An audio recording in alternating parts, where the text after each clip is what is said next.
Ew. I Why warned does it you. sound like that? I mean, welcome back. Ugh. You just walked in and we all go like, ooh. Oh, wait. I open up my storybook. Now recording. Now recording. I open up Scary. my storybook where I'm in a log cabin. I'm like, have you ever heard of the ice went down? Well, let's start where we left off. Anyway, where we did... fuck, how do I do my intro? Welcome back to Frost Maiden, Stolen Sun. Where we left off, we had Dandy and Juby had a wonderful conversation, and then we and then Ume And had nothing else happened. a certain encounter. And so I do have to ask, did Ume just teleport back inside and then lay down and go to bed? I was actually thinking she would, I think, be very stunned, and I think she would just walk back in and then lay down and go to sleep. Oh boy. Okay, so she teleports the first time and then she walks back in. Can I Yeah. get a stealth on that? Oh, okay. Just because you made a point of being like stealthy and teleporting the first time, Yeah.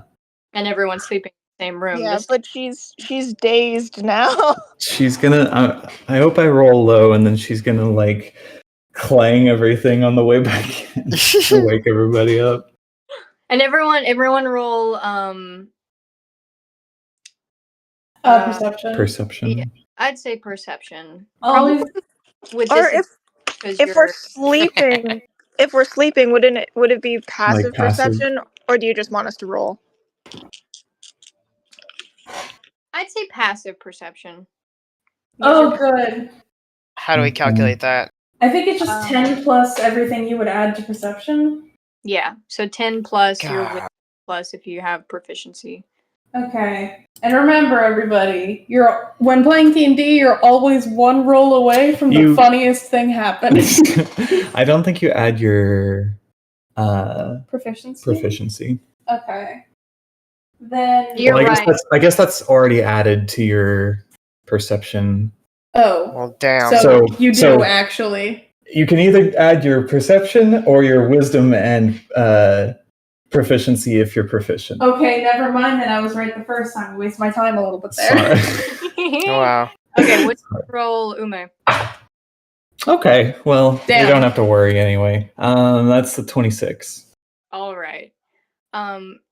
You can very stealthily walk back into this little ramen stall here with a room in the back, and just snuggle back into bed. And I guess try your best to sleep. A few hours pass, and although the sun does not rise, all of you can awake and feel the tiredness no longer plaguing your body. And your very next location, is going to be Sarkong. Sark.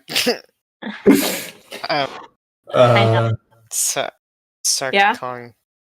Yeah. Sarkong. Yeah. Sarkong D's nuts. Yeah. Yeah. That's cool. That's cool.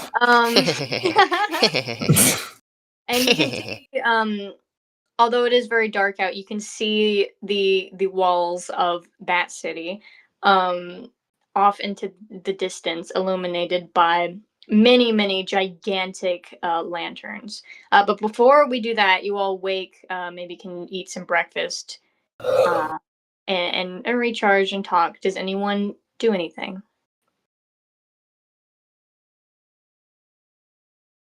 No? I make breakfast. Juvie actually has something to talk about before we get to the next city. All right. Okay. Okay, so we're probably like eating breakfast. Okay, roleplay, right. Juvie voice. So I'm probably eating breakfast, and Juby, like, a little sheepishly, it's just kind of like,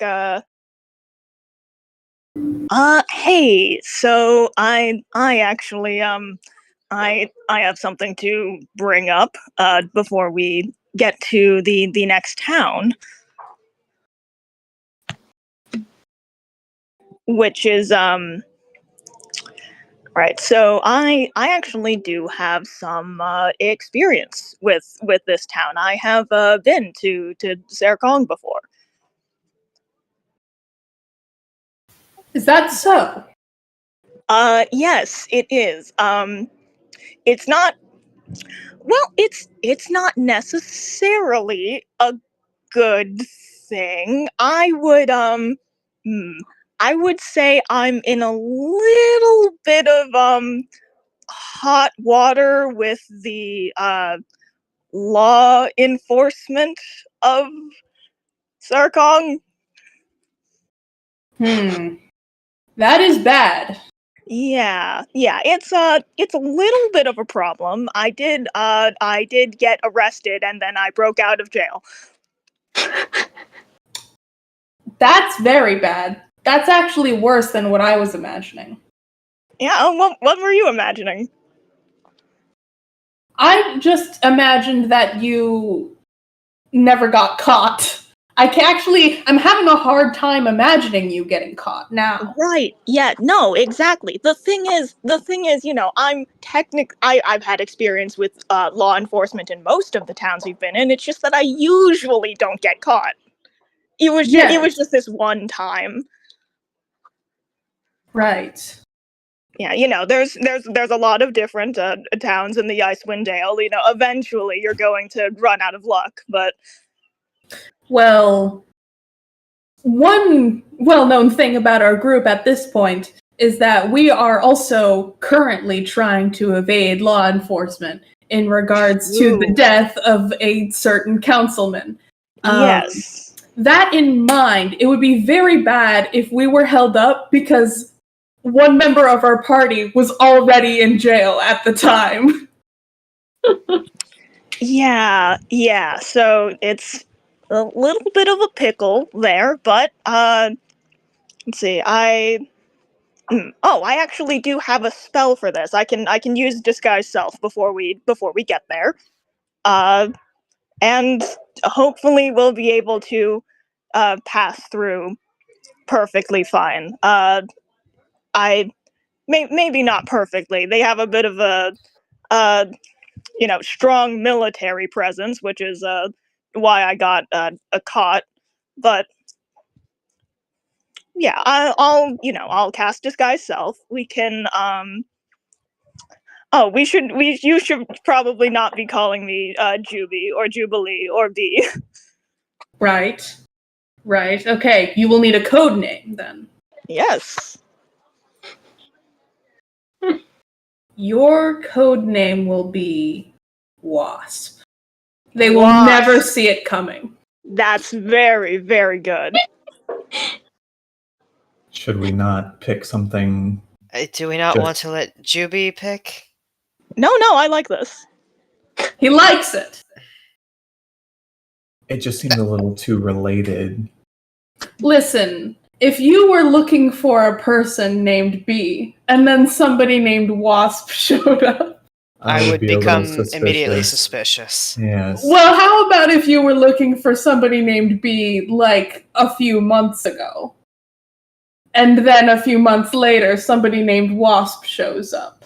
How about we just err on the side of caution? How about we err on the side of Wasp?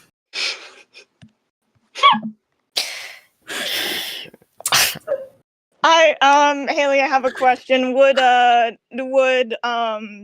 law enforcement in Sarkong know Juby's full name? Like the entire multi-named gnome name? I think that he mostly got called a little weasel. Yeah.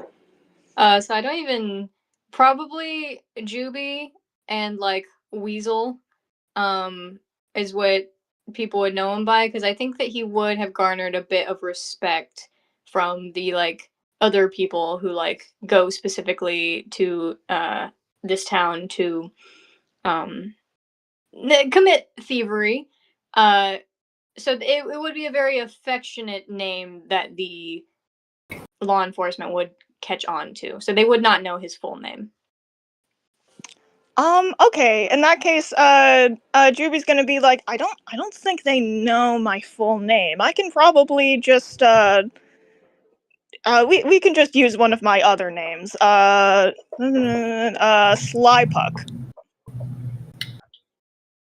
If you don't want to go with Wasp. Wasp is also fine, I think. I just feel like we should go with something random and unrelated. Like, how about Derek? I don't want I Derek. enjoy Derek. I do like What that is name. happening? He does not think- look like a Derek. I I think don't. Derek is a good choice, Ume. Well, I mean, he doesn't look like a Derek, but he's also going to disguise self, so... Yes, No, and you I can don't look want- like a Derek. Here's my thing. Listen, names are very important in gnomish culture, and normally I would invite any sort of nicknames that anyone wants to call me. I actually do have to, say no to Derek. I don't think that works. I think the votes are in favor of Wasp, including Juby, who counts for, I would say, 5 Well, I mean, times the amount of your opinion. We didn't ask Abaddon. Abaddon's not old enough to vote. What? No, I think that's Your Highness, Prince of Darkness. What do you think I should be called? Maybe instead of Wasp, you could be like Black Wasp. I like this. Okay, we're going with Black Wasp. Yeah. And maybe, if that's too long, Wasp for short. I like that. And so it is decided. Wonderful. Now, I do want to ask, do you perhaps have any tips for how to evade the law enforcement in this town, assuming we may need to do such a thing during our time there? I mean, Haley, I don't know what Juby would be saying for this. If you have any advice, I'll give you the little peek around the curtain. I brought back my awesome electric katanas. Oh my god. So this is the most like Japanese inspired town. So they have quite a hefty like roaming guard in like these sort of samurai-esque uniforms, and they have these electric katanas.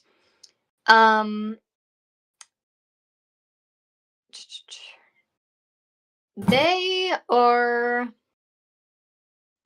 I'd say that they aren't like the most unjust people ever. So they're not just going to hit you. So they definitely arrested you because he was stealing and like getting a lot of attention towards him. no. Juby left like there's like the huge wall. They left a like enormous thing of graffiti on the wall, that said like I don't what that said like I did this, weasel, little weasel. Awesome. That's fucking awesome. Yeah, they aren't like brutal people, so they're not going to just like start brutalizing you or anything. But they are very strong. So don't like if you're I would say you can make your own conclusions on what Juby would think the best course of action is there.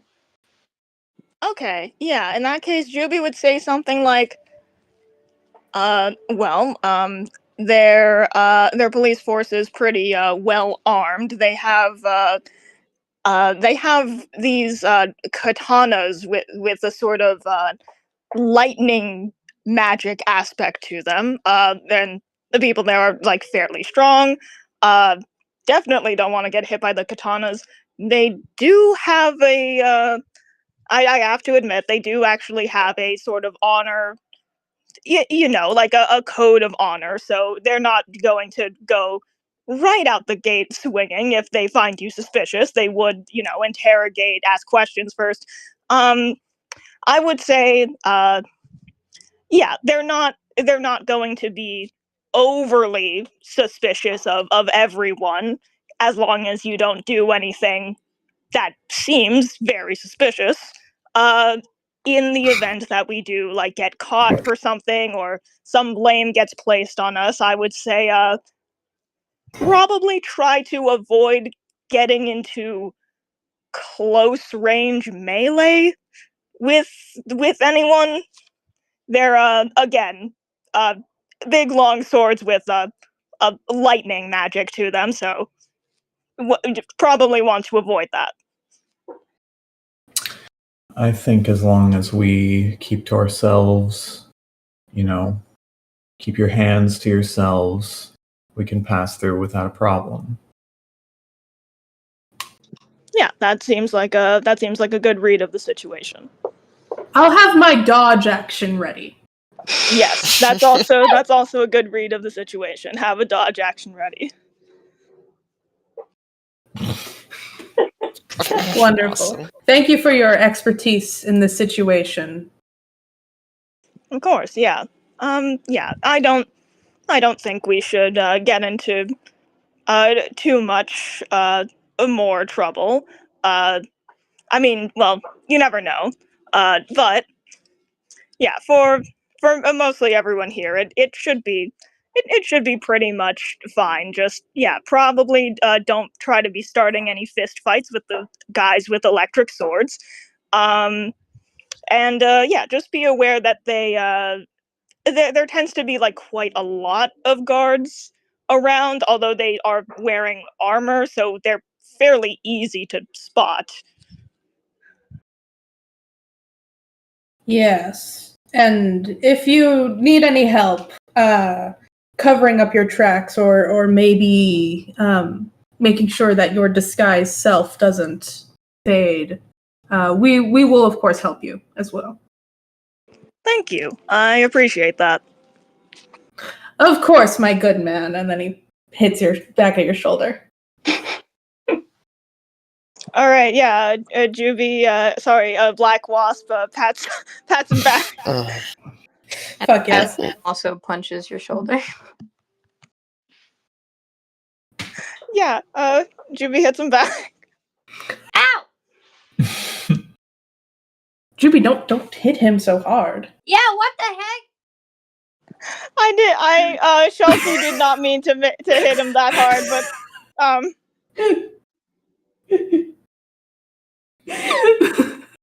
I don't know what Take, regardless of how hard Take actually saw you hit him, Abaddon said ow really loudly. So he would have said that even if you did hit him like completely harmlessly. In my mind, you like barely tapped him and he just screamed. All right, yeah, Juvie's like sorry. Forgiven. Thank you.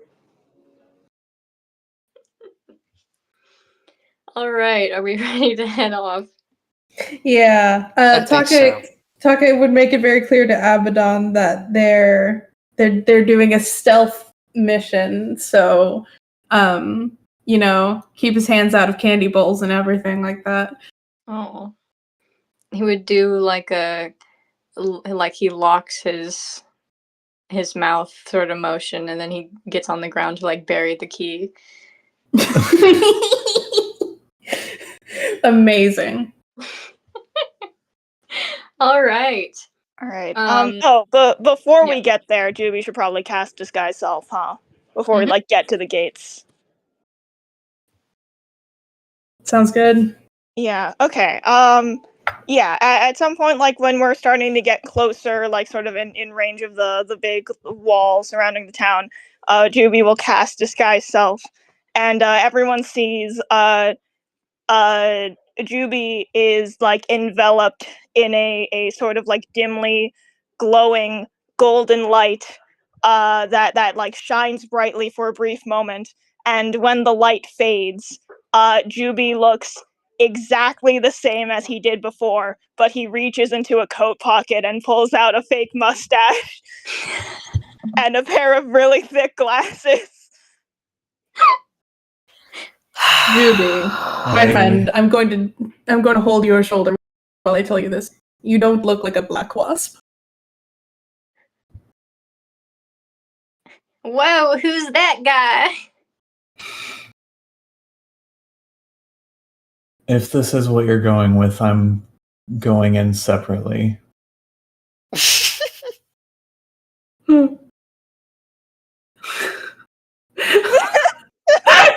He's just standing there. Quietly.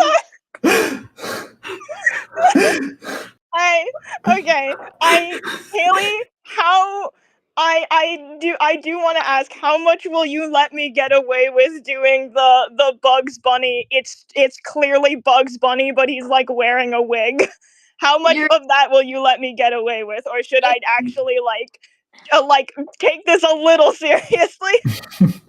I'll let, like, they're not gonna fucking snipe you from across the map, but if you're like walking up to like a guard and you're like, hi, and I'm talking and you can hear my voice and such, then I'd probably make you roll deception on principle. Okay, fine. Juby like actually casts disguise self. I think I'm gonna say that earlier what he was doing is he was just like joking, and so he was using like a thaumaturgy or something, or like light or whatever. But Oh my okay. god. Yeah, so he casts an actual disguise self. He's just standing there. I imagine he was just standing there quietly heartbroken that nobody likes his disguise. He was a little bit. kind of feeling John Egbert there. Oh my god. He does canonically have that like on his person. I approve of that, by the way. The fucking beagle pose. Yeah. Yeah, but okay. So Juby has an actual disguise. I think he's going to disguise himself as like a halfling. Like similar size, basically, about the same proportions, but like just more halfling like. And then probably give like himself just like black hair, differently colored eyes or something. Cool. Because he's the Black Wasp. Of course. He's the Black Wasp.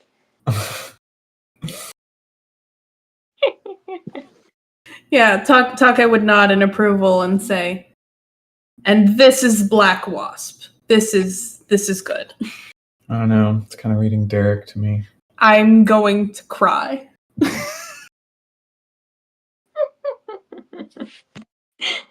Wonderful. Now Black Wasp can, with the rest of his party, walk closer to the massive walls that are guarding the city. You can't even really see what the city looks like on the inside yet because these walls are just so tall and encompassing. But you do see these giant lanterns that you saw in the distance, and they are so like massive. They're just above the wall, and they have like their own personal people who light them. Like that's just their entire job, and they blow very softly in the wind. You can see the little flicker of light and fire there. And as you approach, you see just two guards at the front, both in this black samurai armor with like these sun sigils like on their helmets. And one seems very uptight, or I should say high strung, because the second you guys start approaching, he like gets into a shaky salute, and the other samurai seems to just like roll his eyes, but to the point where like the helmet, like you can see that he like rolls his eyes with his whole head. And that high strung one says, "Hello, new travelers. There's not been anyone from this direction in quite some time. Are you looking to enter our city?"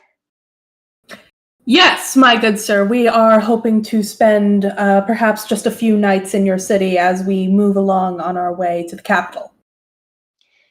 Oh, just a few nights? Yes. And then you're gonna leave? Yes. Is there something wrong with that? Oh. Yeah, there is something wrong with that. We're not letting anyone leave right now. Oh. That's bad. You Yeah, can come in, but you can't go. Well, can we ask why we can't leave? Yeah. Yesterday, or I guess 2 yesterdays ago, Councilman Sanyo was murdered in his bed, and we don't know who did it yet, so we're just not letting anyone leave. Huh. Well, could you maybe put us on a list of people that weren't here at the time and then let us leave later because we'll be on the list? I'm sorry, man. I just worked the gate. Okay, well, can you perhaps get us somebody who can put us on such a list? Oh yeah, on the other side near the exit, there's just this big long like golden road goes through the center of the town. On the other side, there's the exit, and there should be a long line, like too long. Hey, Haley. Haley, how are you doing? Oh, Too long. I thought last episode had Mr. Poopy Butthole in it. I did get a flash of Mr. Poopy Butthole. Haley, how we doing? Long. And you can get in that line and you can apply for paperwork to get out. And I think you'll probably get approved since you literally weren't here. But it's a long line. Give us a moment. And Take like turns around and calls a huddle a few feet away. Okay, if we get there, what's to stop them from saying, "How do we know you weren't here? 'Cause you're here now." Well, I guess we'd have to go all the way around to the other entrance. Right. Dandy, is this a situation where we might want to be investigating? Perhaps if we solve whatever murder occurred, especially since looking into this might help the other situation with the other Yeah. The other situation it seemed like a locked room case, but if we weren't even here, then Mm-hmm. I And think so- it'd be good to investigate. And hey, worst case scenario, we scale the wall and we run out of here. Right, yes. I think all of us have a pretty good climbing speed, so we should be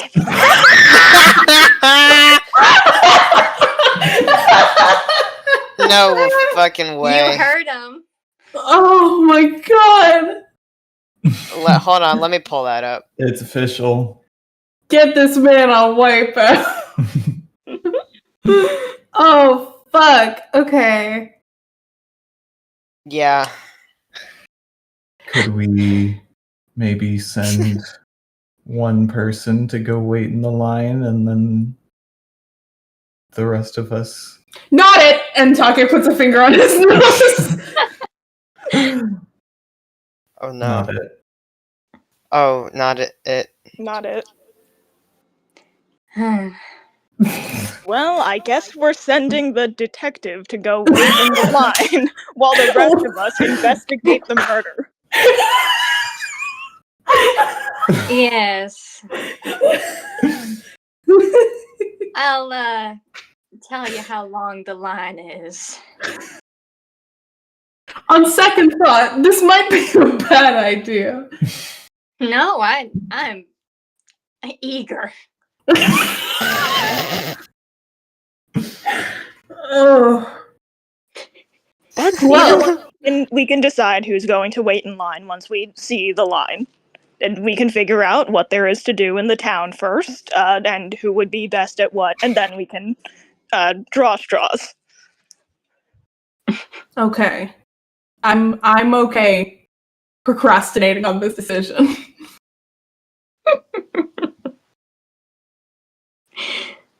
All right then. So, in we go. In we go. Okay. Brick! And Tucker breaks the huddle. And he turns over to the guards and he goes, all right, sirs, we will be entering your fine city and we will be leaving hopefully sometime soon. But you wouldn't know that because you would be on this side of the city and we would be on the other. So. Yeah. Yes. Is there we've also agreed, we've actually solved a few murders in some towns back that way. If we, figure out what happened to your councilman, would everyone be free to go? Well, if you got someone arrested, then yeah, but it was just in his bedroom up in the big mansion, and we've got our best detectives on it already, and I've heard we haven't found anything. Okay. Well, who would we talk to in case, it may be, more heads are always better. Who would we talk to be added to this investigation?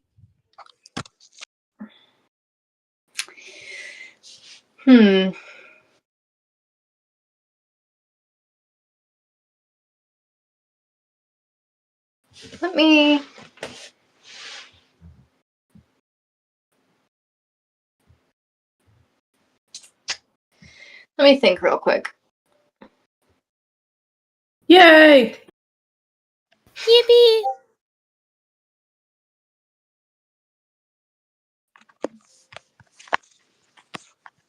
I'm sad for when we eventually enter the city, because then we're not going to talk to this guy anymore.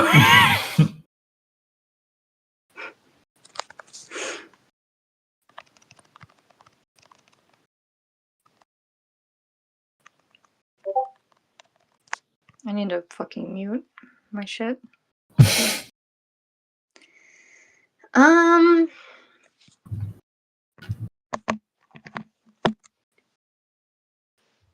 the fuck am I doing? Okay, I don't have a name for who would be in charge of that. So I think he just says,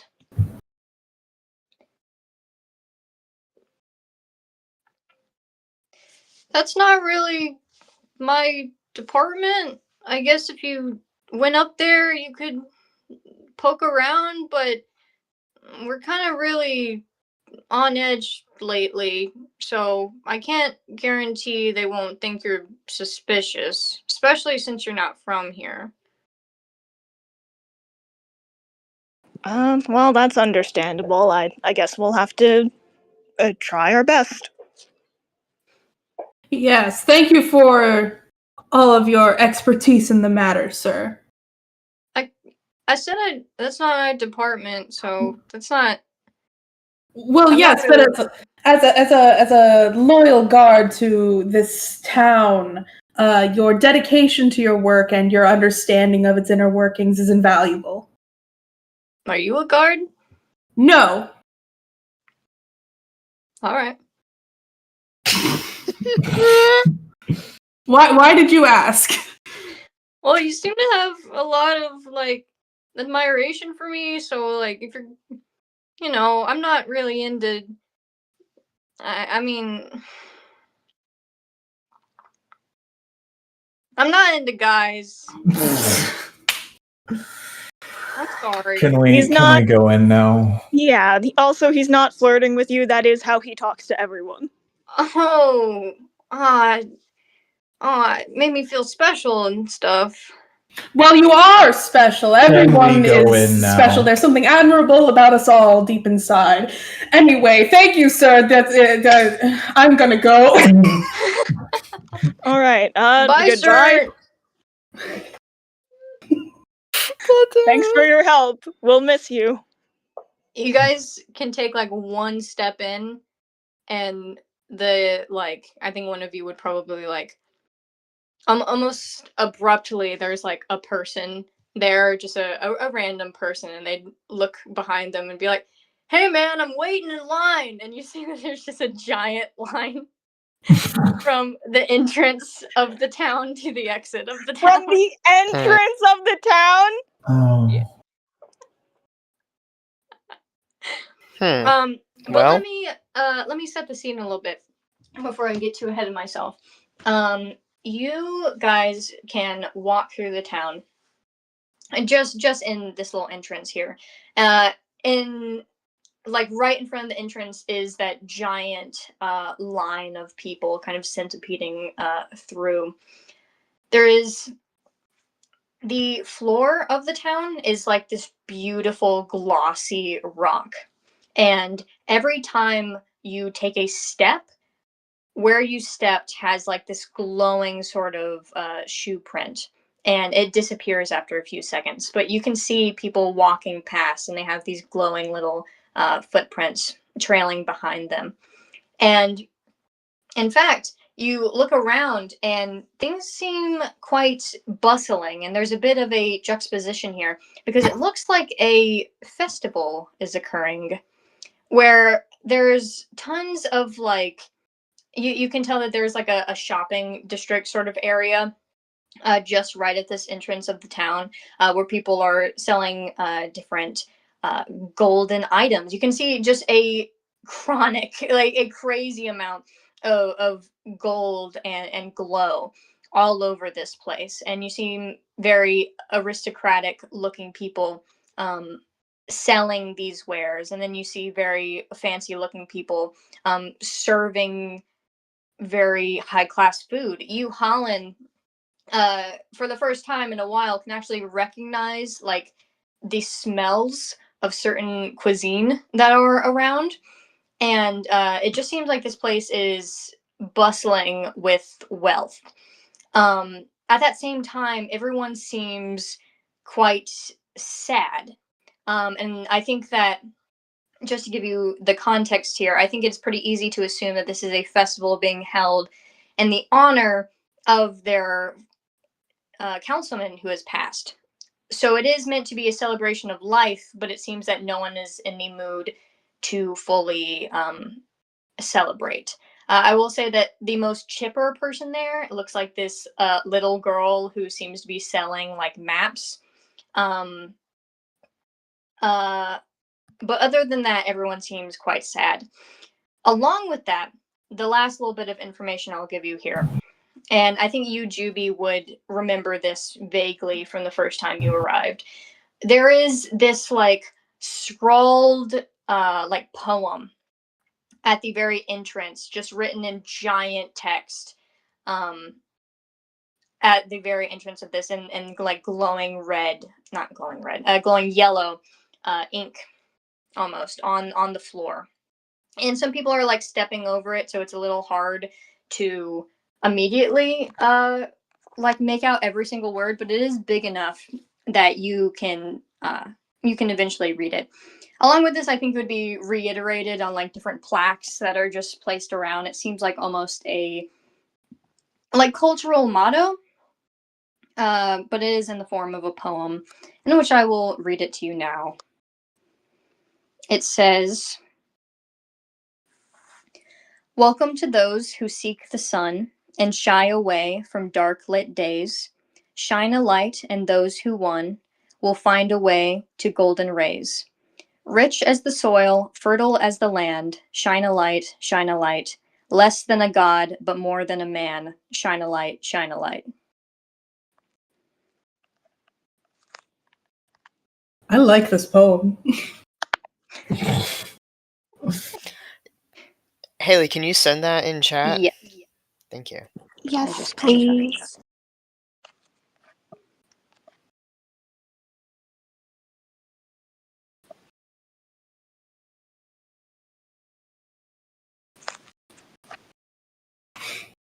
I really like this poem. This is kind of like everything I stand for. I don't know, dark lit days aren't so bad.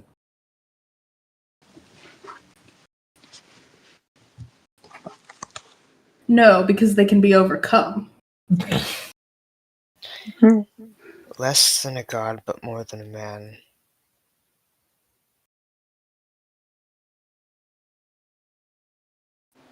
Are there demigods in D&D? Is that a thing?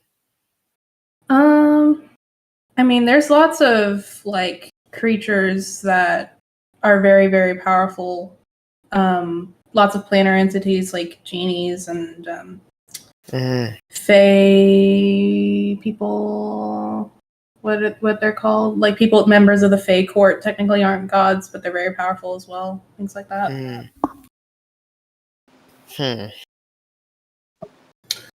I wonder if it is maybe just referring to the councilman. Maybe. Maybe. My brain, the back of my brain is like, this is a puzzle. Yeah. This is a I riddle. was literally thinking, like, how to solve it. I think that's where Holland's brain would be at as well. I think he looks at this and he's like, this has to mean something. Yeah, the thing is, Chelsea is like, this is clearly a puzzle, but Juvie has been in this town before, so he's just like, yeah, well, it's the town motto. Right, and this was there last time you were here. So I don't know, Haley, would Juvie like know literally anything about this poem?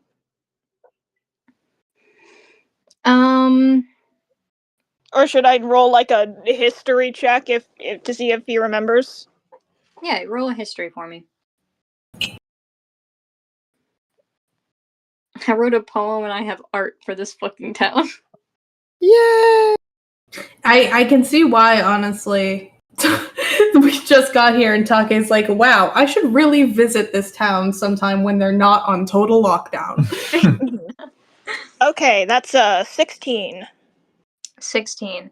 Do you think that Juby would have asked anyone about this poem, or do you think no? Would Juvie have asked anyone about this poem?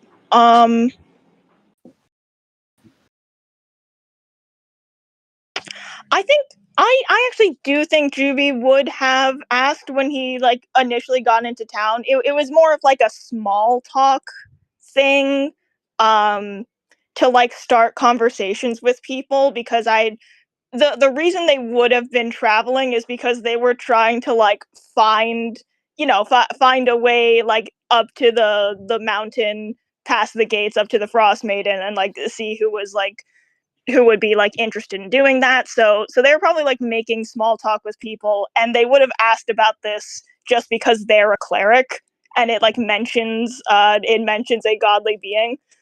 So yeah, they would have asked about it, but not like have actually researched anything. Just kind of casually asked maybe one or two people. All right. There's a few different interpretations. So the councilman Councilman Sanyo, which was the councilman here before he died, was a very, very old human man, and he came up with this poem and put it at the front. And then he didn't really elaborate on it. He just like put it there. So people have a few interpretations. I'd say the most popular one is that it's kind of just like shine a light is like a common greeting and goodbye for more like traditional folk. And it's just like it's a very common, just like, keep your head up. This is like their keep your head up sort of saying, like to help someone else, to try to see the more positive spin on something. Some people think it is like, it's like a riddle to find like treasure. Some people think it is like an incantation to, like, if you say this and like do a certain ritual, like gold will just like fall from the sky or whatever. But overall, no one has like a specific answer to that. They just kind of shrug and are like, "Oh, shine a light, man." Yeah, I think if like Juby sees the others like kind of looking curious about it, they would share that information. I'm just like, yeah, most people like have. I remember people were saying that that's mostly just a nice little a, a a poem about positivity. Um, I've also seen people stand in front of the poem and recite it out loud and do a bunch of weird movements with their hands in order to try to make gold fall out of the sky or something. Hasn't worked, but you never know. I always encourage them to keep going.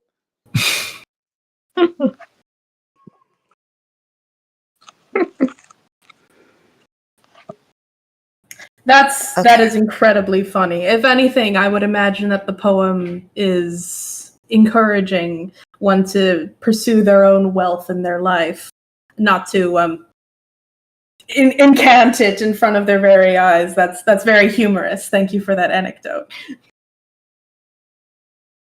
It was really fun to watch, but yeah, that's probably what that means. But I don't know. Considering what's happened to the councilman, I suppose it could be relevant in some way because he wrote it down there and then didn't explain what it meant. So who knows? We'll have to we'll have to see. Okay, nods. The councilman just wrote this poem and was like, "Believe it or not, this is the town motto." And they were like, "Elaborate on that." And he was like, "No." As for the line, I think we should skip it. Yeah, I am looking at it. I'm not entirely sure it would even be worth it to wait in the line. Plus I'm not sure there are going to be that many people coming from where we just got from, considering it seemed like they were all disposed of. That might also be something we could bring up with whoever we talk to here. Just let them know that. That's true. We should probably let somebody know that an entire town of people Yeah, have that died. their neighboring town, in case they had any relatives who lived there. Maybe.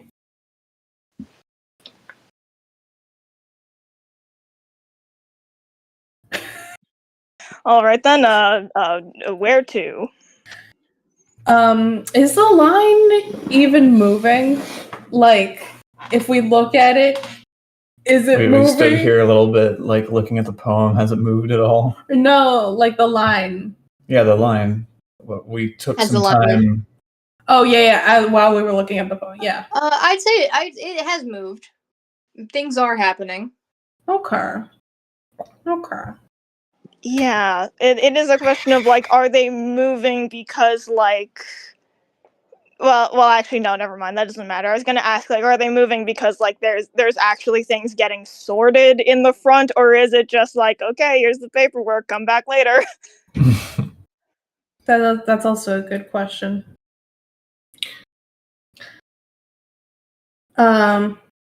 Taka's gonna go up to that little girl you mentioned, selling maps.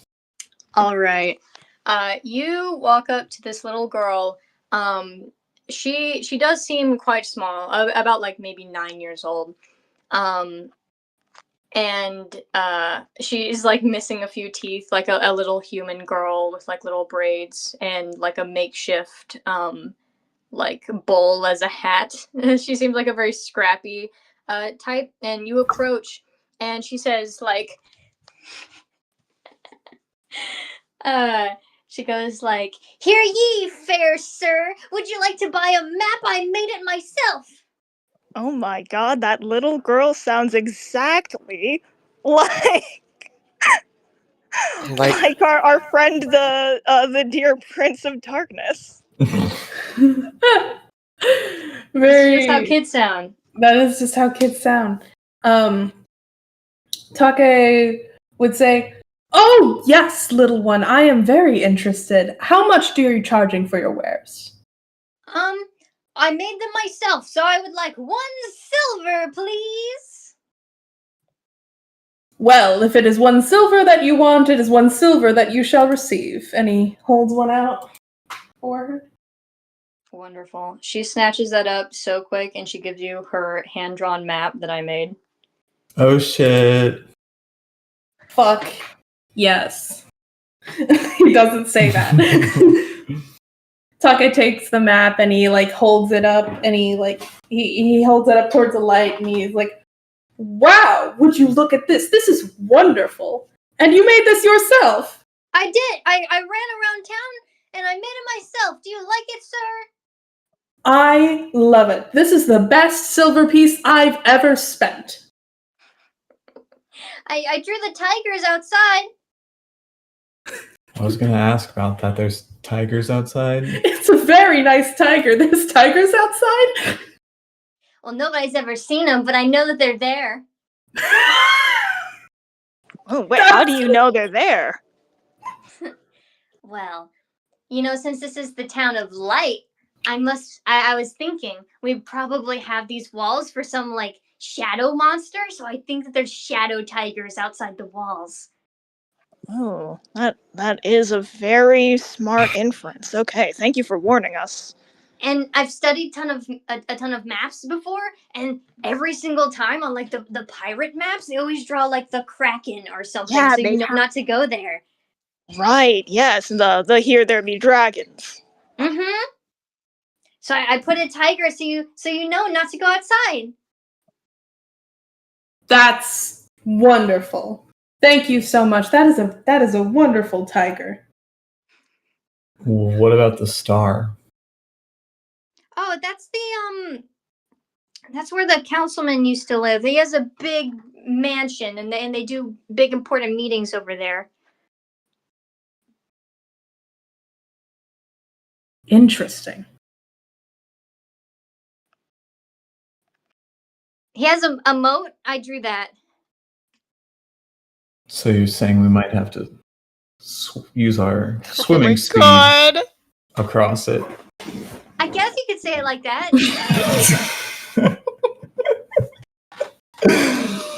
Jesus Christ.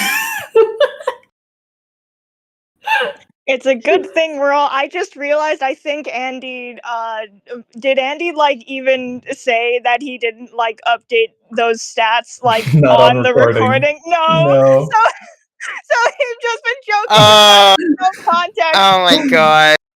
Yeah, right before we started the session, Andy was like, "Okay, I didn't update my character sheet to level 6, but I think that's okay as long as I don't have to use my swimming or climbing speeds." As long as I don't have to swim, climb, or jump, then I won't be needing it. We gotta find out where he needs to jump. He's gotta jump He's gotta somewhere. jump. Haley, if I do a history check right now and I roll a natural 20, can I say that Juby remembers that they have a weekly jumping competition or something, or like it's a town tradition to skip through the orchard. Oh, If I roll a nat 20. Sure. You have to stop agreeing to these things, One I day Haley. rolled it's a gonna 3. happen. That's it. Never happens. That's not what they do. Okay. Anyway. Yeah, she has Uh, a big toothy smile on her face, and she's so flattered by Take's praise that she's just like rocking back and forth, like, you really like it? Like that sort of thing. That's so cute. Take would lean down and say, "You know, we just came from outside the town."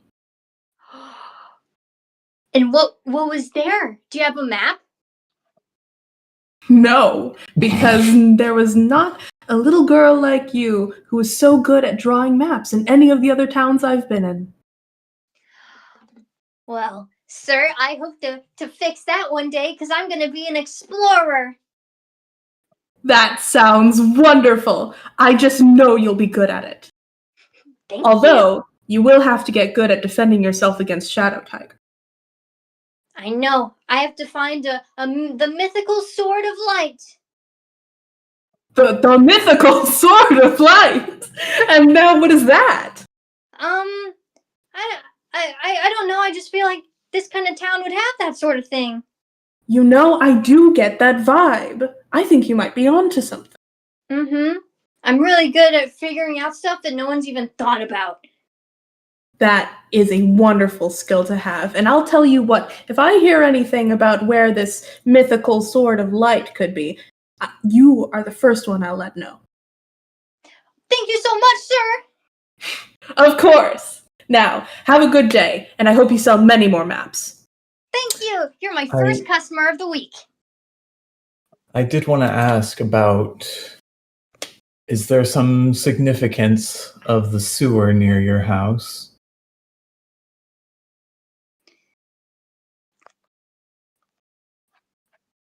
I think she would be quiet for a second. And then she would say, well, the reason I know that there's shadow tigers is because if you crawl through the sewer, there's a grate on the other side, and you can look around. And I saw the tigers there.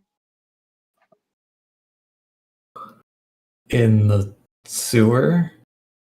No, Or if you peeked out from the sewer? when I peeked out, I see. all over the forest. Oh no.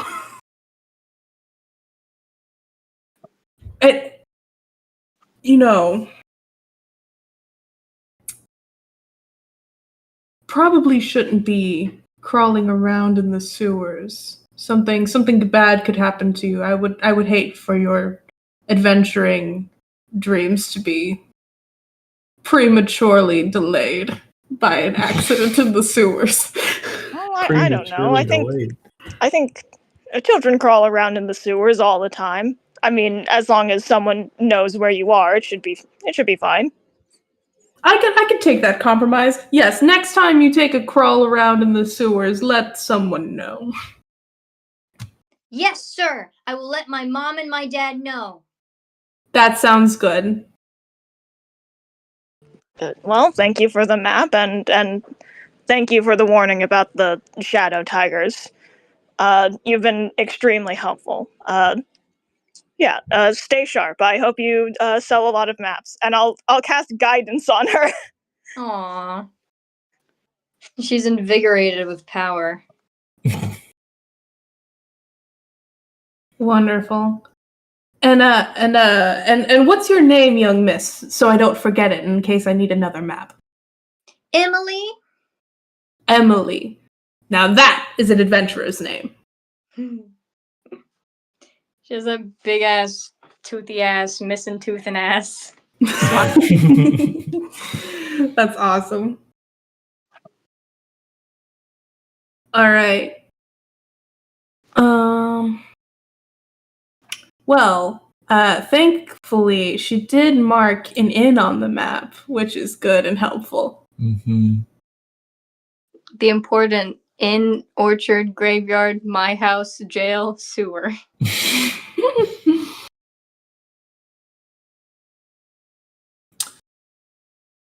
Should we check in at the inn? I think so. I think that's a good starting place. And then the mayor's manor will be just across the moat. Just across the moat. All right, you guys make your way to the inn. Mm-hmm. Yeah. Wonderful. You guys, the art does not stop. I have more. Oh shit. Oh my But goodness. yeah, You're you guys crazy. can walk through town, see loads of different people selling things. Juby, you can see that as as people are actually buying things, you can see a lesser amount of people walking up to booths and very expertly stealing from them. Once or twice you see a samurai like chasing down maybe a dwarf running as fast as he can with a bunch of gold in his arms, and then this samurai with an electric katana chasing after him.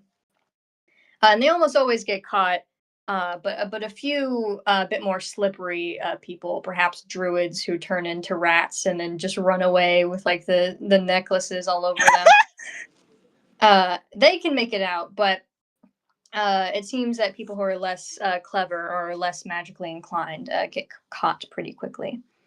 Gerby's here.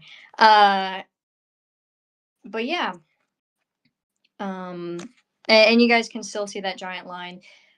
You can approach the inn. I'm gonna say a symbol that you guys have been seeing like here or there. Sometimes it's just like painted on a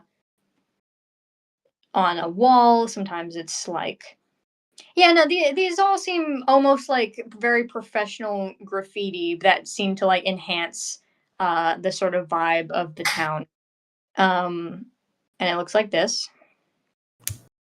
And you can just see these like expertly painted onto some walls. You, Juby, don't remember seeing these last time you were there. But yeah, they're there, and you can make it to the inn, and well, it's up to you guys, whatever you want to do. Do we recognize any significance in this graffiti? It's like all our first time seeing it, pretty much. Yeah, it's all your first time seeing it. Okay.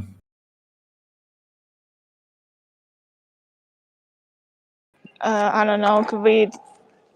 Well, I guess if we don't have any context to it, we'd have to ask someone else what it means.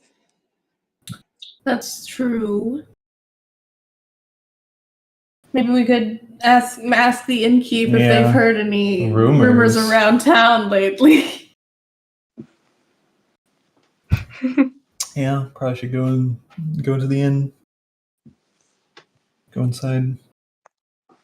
Yeah. I must say that everything is quite high class here. So you can walk into the inn, and there is a very proper looking elf woman with very straight, long black hair and like a kimono, practically.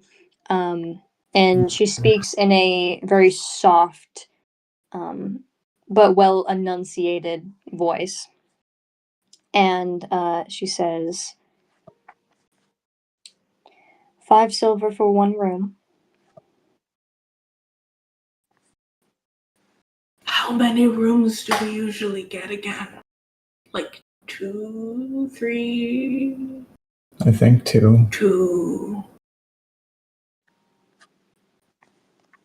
2 rooms then. Okay. Can we split this one? You've been doing such a good job at paying for the other ones, though. I think we split the last one, right? We split the last one, right? Yeah, so we don't have to split this one. What do you mean? That's not how that works. Juby puts 1 piece of gold down because that's 5 plus 5. Oh, thank you, Juby. Thank you so much. Well, thank you so much. Yeah. I must say that If you are new to our town, I hope you will enjoy the festivities. We have many shops for clothes, exquisite food, and even toys for the children. Perhaps a kite? Abaddon, would you like a kite? I want a kite so How much for the kites? bad! I am not a kite seller. I am in control of the inn. That'll be at the festival outside. It'll be Right. continuing all week. Right, of course. Thank you. Are you aware if there's any people selling enchanted items or wards or magical enhancements or anything here? Well, this is a very big city, and there are many people selling many things. I'm sure that you can find anything you can think of. Of course. I would keep in mind that if you're looking for wards or ghostly objects, those will be near the graveyard. If you would like a pie, that's more likely to be around the orchard. Just use your sense. Very interesting. I may be interested in those wards for ghosts you mentioned. I personally am not a fan of wards, as many ghosts can be helpful. If a family member of yours were to visit you, would you want to ward them away? Ha! I should hope that my family members are well and alive and will not be doing that at all. But now that you mention it, maybe that was a possibility that I should be accounting for. Juby thinks about the last town and briefly gets a faraway look on his face.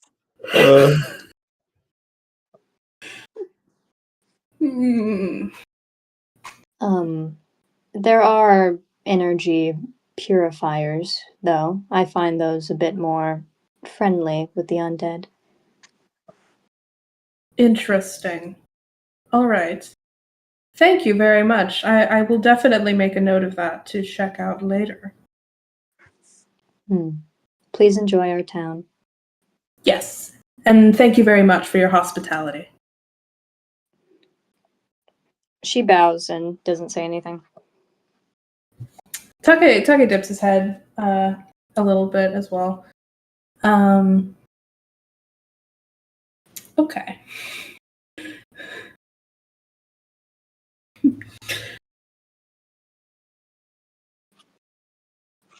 Taka wants to check out the graveyard now. Juby cast. Wait, hold on. I have this cantrip, right?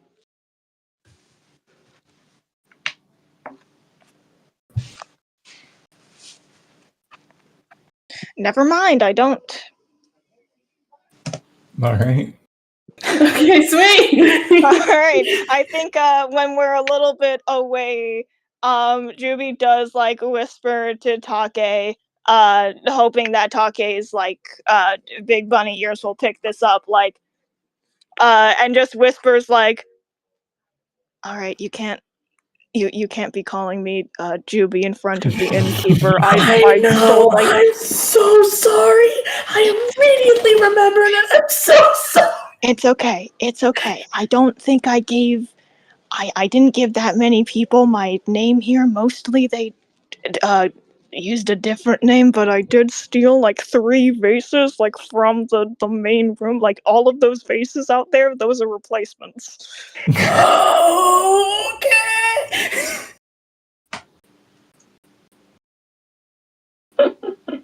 Ume, you go and tell her that put the room in your name. Go. Okay. I put the room under my name. Awesome. You do that. Taka gives Ume 2 thumbs up. Thank you. I would have done it, but I didn't want to. I feel awkward after the interaction with the guard earlier. Do I really sound like I'm flirting with people when I talk? I think you need to ask someone else. I don't think so. I think you're very complimentary, naturally, which is a good trait. You're a very friendly person, and you're very forward. I guess some people would take that as flirting, but it's not. I don't. It's not.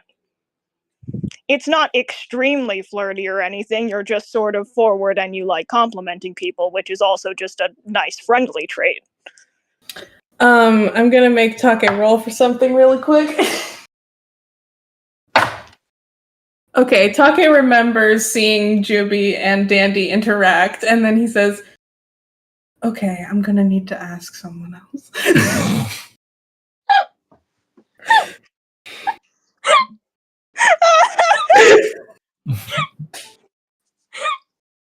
Listen, Juby is like pretty good at giving romantic advice. They're just not good at their own romantic life. The perpetual fumble.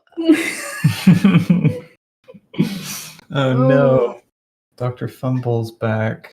Oh The spirit has been passed on. Dr. Fumble went into the wrong body. no! It's perhaps maybe it's a thing of clerics. Oh yeah, I can see that. They're just like that. Okay, well, we obviously want. You guys are free to split up. I'm not going to hurt you. So if you want to explore different things, or if you want to be together, that's all cool. Yeah, I was just gonna say we obviously want to check out, the place where the councilman died because that's our ticket out. But there's so much to check out. Yeah. Do we maybe want to like all go to the councilman place first, and then when we have that in our quest log, then we can split up. Look for clues. Yeah. I'm good Probably with a that. good idea. Yeah, I don't suppose that could hurt. Let's go. We All march. right. You guys go and you leave your inn. You still see all of those like sort of symbols and stuff just sporadically around the town. And you can go towards that massive mansion. And you can see that little girl has kind of confused a moat for just like a koi pond. So this is a very beautiful house, it looks like, with many, many layers ascending into the sky. And with a koi pond around it that you can just walk through, or there are like stepping stones to just like very easily maneuver over. In the koi pond with like bare feet, you can see this like human man who's wearing kind of a makeshift, like some parts of his outfit look like samurai, but some parts are a bit more regal. He's got like this flowing sort of fabric around him as he just kind of very peacefully stands in the center of this koi pond, like tossing bread to the koi. Fuck yes.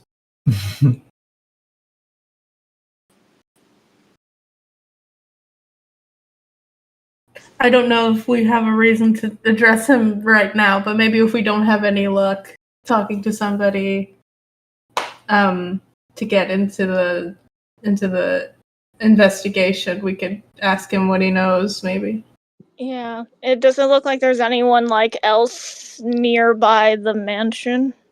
It looks like there's a lot of guards, like at the at the actual entrance of the mansion. It looks like there's like chains and locks and like multiple guards guarding the place. Can always just ask to go in. But maybe we can ask the guy if he like maybe knows somebody in the lineup and can put a good word in. maybe his best friend is on rotation today and he owes him a solid. Go ahead and ask. All right. Hello, sir. How are you doing this fine day? He turns very gradually and looks at you with a soft smile. Very, very old man with long white hair. And he looks at you and he smiles, and his eyes kind of flicker to the rest of you. But he centers himself back on you, Take. And he says, "It is a wonderful day. How are you?" I'm doing quite well. And what would make today so wonderful? Isn't it wonderful to be alive, even in such times? I can agree with that. I think that is a good perspective to hold, especially in such times. Did you require something? Well, you see, me and my party have just arrived recently. We are on our way to the capital, and we gravely needed rest. But now that we're here, there seems to be quite an uproar about your late councilman. And, well, as an adventuring party, we find it hard to idly stand by. Do you think that there's anything that can be done about it?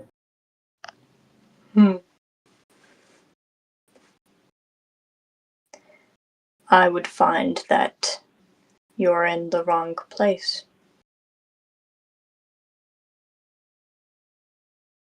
And if you would be so kind, where would the right place to be?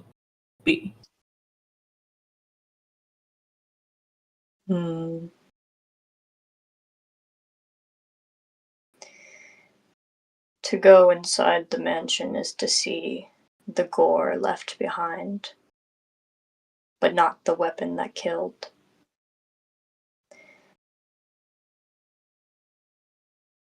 Take.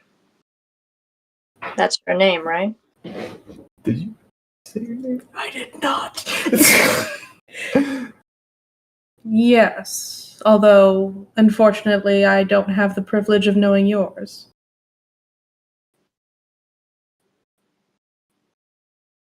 His eyes kind of flicker around to the rest of your party, and he says,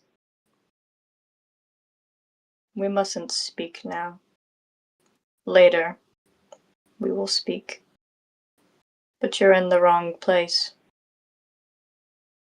Can I roll an insight check on this guy? Holy shit. Can I roll insight, please? Yeah, go ahead. Is this the fucking councilman? Yeah, no, I'm literally like, dude, he turned around and he said one thing, and I was like, I was in my head like, what if this is the councilman and he also has disguised self, and he's disguised He himself faked his as a death. yeah, he faked his death because he knows there's some like corruption in the council because he heard like Councilman Lucky died or something, so he faked his death too. Before they got him for real. Yeah. Yeah, I also kind of had that thought of like, what if he's like up to something just because of the there's an implied personality type in the fact that this guy put a mysterious limerick down on the ground in shining golden letters, and then when people asked him what it meant, he said, figure it out. He's my aura farming councilman. Yeah. He's a little silly with it. Yeah, like not as like it's there's a not as silly as like Lucky was, but maybe just a bit mysterious. Rolling. Yeah. 18 on the die, plus I'm doing insight, so that's plus 3 plus 4. So what's 18 plus 7? 25. He rolled a lot higher than you. What? Whoa! Can I? He's less than a god, but more than a man, dude. Yeah, Jesus Christ! Holy shit! I I actually can't get higher than a 25. I was gonna roll, but I would. The best I can get you is a 19. Yeah, the best I can get you is a 22. Holy cow! He No, I rolled rolled- a 25 and he got higher than me. He rolled lot. a 29. So Oh! I think his face is so racked with wrinkles you can only really see where he's looking. He once again does just like flick his gaze around and then rip another piece of bread off of his loaf and toss it to the koi. And I think all he repeats is like, not now. I assume we'll know when the time is when it comes.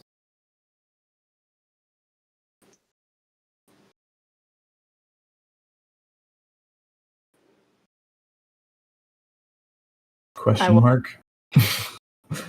Sorry, what? He says, once again looking at Take as you speak, Ume, and he says, I will not speak to that one. Well, with all respect, Ume does have her mouth agape a little bit. there's no need to be so, well, frankly, rude. But I must ask, this time that you're ominously alluding to, is it something to look forward to or perhaps to fear?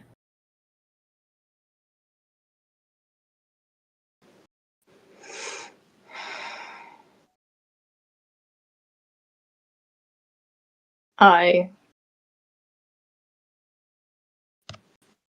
cannot say more. Leave me with my koi. All right. Well, it is a wonderful day, and I hope you enjoy the rest of it. Maybe we'll meet again. And he dips his head politely again and turns to leave. As you're leaving, he says, you may find me rude, but you don't know.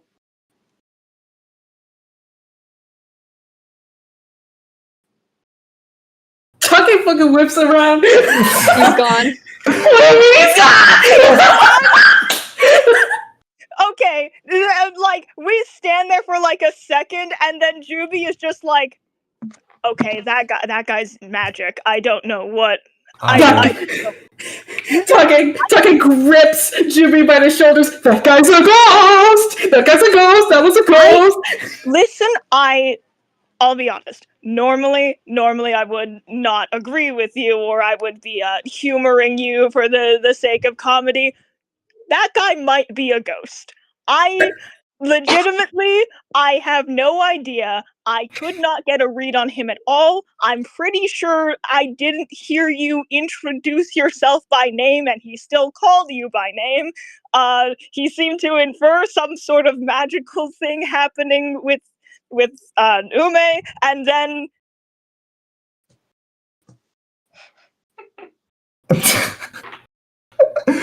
He fucking got him. this is just, yeah, honestly, I don't know. Maybe the late councilman is a ghost and that was him, or he faked his death or something. I legitimately have no idea what that guy's deal is, but we're going to have to figure that out later. I think we should try to avoid him at all costs. That was awful. I think this is the most badass town I've ever been in. The thing is, the way he was talking, it sounds like he's going to find us somehow, so I don't even know if we can avoid him. Oh man, I'm so sorry that he was so rude to you. I have no idea what that was about. I don't know. I don't want to seek him out. I guess if he finds us, he finds us, but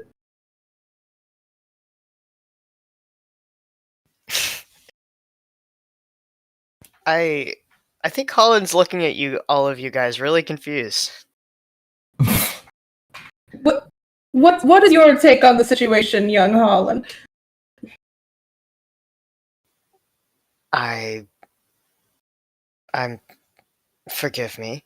I'm personally a little confused as to why everyone thinks he has such ill intent. Well, I don't believe I don't believe I can make any assumptions about his intent, which is perhaps what's most scary.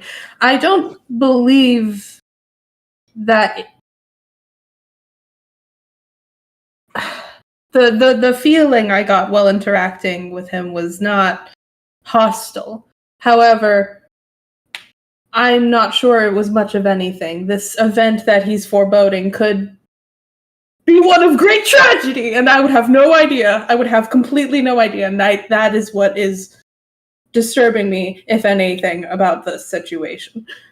Yes, I'll say I don't think he was necessarily wishing us any ill intent. If anything, it seems like he might come back to help us in the future, seeing as he was going to give information at a later date when it's the right time or something. I don't think that man was hostile to us in any way. I just think he's sort of weird, and I want to know what's up with that because that's really interesting and strange. I should have clarified. I'm excited for him to come back because I feel like we've finally run into someone with some insight.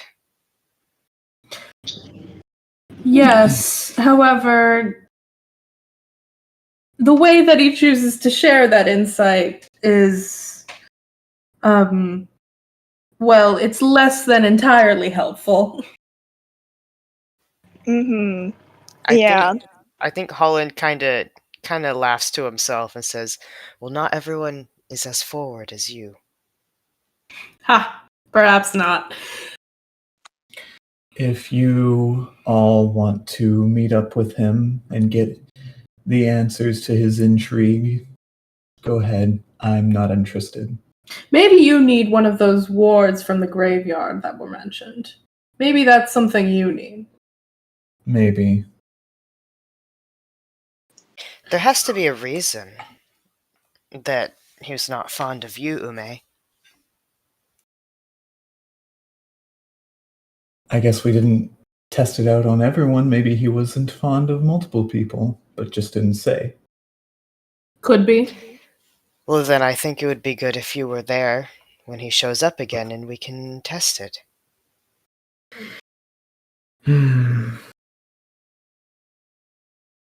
Listen, if you aren't getting good vibes from this character, I don't blame you for that.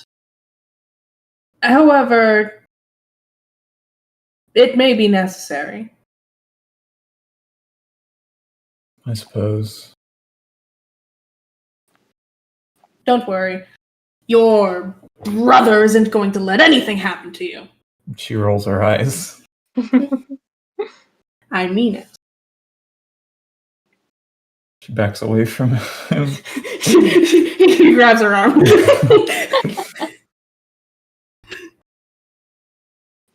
Well, I suppose maybe we should halt our investigation until the time is right and the place is right. Maybe we're at the wrong place at the wrong time, but we can get to the right place. It's the right time for a different place somewhere else, and then it'll be the right time for this place later. Mm-hmm. That man did mention that going inside we would find the gore, the the scene of this death, but not the weapon that caused it, implying that it's somewhere else. It might not hurt to confirm that this councilman, was it Sanyo? Mm-hmm. And our previous encounter with another councilman, Mm-hmm. it might help to confirm that they went in the same way. Yes, that would be good. So we should see if we can check the place out first. What if it was with the mythic Sword of Light?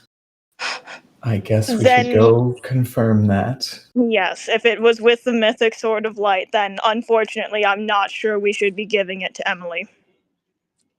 Probably not. But maybe it Not would be yet, at safe in least. her hands. Not yet, at least. I'm good with that compromise. Okay, let's go forward. Yay! I'm just gonna, are we gonna like go talk to the guards? Just to ask to go in, or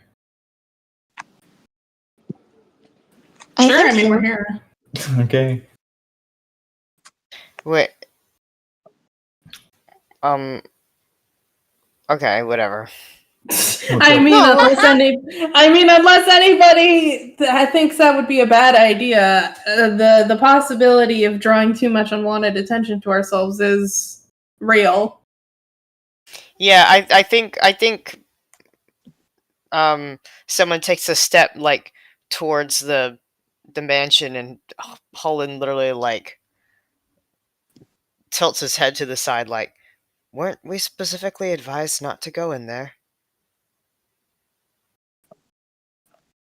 We would be kind of marching Juby up to a line of guards. This is a good thing we don't have Juby with us. Yes, we have we're the Black Wasp. marching. No, I did not say that in character! Oh, okay. Yeah, the thing is, Juby's plan is actually to kind of hang back while the other people talk to the guards, and if they're like, no, sorry, you can't enter, he might just break in.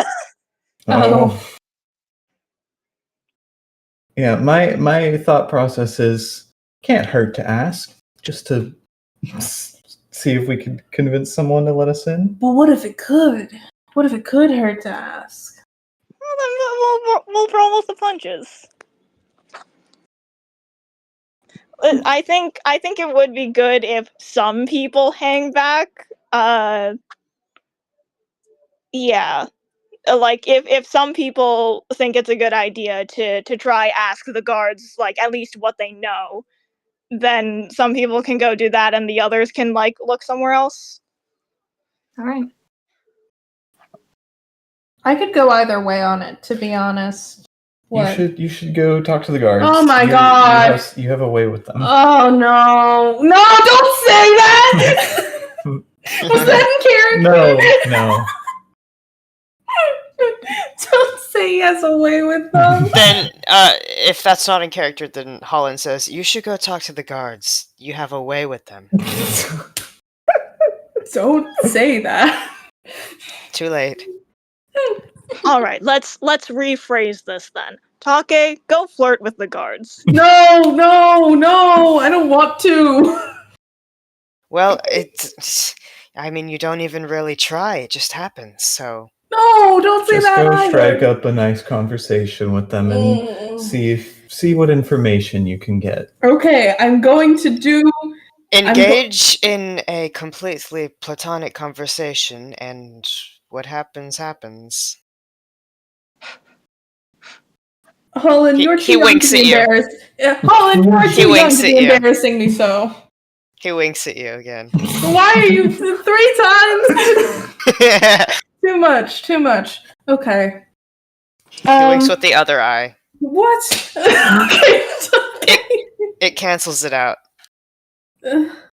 Okay. 3 left winks equals 1 right wink. Yeah. There's a math equation going on here. Chelsea, what was that?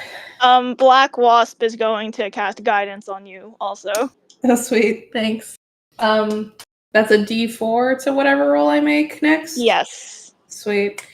Okay, then. Take attempts to walk up to, the nearest group of guards here. And I suppose he says, "Well, hello there, good sirs. I understand that something grave has happened here recently." You walk up, and there are many guards. Some of them have their like katanas out, but they're like clearly off. You see one of the guards.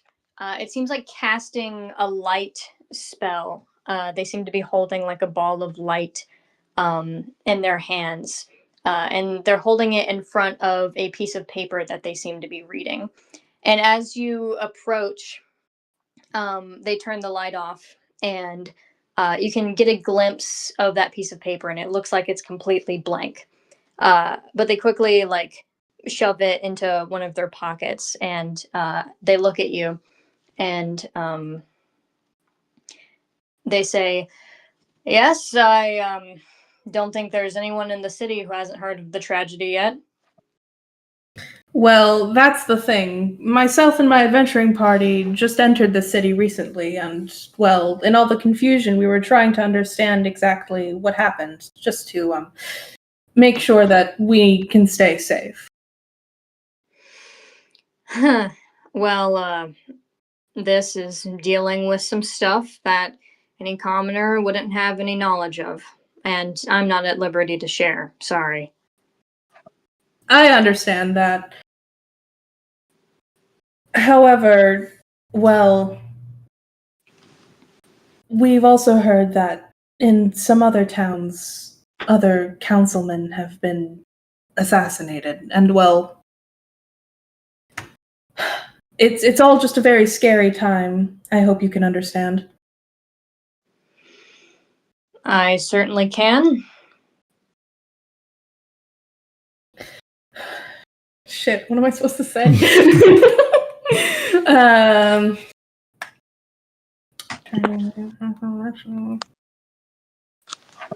Okay.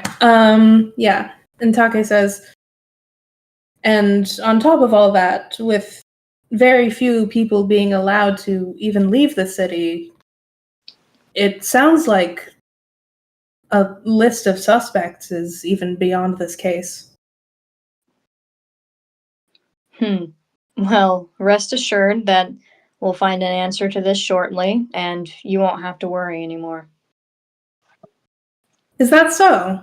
That does put me at ease quite a bit. Good. It's not great to snoop. Makes you seem suspicious. I suppose that is true. Of course, not my intent. Well, thank you so much for your help in this matter. I'm very grateful, and again, very much put at ease. I feel much safer in your city now. Yeah, have a good one. And huh? No, you go. You finish your statement. You finish your sentence. I was gonna say, really. before you even even as he's talking, you can tell he's like rolling his eyes, and he takes out that paper again to hold up the light spell to it once more. Okay. Yes. Okay. All right. Take. Nods, turns away, goes back to the group. I think he thought I was flirting with him again.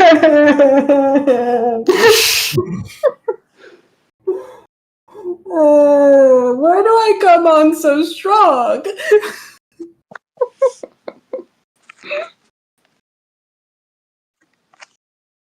Do we think we were close enough to hear the conversation?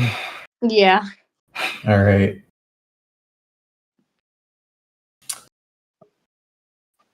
I think you're fine. Okay. Well, in any case, it's like talking to a brick wall. Yeah. Did we What do you guys think that paper they're looking at is?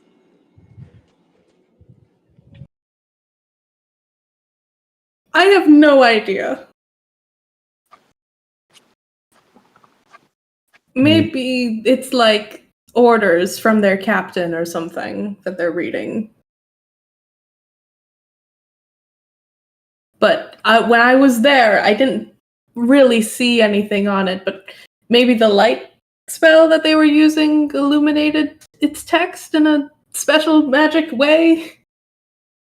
I don't know. Can I make an Arcana roll? Yeah. Okay. I don't actually have anything in this, so it's just gonna be straight. Fucking 19, baby. Let's go. Wow. You also have guidance if you I have want guidance! up that past 20. Does a fucking okay, yeah. If I don't have anything else I really need guidance for. Fucking 4! Wow. 23! 23. Wow. Yeah, Yutake, you could just like glimpse as you are kind of sadly sopping wet, walking away. That as he like pulled up that paper again, it did literally have nothing on it. And then as he turned on his light spell, you could see this like golden text appear onto the writing, onto the paper. I want that paper. Okay, actually, now that I think about it a little bit, and Juby can tell that the guidance spell has worn off in front of him. Now that I think about it a little bit, Doesn't guidance last? oh, does it? I thought it was like you could do it as many times as you want. Is it? I don't know. I don't know. I never casted No, guidance. the spell ends after you make the Okay. make the roll. Okay, yeah. So Take says, I actually did see a golden text become illuminated on that sheet of paper when the guard used that spell. Do Excuse we me, Mm-hmm. Derek the Black Wasp. Yes. Do you think you could acquire that paper? I do have an invisibility spell. I think you should acquire that paper. Okay. Is it in Do you? our best interest to start stealing from the guards here? I do. I mean, I think it's always in my own best interest to be doing that, but I could I could just go over there, take a glance at it, see if I see anything of importance. If it looks particularly extra special, if it looks like a crazy magic scroll or something that will blast this case wide open, I'll grab it. But yeah, we can go over there and check that out. Maybe you could become invisible, read it, and recite it back to us. Yes, that seems like a good plan. Hold on. I'm trying to think of something. Juby, I'm trying to think of whether Juby would actually want to cast invisibility on someone else, like Ume, for example. But the thing is, Juby also doesn't want Ume to turn invisible and then go do something. Oh my god, yeah. Cause like I'm trying to weigh the options right now, because I don't think there's anything Ume could do specifically right now that would be like that crazy.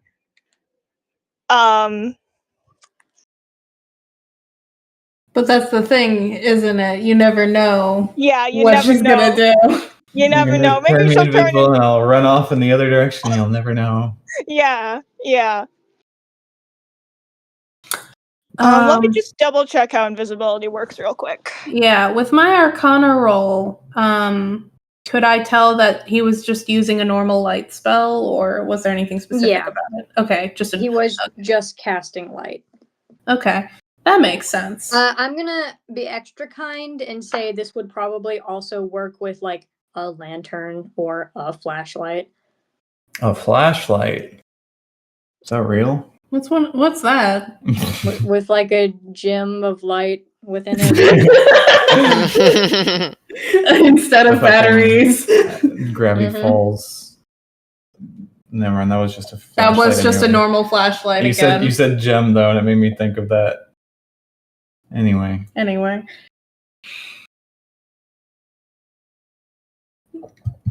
Magic fantasy universe where everything's the same in modern day, but all the batteries are replaced with magic light crystals and shit.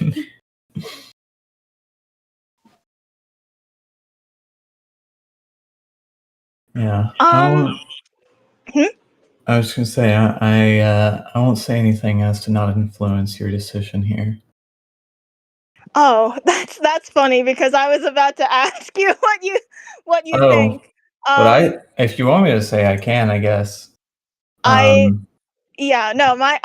you know what? I think my determining factor. Val, do you want to go be sneaky? I do. Okay. In that case, yeah, Juby is going to say, okay, I am a little bit wary about getting caught by the guards, but I can if anyone else has a better stealth than I do, that might be good. If it's just reading the paper, I can carry that out. Yeah, that sounds like a good idea, and obviously keep an eye out for anything if it looks like they found some important evidence or something. Reading and then reciting it back to us. Yes. Not just reading it. I will also recite it back. Mm-hmm. Okay then. Here's what Juby is gonna do. Juby is going to use Take leans over to Hall and is like, "It's a good thing you clarified. She would do something like that." Oh, fine print in a contract is very important. Okay, Juby is going to use Blessing of the Trickster to give Ume advantage on dexterity stealth checks, and then cast invisibility on her. I also want to cast something. I'm gonna. She's gonna cast Toxic Fury. No. I was gonna say she's gonna be like, I cast fuck you, summon girlfriend. And I'm gonna kiss her while we're both invisible. Shut up! No. Shut up! No. I'm gonna use 2 key points to cast Pass Without Trace. And I'm gonna go ahead and just put that on. How many people can I put that on? You can put it on like 10 people. Oh yeah, I think it's just as many people as I want within 30 feet of me. Yeah, I straight up I think it's like 10 people, so like it's way more than party members we have. Yeah. So I'm just gonna put that on everyone, including me. So that'll give us a +10 to stealth checks. Whoa. Jesus. So that's it for me, I guess, is just the advantage on stealth checks, but yeah, in case we all need to be sneaky, why not? Mm-hmm. Okay. Is there any specifics of invisibility I need to know? Or it's just I'm invisible? You got Pass Without Trace and invisibility and other shit. I think you're so good. Yeah, but I wanna roll also. The only thing you need to know is that the spell ends if you attack someone. Got it. Okay. Make sure to swipe it from him when he's not actively holding it and looking at it in front of his face. Just in case you were going to do that. Make sure to what? Make sure to swipe the paper from him when he's not actively I'm not reading doing it. that. I'm just gonna read it. Oh, that's true, actually. Yeah, our stipulation here is like just read it, unless it's like, this is the scroll of ultimate light, and anyone who holds it will get a +10 to all of their stats or something. Holy shit. That'd be crazy. Yeah, Wait a if minute. it's like that, then I think Ume should steal it. But yeah, so just don't attack anyone, and then what else is I gonna say? And then yeah, look out for like anything extra. And hold your breath. Okay, I won't breathe on him. Okay, all this cast, I will go and try to take a sneak peek. All right. Can I roll? Can I roll stealth? Yeah. Stealth. Can I roll stealth? I got too excited. Pretty please, can I roll stealth? Ume fucking doing the cartoony ass tiptoe like I'm so stealthy right now. I'm going to roll stealth. Yeah. with Oh, right. advantage. Actually, there was one other thing. Anything that you're wearing or carrying is also invisible. So it is like, if you put something in your pocket, that should also turn invisible if you want to steal something. So if I grab the paper, it'll automatically turn invisible? I think so. I think, yeah, as long as you stuff it in your pocket or something, then it should disappear. Leave me alone. Alright. Okay, here I go. Hold on, wait. That's a 37. Oh, wow. Yeah, that beats Did I- his 18. Okay, phew. She rolled a 19. Holy cow. That's crazy. That's fucking crazy. That's a Take dice. He was there for you. Wow, thanks, Take. Take's problem. spirit is very powerful. Yeah, you Ume can do your little fucking tiptoe all the way up there, hearing the shifting of all of those samurai, and peering over the paper illuminated by this light. You can see. I don't have this like written down, but you can see the kind of case details of the murder of Councilman Sanyo. And so it would outline a few things, and it would use a lot more professional jargon, and it would be like probably like a few papers. But the main takeaways are, it would say things like similar netheril gun. Bullet has been removed, not found at location. Locked door, killed in bed. Before, basically, it would be like, this man was killed by a gun, and we can't find the bullet. And we don't know who would have access to, like, who would be able to get into this room because the door was locked. However, I think it also would have details about the symbols you've been seeing around town, with it saying that Councilman Sanyo believed that he was approaching death, and kind of mysteriously, much like all of his other shit, he mysteriously kind of put these, like painted these himself, like on miscellaneous buildings. And so people kind of thought he was going crazy a bit, because he would just paint and then go on and paint an exact one. And they're so precise that they are just the same over and over again. But yeah, that's the kind of notes at the bottom of just like someone, like some detective rambling, being like, is this connected to the murder? But they can't really glean anything about it. But overall, yeah, he was killed by a gun in his locked room in his sleep. Got it. Do you share all that information with us when you come back? I tiptoe back to my group. You tiptoe back to the group, and you can hear Juvie saying, listen, I'm not going to do it. I'm just saying, theoretically. it would be really funny if I dropped concentration on invisibility right now. I'm not going to. I'm just saying, think about how funny that would be.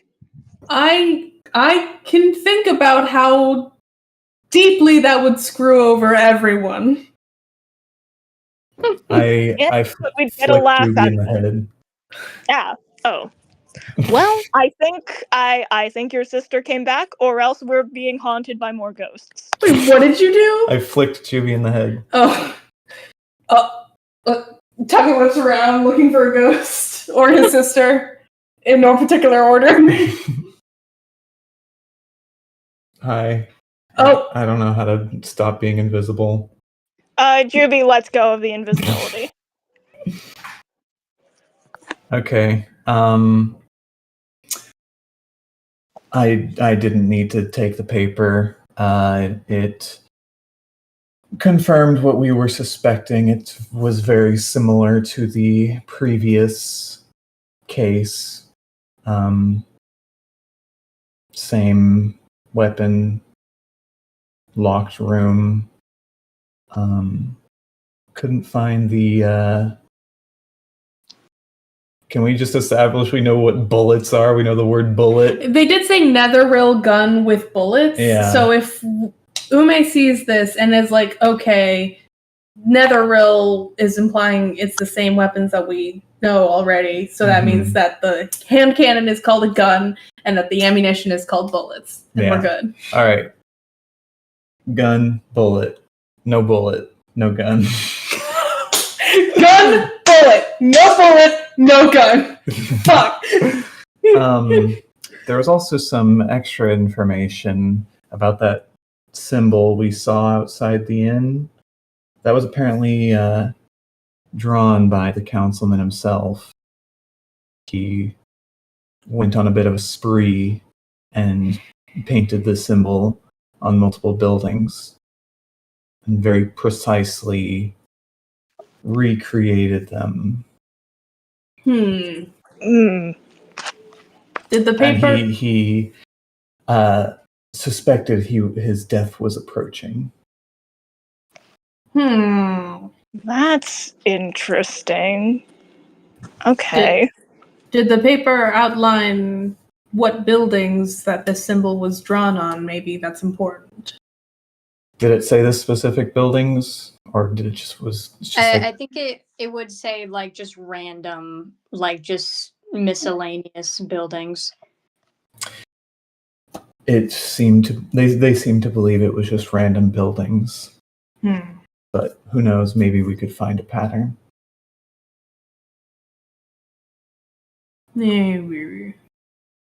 Well, that's very useful, Ume. Thank you so much. She nods. And I have to admit, that was actually kind of cool. Thanks. But don't go getting a big head about it. It was probably mostly the invisibility, so. Well, no, don't say that. Okay, have a little bit of a bigger head about it.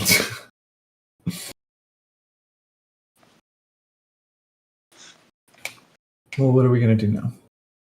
I think we need to get you one of those ward things. From the graveyard. And maybe we'll find more of those symbols on the way there. Why is everyone laughing at me?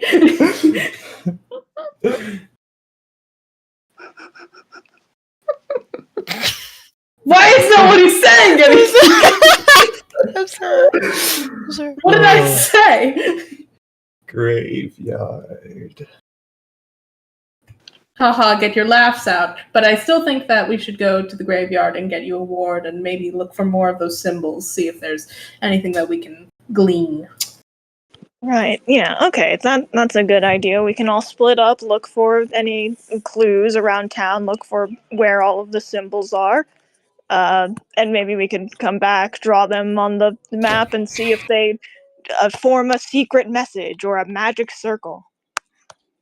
Should we get more copies of this map so we can all have one to mark up? Not a bad idea.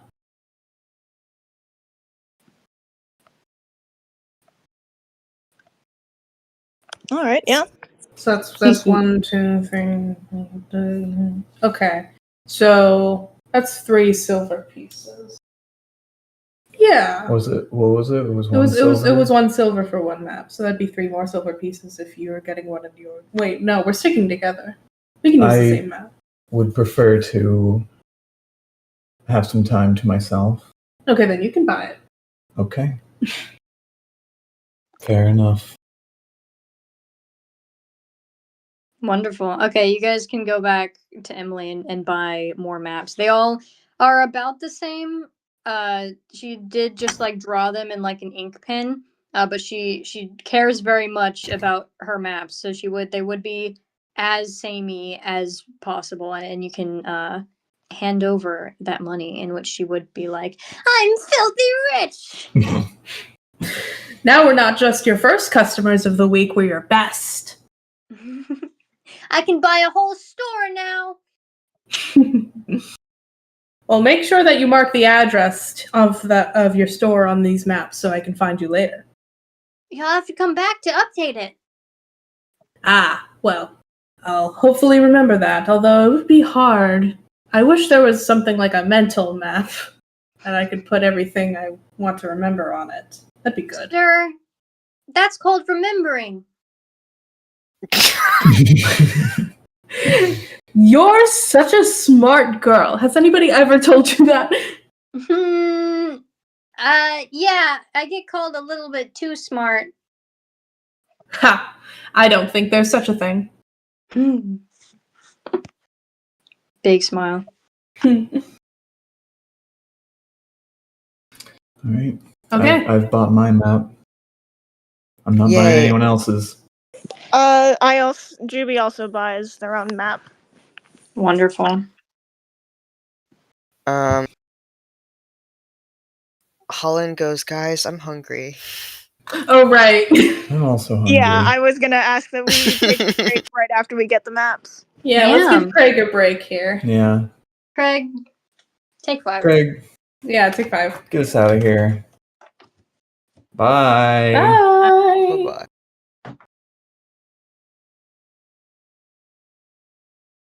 You always scare the shit out of me, Craig. Anyway, welcome back. It's so abrupt every time. We've done it twice, but I'm like, oh god, he's now recording. Now recording. Anyway, welcome back to Frost Maiden. Our dear friends have done a bit of thinking. And where did we leave off? I think Ume was like, I would like some time to myself, and Take was like, okay, we can do our own shit. But yeah, what do you guys want to do? Yeah, we just like last time we agreed to split up. And then right before we started the recording, I was like, guys, I have like a little theory, but I think it's kind of dumb. This probably isn't correct, but I've noticed that the symbol that the councilman like Haley has a picture of it. The symbol kind of matches up. If you overlay it on top of the map, it looks like it matches up with all of the pathways and landmarks of the map. And everyone was just like, "No, Chelsea, that's correct. That seems like that's what it is." So yeah, it seems like the symbol that the councilman has been leaving on all of the buildings, if you overlay it on top of the map of the town, it looks like that all mostly matches up. The like couple things of significance are the circle on the top left looks to be circling one specific house. And also, one of the ways that the symbol doesn't match up with the map is that the pathway to the graveyard is missing. Let's see. And then Jordan, you were saying that you think that the like 3 lines that match up with the sewer system could be the rays of sunlight mentioned in the poem.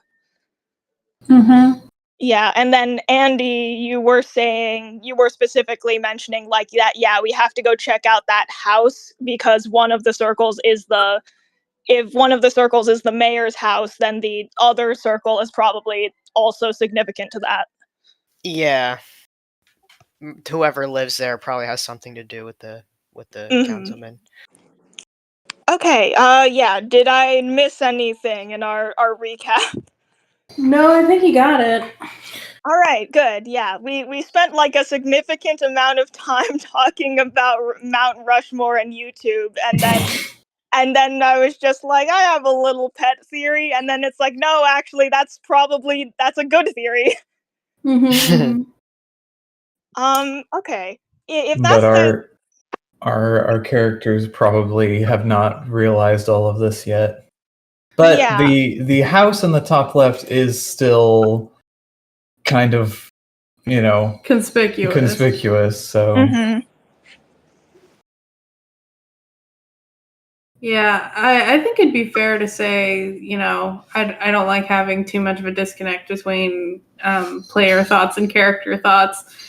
I think it'd be fine to say that, like, looking at after Juby gets his copy of the map, he looks at it and then looks at a thing and is like, "Hey, wait a minute." Yeah, Yeah. I think that's fair enough. I think Juby's a pretty intelligent guy. I also think he is specifically the type of person who, like, if he gets a map, he's going to start drawing his own stuff on it.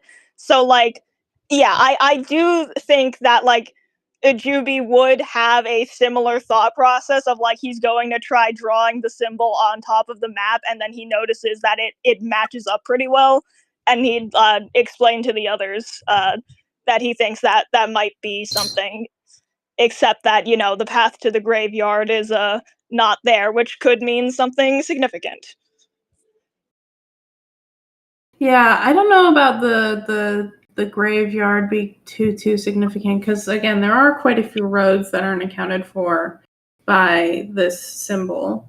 But I still want to go there anyway. there's the top Yeah. road. Yeah, the top road by Emily's house also is not Mm-hmm. drawn in, as well as you mentioned before the road to the orchard, etc. But Well, I want to do some shopping. Everyone wants to shop? Everybody's gonna go shopping. Yay! This At is the what I fest- wanted. at the festival grounds or where? And I guess so. She'll probably look around there first, and then the innkeeper mentioned that like wards and stuff might be closer to the graveyard. So she's gonna look around. There's a couple things she's looking for. All right. She's looking for a place that might sell scrolls. And then and maybe at the same place, but just looking for someone who probably the most, trying to find the most knowledgeable person on like magic stuff here. Like On if there's magic. if there's like a enchanter or someone, an arcanist, someone like that. All right. All right. And when you say scrolls, do you mean like with stuff on them or like empty scrolls? Like magical scrolls to cast spells. Magical scrolls to cast spells. Okay. Okay, yeah. Yeah, I think that she can walk around and there's lots of stores selling very nice silk clothes. There are people selling like toys and kites. There's a lot of people selling like little lanterns, paper or more sturdy ones. And then you get more into the jewelry and magical item sort of section where there's just these pools of golden jewelry, not even with much decoration. They're just like strings of yellow. And you can come across a yeah, let's say a ginger goblin woman who seems to be leaning a bit into her gimmick, and she's wearing like a witch hat and stuff like that. And she seems to have a few scrolls and potions. And is just kind of leaning back in her chair reading a book. Oh, excuse me. Ume will walk up and take notice of the scrolls and we'll just walk up and say, "Hello." Ah, hello. Are you interested in my magical wares? I am. I am looking for something specific. Do you happen to have any scrolls of dispelling magic or counter spells or anything of the sort? Ooh, dispelling magic counterspell. I mostly just sell cantrips and for less magical folk. But let me see. And she's gonna go through um her like a she has like scrolls on display that just have like a few cantrips. You can see like mage hand and stuff. Um yeah, I think that she can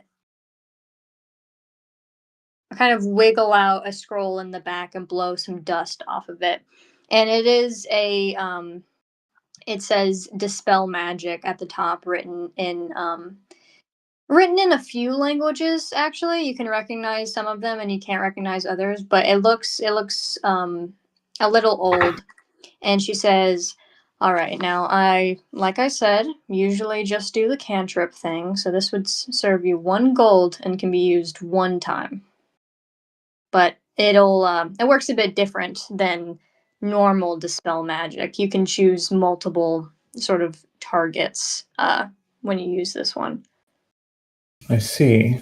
And you said for 1 gold. 1 gold. I'll take it. All right, here you go. That's a 3rd level spell right there. And she like wraps it up in a ribbon to keep it safe and hands it to you. Awesome. Let me write that down.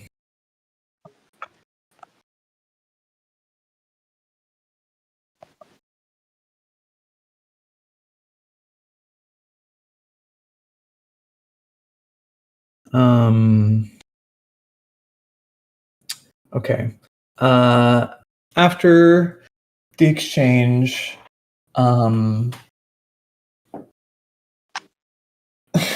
uh, Ume will say, thank you. May I ask, how do you make these scrolls yourself? How knowledgeable are you in magic? Well, to make a scroll like this, you do have to be quite knowledgeable. I make the cantrips ones, like I said, but these higher level spells are going to be found in dungeons and other things. I typically buy them from adventurers themselves, and we can usually strike a deal. I see. Is there anyone in town who might be powerful enough to construct these on their own? Ah, I wouldn't say so. That was more of a ancient netherreal sort of thing. Uh, Having the power to just put magic into paper and allow anyone to use it. I know that higher level wizards can do that, but that's going to be more in the, um, in the, what's it called? In closer to the capital of the Icewind Dale is where all those real magic freaks are going to be. But usually it's just going to be cantrips and 1st level spells. I see. So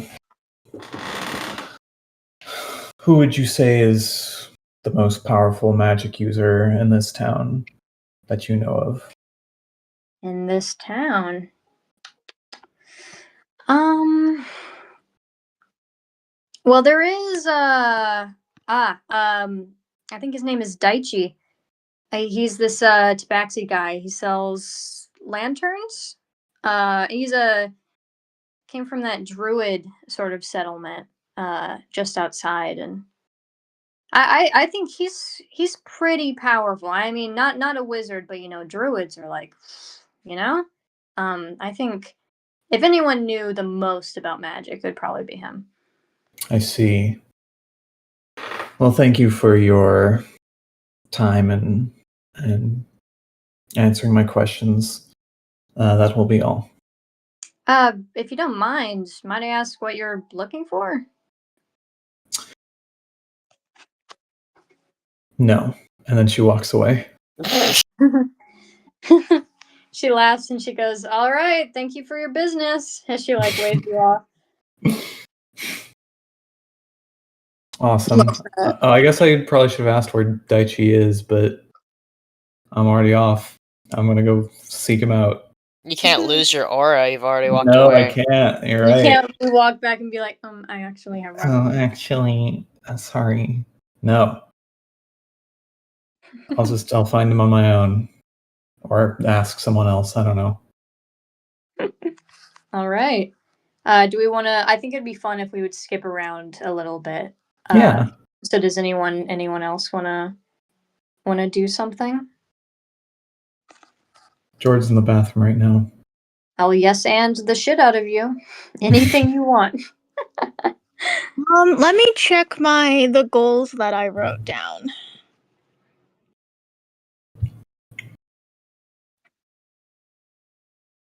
We don't even have to finish up this town this episode. We'll stay here forever. Forever. Okay. I can probably save graffiti the walls for when we're about to leave. Right. I did say during the break that I maybe wanted to try break into the mansion.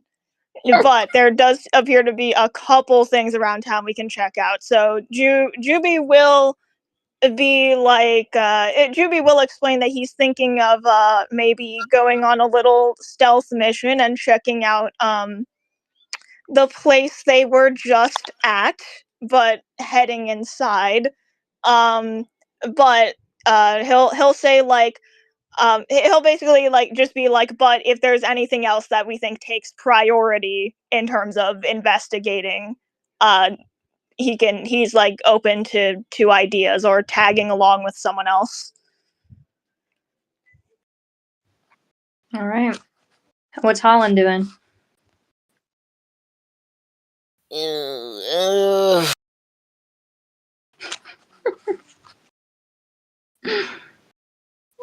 There's so many options.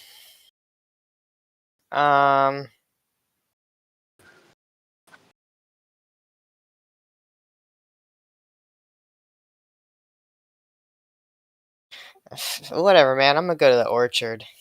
Aw. You're gonna go to the orchard? Yeah, I'm gonna prance in the apples. It is apples. Yay. I'm sure the trees are doing great this time of year. Yeah, you can go to the orchard and you can see a couple of people doing the best they can, with their with their partners going on and like trying to have cute little dates, but it's like really dark, so everyone has lanterns. I have a lantern. Oh, you have a lantern? Yeah, you gave me one. Oh yeah. Yeah, I do. Yeah, you go out to the orchard and you see lots of barren trees. Give me like perception or investigation, Holland. Okay. I'm way better at investigation.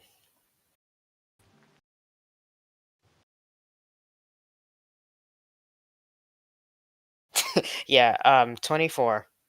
24. God damn. Did I just waste a 19 at looking at trees? Maybe. You have your beautiful lantern with you, and you're walking through this orchard, and a lot of the trees are like quite barren, but you still tell that there's like a sense of life here. It's not like the coldest thing ever, and like not even all the grass is dead. So this is the most greenery you've seen in a while, and you can notice that kind of like a bit far off, like in the distance at like the edge of the city, you can see a single tree that seems to be like an evergreen tree, and it has these beautiful golden leaves, like real far off. Whoa. It's somewhere like an ever gold tree. All right. Can I go look at the tree? Yeah, you go up and inspect that tree, and it's a little bit of a walk, but like I said, it's not even a terrible temperature. It's the warmest that it's been in a while. You go up, there's absolutely no one back here. In fact, there's like some rotten fruit that never even got picked up. um, so you kind of it almost smells like a wine sort of smell in the air, and you approach this tree, and it's a very beautiful tree. But as you approach with your lantern, you see the light shine on the bark from your lantern, and a like you see a golden X appear where your light shines on that tree.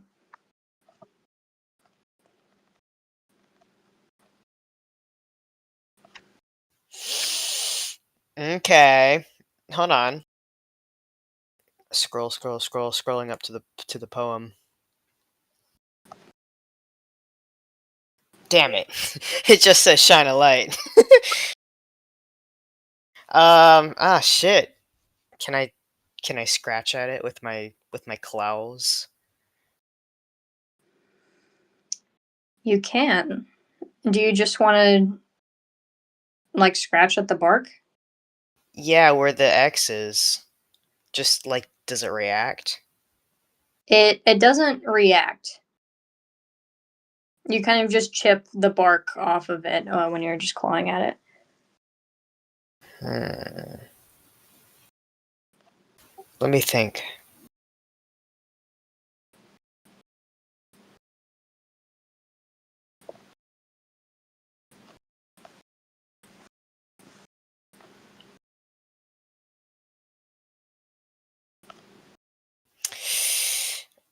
Can I hold the can I shine a light um up to like every part of the tree that I can? I'll I'm pretty tall.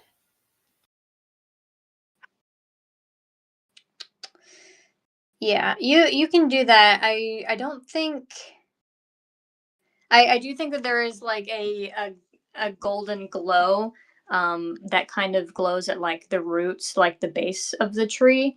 But I don't think there's anything like up in the like branches and leaves. Okay.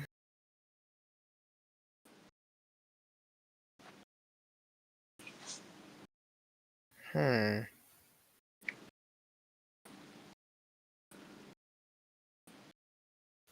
Thinking about what I could do here. Um, has it got any apples? It does not. Dang. Okay. Um, just okay. Cool. Golden fucking tree. Scary. Um, I can't think if there's anything else I can do with this right now. I might need more information.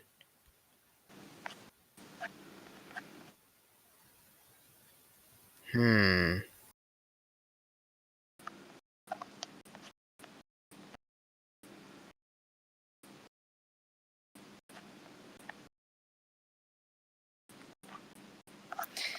Okay.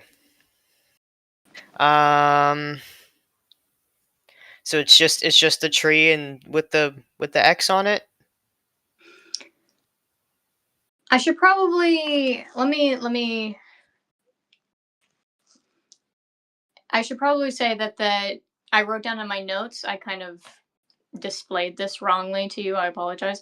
The X is meant to be in front of the tree on the ground. Oh. Yeah, I'm sorry. I read that wrong. Oh. Dig! Dig! Dig! Dig! Dig! Sorry, Dig! I thought it was on the tree. Like, when people are gonna chop down a tree. I described it like it was on the tree, and then I reread that, and I was like, shit. Okay, because I was like, I don't want to chop this tree down. That would make me feel bad. No, dig! All right. You just start digging with your big paws. Yeah! This is potentially the funniest outcome. I'll tell you that. I feel like if we sent anyone other than Holland here, this would not happen, I don't think. But this is the funniest outcome ever, and I just need y'all to sit back with me and enjoy for a second. Holland wants to dig. You discover a landmine. No! No, Holland, you dig, and what's going through Holland's mind as he's digging here? X marks the spot for buried treasure. Okay, not in a materialistic way, but in a there's gotta be something down there. It's the funniest thing in the world without. Oh my fucking god! Oh, I'm please so don't. happy right now. Please don't be a corpse. No. Okay. No. I wouldn't. It wouldn't be that funny. Okay. You give me. No, I'll just let you dig this. He has big ass fucking paws, and he has a claw ability. And he is digging it with his hands, like how a dog digs a hole.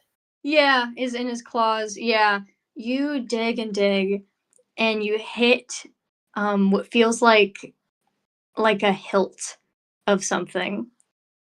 No fucking way. It's the mythical sword of light. Can I pull it? Can I pull it out? Am I the chosen one? Holland, do you think that your heart is true?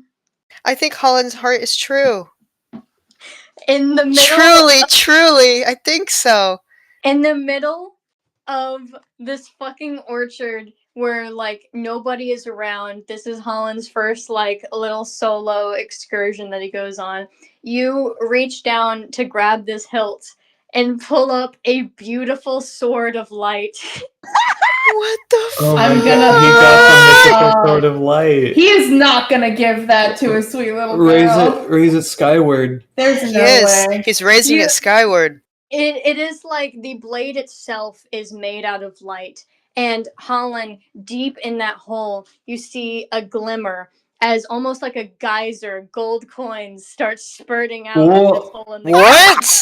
What the fuck? Holy shit. What is happening? You're in the machine at the mall where it starts spraying dollars everywhere. You have to grab as We're much playing as you a can. different game. Where's the Legend of Zelda treasure theme tune?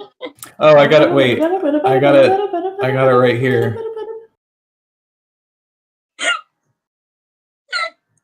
That is not Legend of Zelda or the treasure theme. That's Legend of Zelda. That's not how it goes, but okay, the sword. He was like, yes, but when the coins start spilling out, he's like, whoa, whoa. Grab them all. You hit like an oil spurt. Yeah, what the fuck? What is this? That's what what is this? What do you even do in this situation? So did the X only appear when you brought light to it? Yeah. Okay, I was gonna say, did everyone just walk past the X marks the spot? No one's ever walked around this part of the orchard with a flashlight. Ever. Well, yeah, because what is that? What are you talking about?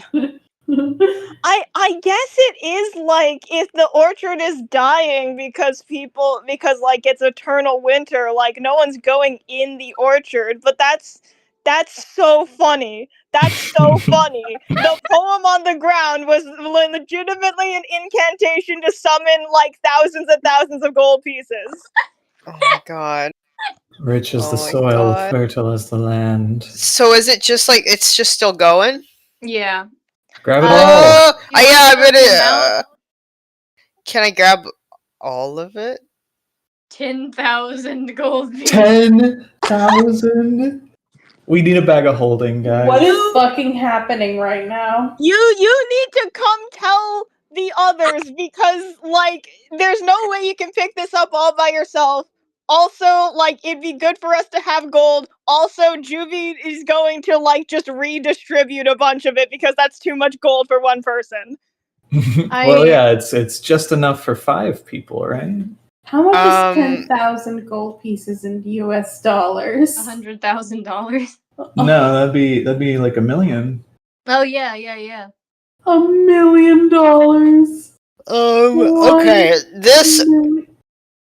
this has gotta like disappear at the end of the journey or something, or there's gonna be like the sweet girl who made the map is gonna be like, I'm sick and my chemo is medical bill is 10,000 $1 million. Yeah. The old man is going to be like, I'll tell you, but for a price. $1 million.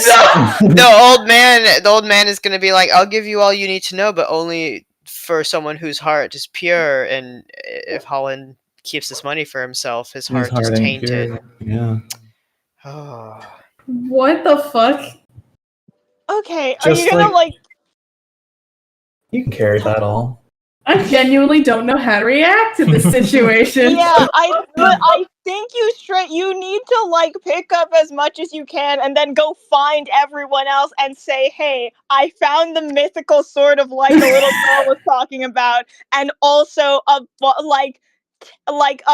more than 1,000 gold pieces spilled out of the ground, so I need help." Yeah. Is everyone split up or is everyone in one place right now? Everyone's split up. Okay. Holland's all alone. Holland's just gonna deal with this. Eat it. Swallow it. He already has a fair amount of money that he just like keeps in his fantasy wallet. So he's just gonna put that in there and hold on to it. It's probably kind of heavy. But no, not too much for him. Kind of heavy? That's gold. What was it? 10,000 10,000 gold. 10,000 gold coins? Well, on the other hand, I don't think we're counting coin weight. Yeah, that's what I was thinking. I'm gonna throw up. We're not using encumbrance. Yeah, we're not doing encumbrance rules. We're not doing coin weight, so this is fine. Yeah, this is within the rules. There we go. Okay, He picks it up. Can we cut to someone else? Yeah. He's gonna spend an hour picking it all up. Yeah, what happens is that Holland has his fucking King Arthur moment. Yeah, we're gonna skip over to Juby or Take. Okay. Yeah, I was saying that Juby might go check out the manor area again, unless anyone else wants him to like help tag along and investigate something. Which I guess would just be Take if you want like help at the graveyard or something, or if you're going to check out the house on the top left. I think Take's good by himself at the graveyard. I just want to mention 10,000 gold pieces comes up to about 200 pounds. Which Holland would not have a hard time carrying. No! Honestly, yeah. No! I think the only logistical problem here is finding a place to store it. Mm-hmm. But it's a game wallet. It's fine. A game wallet. Anyway, yeah, Take's fine going to the graveyard on his own, basically. Can Abaddon come with you? Yeah, Take did want to pick up stuff at the festival, on the festival grounds as well. He promised a kite. Okay. Yeah. So are we? Sorry, I was zoning out because I was like, they found my sword of light. Yeah. So Juby wants to go to the mansion, and Yeah. Take's going to go to. I think doing Juby first would be better. Okay. All right. Actually, before I head to the mansion, well, okay, Juby's gonna kind of walk by the place. Like, how many guards does it look like there are there? A lot. In like the entrance, probably 10. Entrance probably 10. Okay. All right. There's three things I can do here. One of them, go full stealth, probably the most advisable option. Secondly, the less advisable option, but the funnier option, recast disguise self, but disguise myself as a guard. Third thing is I was maybe going to check out the jail, actually. You know what? Maybe I'll go look at the jail first. All right.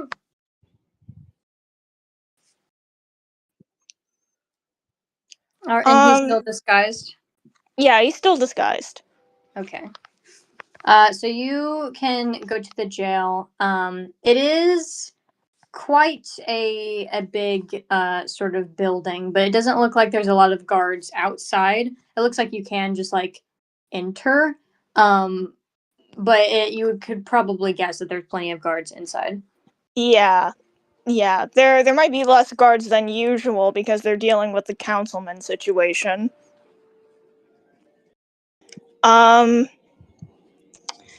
Okay, so here's the thing. Juby would probably know this. Do they accept like visitors? Yeah. Okay then. First thing I'm going to do is you know what? Actually, I'm going to cast Find Traps. All right. Do you need to roll anything for that, or are you just casting it?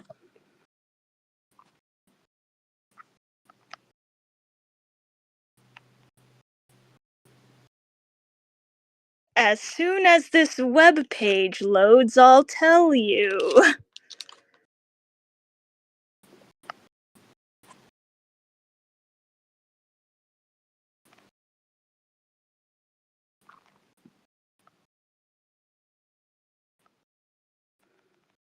No way was I gonna let Holland view that fucking tree, but he rolled like a fucking 23. 24. A 24 on perceiving my trees. Yeah. It was like, and I brought my lantern that I have. Yeah. Yeah. That I own. That I own, that I have my lantern that I own. Yeah. That's so funny. Yeah, I don't have to roll anything. It's a range of 120 feet. It is like sort of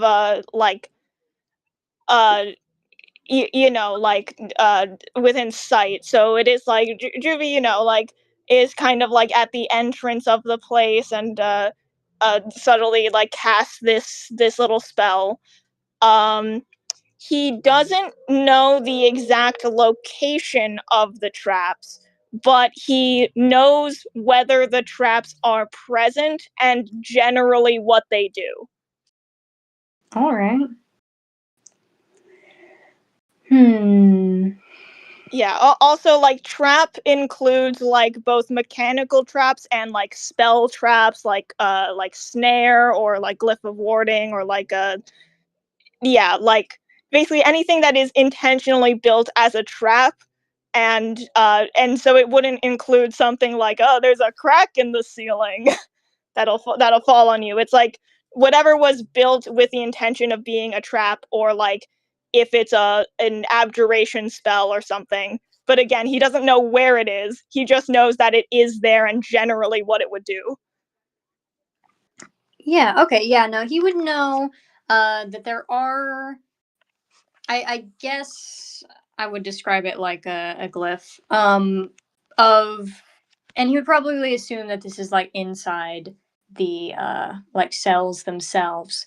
But like if someone casts a spell, then it like will do like lightning damage to them.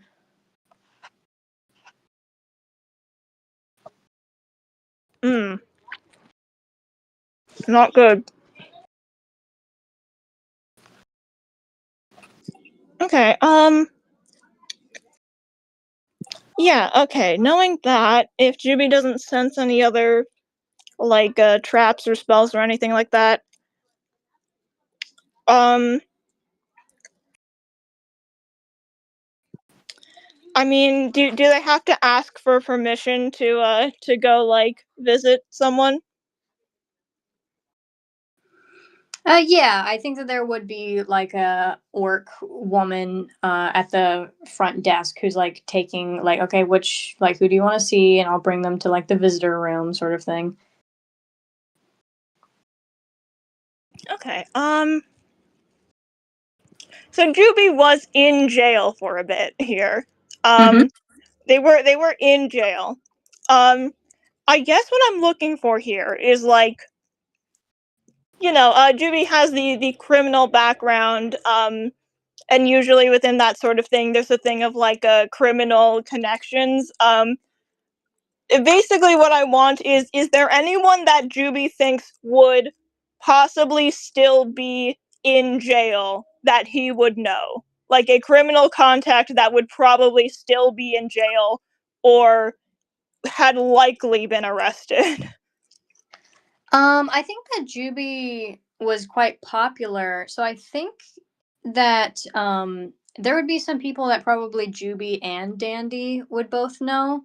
And here, and I do have written down some inmates. I didn't name them, but I do think that Juby would know these people. You have like a dwarf who's like a notorious pickpocketer because he's like ass level. You've got uh, you've got a Kinku who does a lot of like voice like scams, you know. And then you have a Goliath who would work with them, and his name is Little Wiener. And Excuse me? his name is Little Wiener, and he is not very good at the job, and has notoriously gotten them caught multiple times. Oh, that's so fun. Val says, I gotta hire Little Wiener. Yeah. I gotta hire Little Wiener. Okay, yeah. The perfect guy for the job. Perfect guy for the job. Yeah. Okay, I'm trying to think of like what it is that Juby wants to get out of this, because part of it is just he wants to go visit his old buddies. But I'm trying to think like specifically it is like well, basically if I don't know, if something happened at the jail, or like for example, if someone managed to like break out of jail, that would probably get the guards' attention, and then Juby might have an easier time breaking into the manor.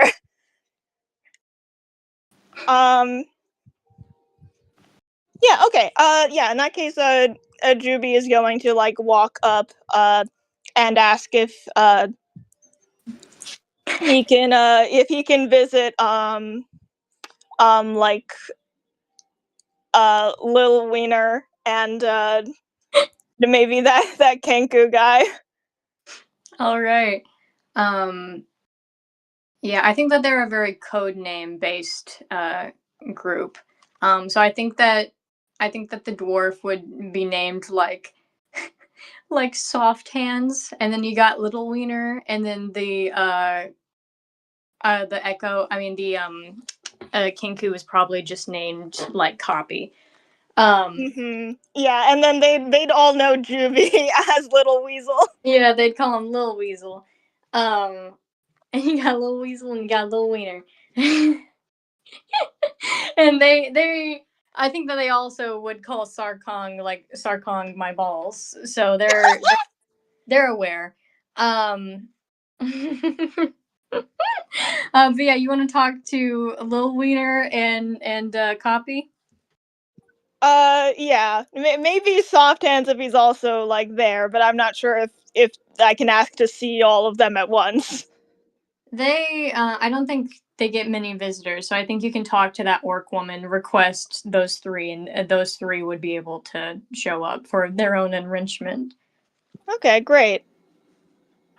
So yeah, you can get pulled into this other room, and you're still in disguise, right? So they would not recognize you. Yes. Yeah. All right. Yeah, Soft Hands, this dwarf man with like a ton of scars and like an eye patch would be like messing with a toothpick in his mouth. And he would sit down, and so would that giant Goliath little wiener and be very like slick, like fucking rubbing his hands together like a fly, Kenku. And Soft Hands looks at you with that toothpick and he points the toothpick at you and he says, "All right, who the hell is this?"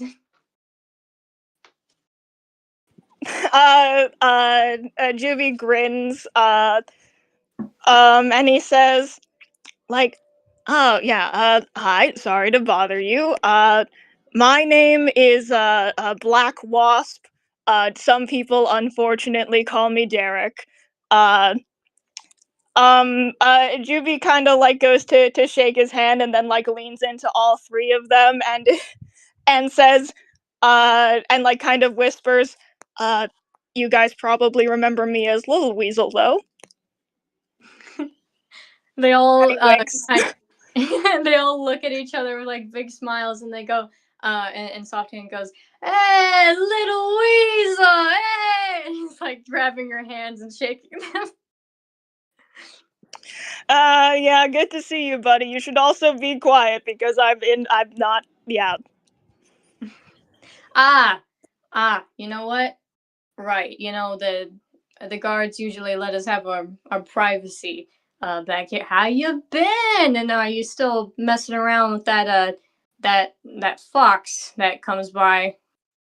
Oh yeah, I mean, it's been pretty up and down. I finally made, progress on that, thing, the quest item I was looking for. Mhm. Yeah, and, well, actually, speaking of our, Foxy friend, she is, also in town. Hmm. Well, if you talk to her, she still owes me about 20 gold.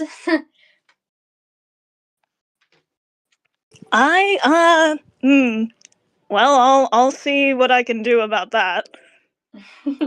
No hard feelings, though. I'm the one who's behind bars. I hope y'all enjoy your freedom. Matter of fact, we're working with this new guy, and we actually found a quest item ourselves. But well, Lil Wiener went and wienered it up. Haley. God damn it. Sorry, that's, oh god.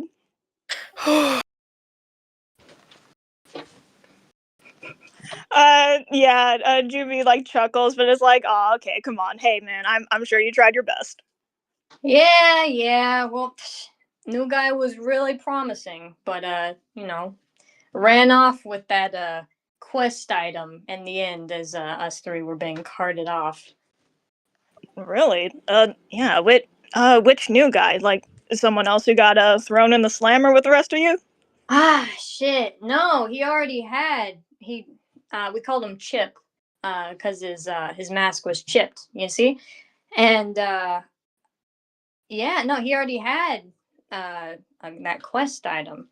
And he was just looking for some assistance getting around town cuz you know, the feds can be a little pushy, and they're distracted now with the councilman and such. But at the time, you know, old buddy needs some help. So we were helping around town, stealing this and that, and well, Lil Wiener was talking a little bit too loud about that quest item, and well, look where we are. Well, nothing wrong with a little enthusiasm.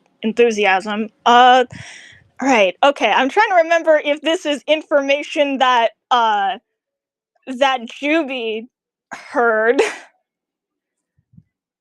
about. Was that when we were talking to the hag? Was that a thing that the hag said out loud? About what? About never mind. Juby would ask this anyway, of just like, yeah, like a mask. Like, what kind of mask? What did they look like? Fucking some white guy, bunny ears. He had this mask with like a snowflake on it. Yeah. Okay. Yeah. Okay. Regardless of, I can't exactly remember whether or not the hag said to everyone that was it Matsu was like had a like mask that was cracked. I think everyone knows that, but I couldn't remember. But at the very least, yeah, the little shard we found in the bush. Yes, thank you. Um, okay, so yeah, so Juby would probably recognize that then. Um, yeah, so they do probably recognize that description. And that matches up with what we know about him. Okay, Juby's like, oh, huh, that's actually all right.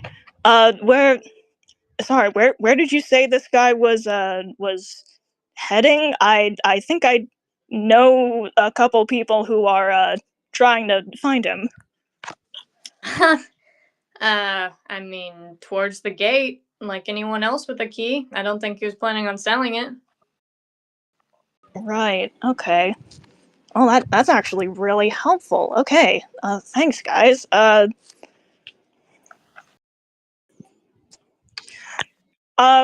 kind of like looks around and is like, you said that you guys are usually given privacy by the guards, right? They're real nice about that sort of thing. Yeah, they are pretty nice for guards. Right. Well, you guys actually did me a pretty good solid by giving me that information. You know what? Here, I'm kind of investigating whatever happened to the councilman. And I was thinking it might be useful if some of the guards who were over there maybe had a couple more responsibilities to take care of. So, since you guys did me a solid, I could try help you guys out if you have any plans to, I don't know, make parole early.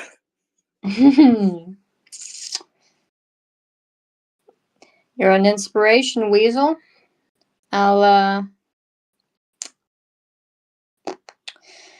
don't think it'd be hard.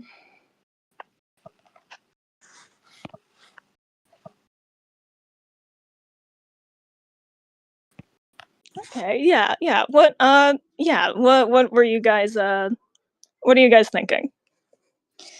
Well, there's some wizard guys, some wild magic people. You spook them. They cast a spell. Those glyphs go off. Everybody's chaos, throwing shit everywhere. Guards get distracted, need backup, too many people. It's a big ass prison. Wouldn't even be able to be tracked back to us.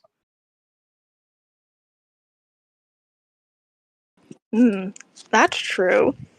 And I have a couple more spells since the last time we all saw each other. I've been practicing, uh, praying, got some combat experience. So, if any of you guys wanted to slip away at all, it would probably help that I have, you know, I've been learning a couple spells about non-detection and passing without trace and invisibility. You the man. He kind of like punches your shoulder. Yeah, Juby laughs at that. Yeah, and then he's basically just like, okay, so like, how do we want to do this? Right.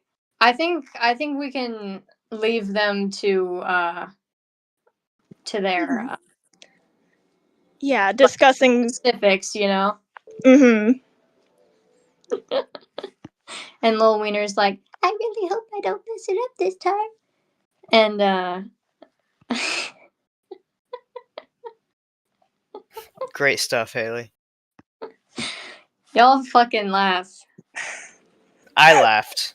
Yeah. Yeah. I did laugh. I was muted. Y'all laugh at this shit.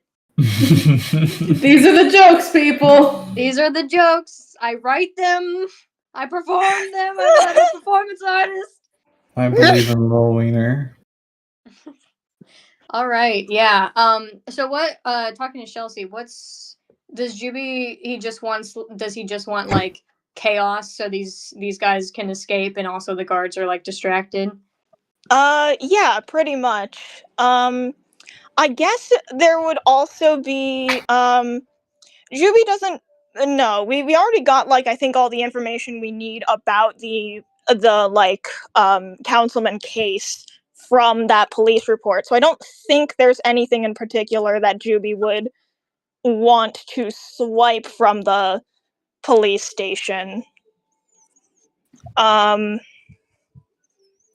Yeah, so I think that is pretty much the plan here. Okay.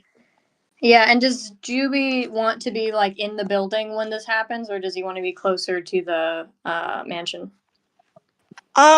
Probably yeah, probably closer to the mansion.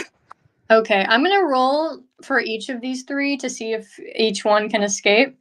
Okay, before this happens, Yeah, I yeah. am going to cast spells on them. I did say I was going to do that. Okay, I do have Pass Without Trace.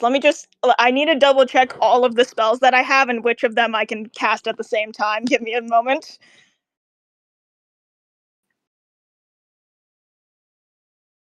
We gotta save Soft Hands, Little Wiener, and Copy. They're fan favorites. We have plushies. We got plushies. We got plushies. We got t-shirts. We got hoodies. Soft Hands' hands are really soft. We got Soft Hands gloves. We got Little Wiener Wiener. We got Copy machines.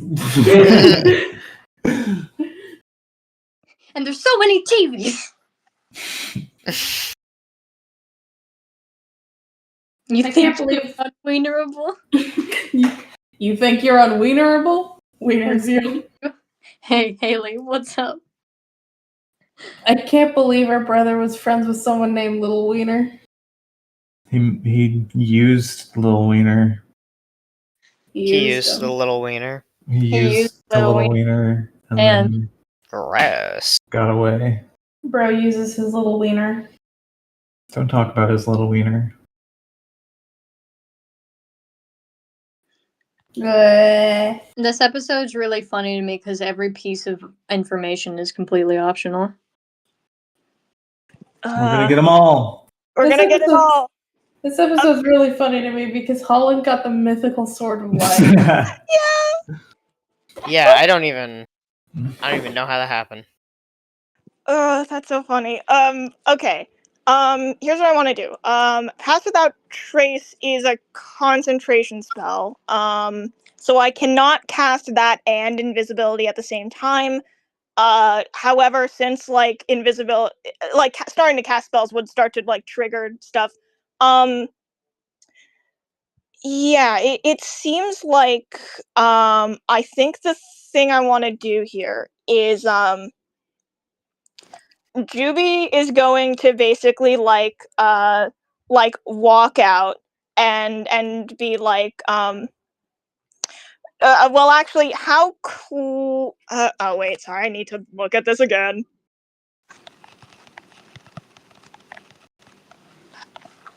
Okay, it's each creature you choose within 30 feet of you. Juby is basically going to cast this on as many people as possible. So it would probably be like as they're leaving, they're like, you know, the time for visiting is up. They're like going to go leave. Because they definitely want to cast. Okay, they're casting Pass Without Trace on their three buddies, and then would they be within 30 feet of any of the other prisoners if as they're like leaving? Yeah, sure. Okay, yeah, they're gonna cast on their three buddies, and then like, I guess 7 other prisoners if they can see 7 other prisoners. Yeah, they can see 7 other prisoners. Yeah, great, because they already have a Pass Without Trace from Ume or like non-detection or something, whichever one Ume cast. It was Yeah. Pass Without Trace. Yeah. Pass Without Trace. Okay, yeah. Then Juby doesn't need it for themselves, so they cast on 10 people, including like those 3 guys. They're also going to they're gonna like before they leave, they're gonna like go up to Lil Wiener, put their very tiny hands inside of their like inside of his really large hands and be like, Weenie, listen to me. I get it. I know it's hard being a big guy. I can't relate to that, but I mean, you know, I mean, there's disadvantages to being a little guy like me, but there's advantages to it too. And there's disadvantages to being a big guy like you, and there's advantages to it too. So, you know, I feel like you can I feel like there will come a time where you can figure out what your strengths are. You know, you can't give up. You got to keep believing in yourself, and I think you're gonna make it, bud. And I will cast uh Lil Wiener will like feel kind of like a surge of like positive magic energy as Juby casts Blessing of the Trickster, which also means they're taking it away from Ume. For Lil Wiener! Yeah. Hey, I wanted that. For Lil Yeah, Wiener. sorry. So they're like taking Ume can like kind of feel this sort of like lightness in her step wherever she is looking for that tabaxi. This like lightness in her step kind of you know, disappears a bit. She's obviously still like under the effects of her own Pass Without Trace, but there's a there's a sort of swiftness to her movements that kind of disappears, and she can assume that Juby for an emergency situation had to recast that spell for a very, very good reason, which is that Lil Wiener needs it. He needs it. He needs it. He's not good at this. Mm-hmm. He needs it. So yeah, that's what they do. So all of them have plus 10 to like stealth checks. You know, they don't leave any traces or like footprints or anything behind them. And also Lil Wiener has advantage on stealth checks as well. Awesome. That's fucking awesome. Ooh. Okay. And then finally Juby is going to like wave goodbye to his buddies and then kind of like start kind of walking away in between like where the jail is and where the manor is. All right. Oh, my sweet weenie. Okay. Okay. Yeah. So they're gonna do their thing, what I'm gonna say is that Juby can hear like a lot of like explosive spells going off and like zapping sounds and screaming and fighting coming from the jail like as he leaves and approaches the mansion. Um, and I rolled to see if my sweet trio could get out. Yes. And what does pass without a trace do? They don't leave.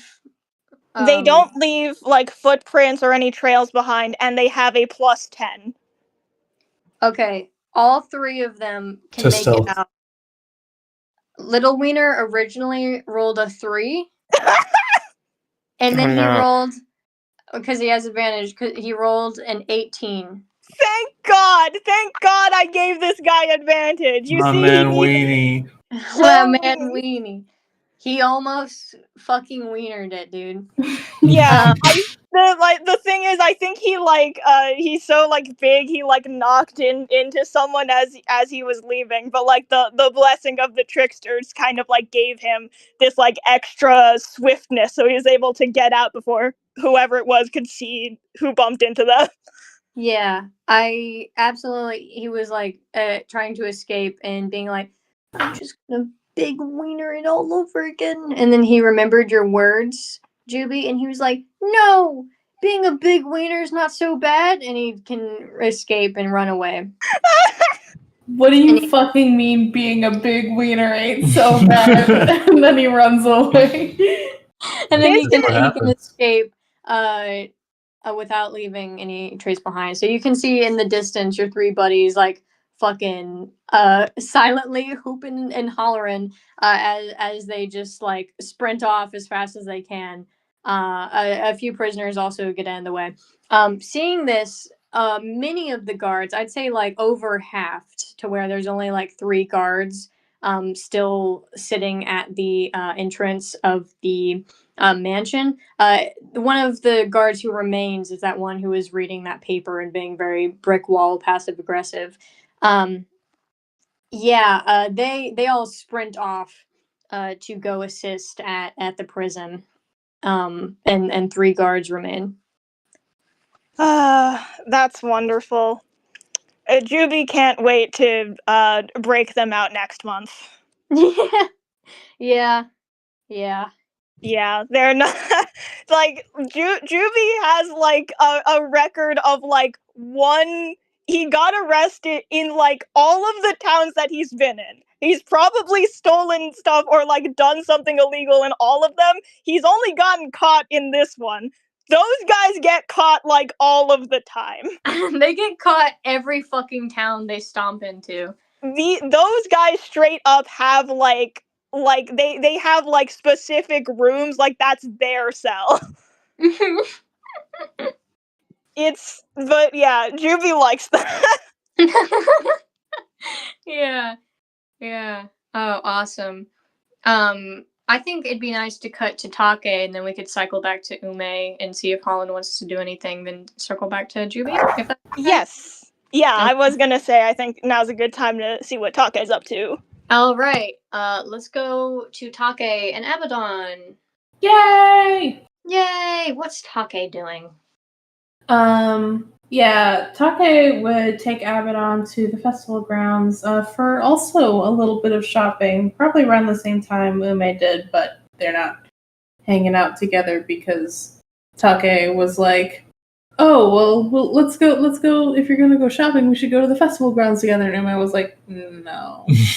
I'm being mysterious and bad. And Take got sad, but And I was like, she's so cool. Abaddon didn't say that. I think he did. Abaddon wants a scarf. He wants a scarf. Yeah. Oh, like Take. Okay. Yeah. Red scarf. Take would take Abaddon into town. Take would keep in mind toys, but of course, if Abaddon wants a scarf, they can go look for a scarf. Take him down to where all the clothes are. Get a nice one, nice sturdy fabric. won't tear too easily if it gets caught. Nice and warm, etc. Yeah. The What color? shop. I'll tell you Abaddon's shopping list, and you can give me the yes or no. Oh, good. Okay. Yeah, do that. 1, he wants a red scarf. This would probably be fairly cheap. So like, I don't know, 5 copper. Okay. Yeah, that's a yes. That's a yes. Abaddon wants a toy. I don't think he has really super played with toys. So I think he would just walk up to like fucking monster figurines and be like, that one. All right, cool. What monster does he want? He'd like a little, like he'd like a fucking beholder figure. Get him a blue monkey. No, there's no blue monkeys. Blue monkeys would exist in this world, but they're not here right now. They're not like a cool monster or anything. That's like a fucked up, like, mutated cultist. Yeah, what the fuck? Why did that even... Sorry, I'm not going to think about the logistics of the blue and why they happen to fucking exist in that universe. But anyway, he wants like a beholder, or he wants like a dragon. He likes... Honestly, he would lean more towards like monsters that like fuck up your mind. Yeah, that's funny. I want the mind flare action figure. Shit like that. And that'd also be like fucking another like 5 copper. Okay, yeah. Yeah, he can get a beholder toy for 5 copper. That's good. Sweet. What do you want? Anything else? Oh yeah, I think he was like, I want a weapon, and then you got him a toy, and he was like, maybe creativity is the real weapon. What? And he's getting over himself, you know. He's learning from you. He's learning. But yeah, okay, I think that's all he'd want until y'all can come across like a kite stand or something. Aw. Okay. Yeah, that's super easy. I'll take a silver out of Take's inventory for that. All right, sweet. Yeah. Take does want to go to the graveyard after this. I don't know if I mean Abaddon can come. It's just a graveyard, but he's got to promise to be respectful. Abaddon, Not yet. Abaddon Yeah. might be a little scared by the graveyard. So he might like want a kite and then just want to like peacefully fly his kite on the edge of the graveyard. Yeah, that's totally good. Right. What kind of kite does he get? I know that there's kites that come in like cool shapes. He could get like a dragon one. He'd absolutely get like a red dragon one Nice. to fly around. I think that they're just like giving these shits out TBH, so I think that's just free. Yay! It's free kite day. They're just like, don't fucking litter, but you can have a free kite. Don't litter, but it's free kite day. Mhm. Nice. All right. Going to the graveyard, Take would, if he doesn't want to go in, then he doesn't have to go in. But Take would make a point to say that, you should be careful in a graveyard, but there's nothing really scary about it. A lot of people find it very comforting to be around like past loved ones, and that it can be pretty nice. But in this specific case, there may also be ghosts, so that's also fine. I think he would. The nuances. Yeah, he would be like, I'm not equipped to fight a ghost. I'm gonna stand out here. All right. If a ghost shows up, scream as loud as you can. Okay. Good. Wonderful. And Takeko will make his way to the graveyard. Mhm. Well, further in, there are many, many graves, and it's very illuminated. Like I said, there's a ton of lanterns in this place. There's not a ton of darkness around, and there's plenty of like flowers that have kind of frozen in time. Like you can tell that they're old, but they're caked in snow and kind of like preserved in that way, sitting on these graves. And is he looking for anything specific? He's looking for like a small stand or something where he can buy wards and charms and stuff. But he's also just like looking around. He's never been here before, and it kind of cool. All right. To the right of him, he can see like more on the edge of the graveyard. There's a few stalls with like charms and awards on stuff. And to the left of him, in the like very misty distance, he can see turned around is that old man. Are you fucking kidding me? He's a ghost, dude. He's a Okay. ghost. Okay. Take is just gonna go to the stands real quick. He's gonna go to the booths. But he'll keep that in mind for later. All right. Oh wait, no, he's gonna get a ward for Ume. He can't. Okay. Okay, yeah, no, he's still going to the stands. All right. You're going to the stand, and you can see like a fully pitch black, like tiefling woman with like pink hair, and she's selling some wards that are just like ghosts, and like it's specifically the wards would be like undead have a disadvantage attacking you.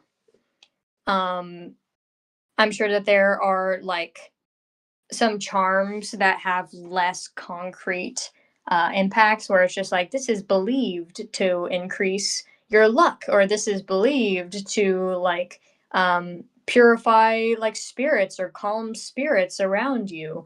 But I wouldn't have like a stat block for that, Yeah, that makes sense. So what charms do you have stat blocks for? I don't actually have stat blocks for any of them. What I was saying is that I would be able to quickly make a stat block for like it would quite literally be like you get a ward, undead have disadvantage when attacking you. Okay. Yeah. Yeah, okay. I think he would get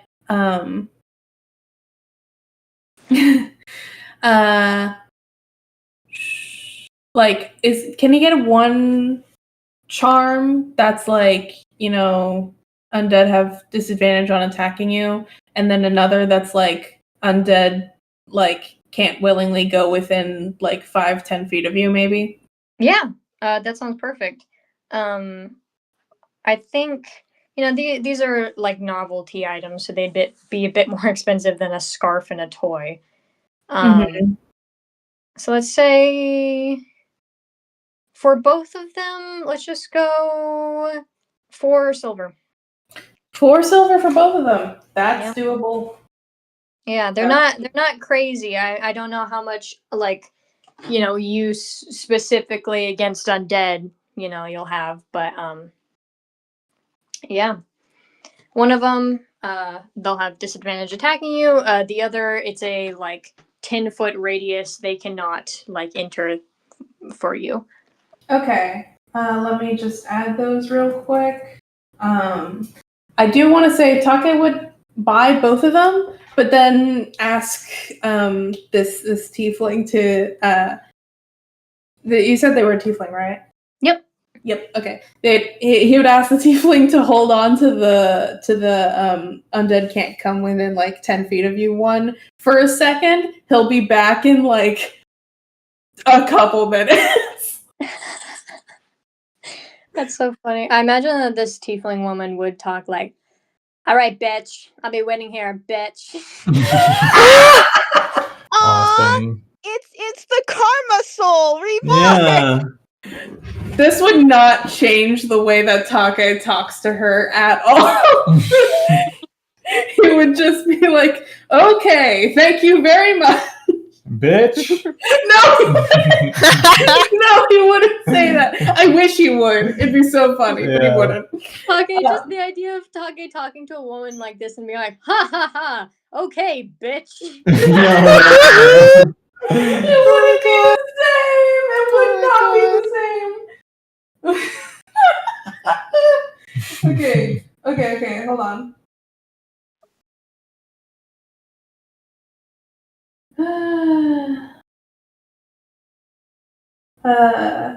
Okay, and then add item to backpack, sure.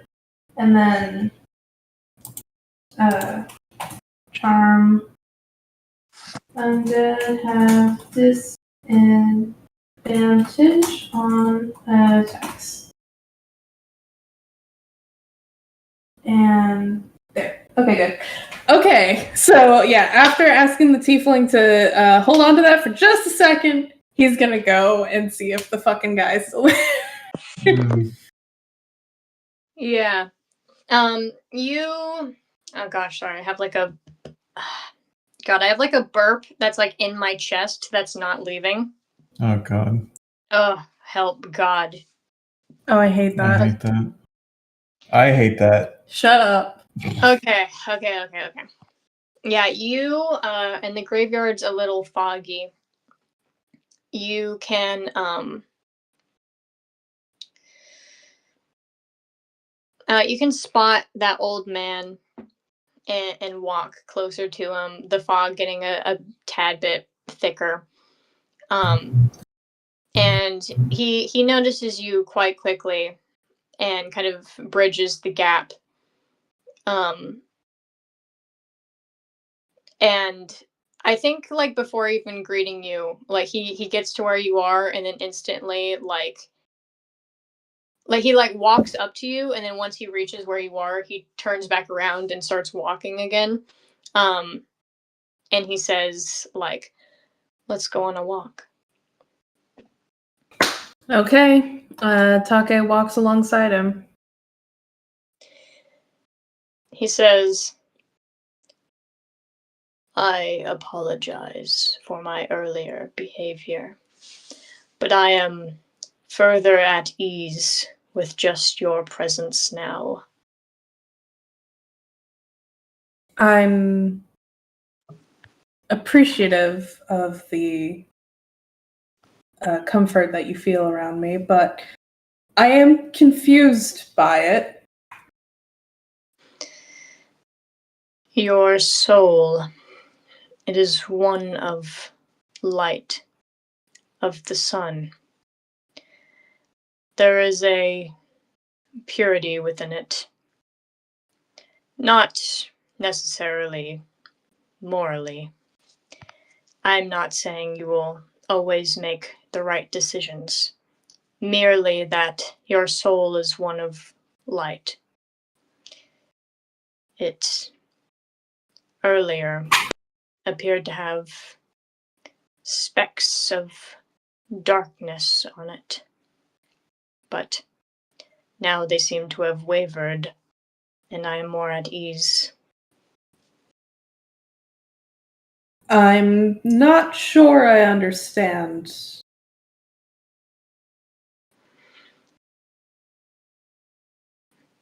Your sister,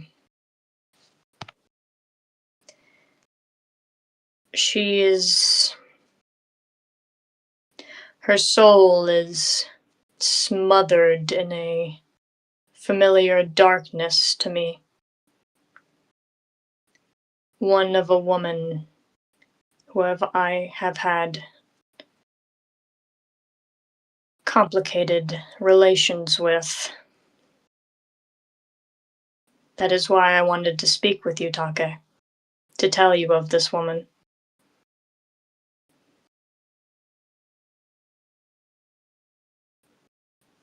Okay, I'm just going to withhold any assumptions until you're done. He smiles and he says, I appreciate that. You must know. And he kind of glances at your ward and he says, you left the one behind that would interfere with this conversation.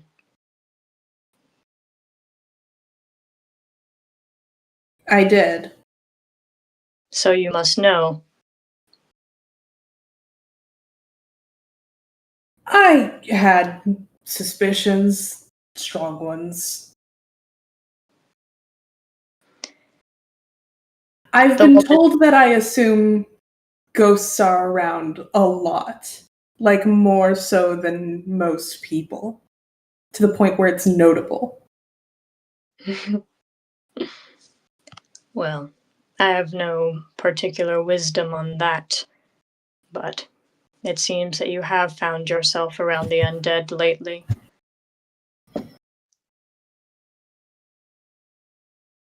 And they were calling me crazy. They were calling me crazy, but I'm not crazy.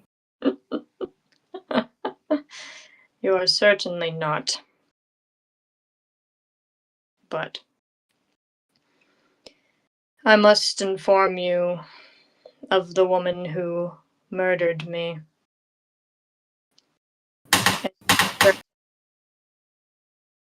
A certain Arielai,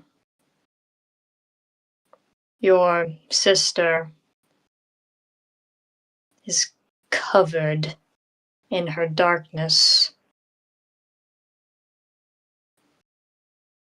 That's why I did not speak to her. I'm sorry. You shut up. You shut up.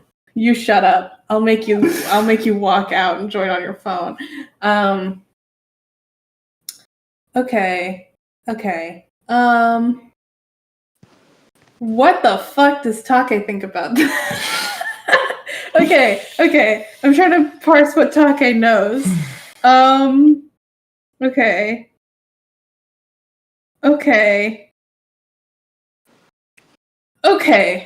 He's gonna be true to his word. He's gonna not make any assumptions.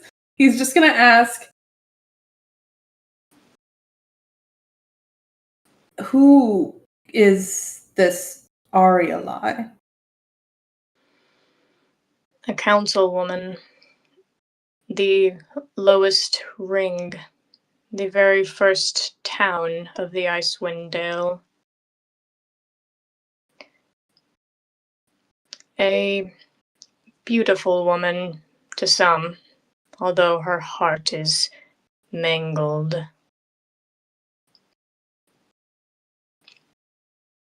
Take makes a very upset face and he goes, I know her. I know. You must have seen her or been near her recently. That was the specks left on your soul. Yeah. Is that how bad she is? That just being around her for like 20 minutes is enough to leave dark specks on my soul for the next multiple hours? She's a sick bitch, Take. Whoa! That's some. Apparently she did murder you, so I feel like that's fair. Well, to a point. Well, I'm just going to withhold my judgment. It's not like I've been murdered, so. I don't normally refer to women that way, but I must admit, malice just burns when I'm near her energy. Interesting. Okay. I also had my suspicions that she had more to do with my sister than she let on. Both of them.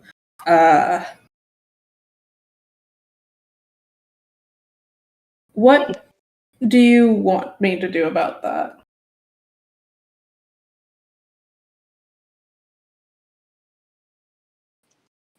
It is not up to me what you do. I merely believe that your soul is the one who can make the right decisions, even if they are hard. You're of family, but also of honor and what is right.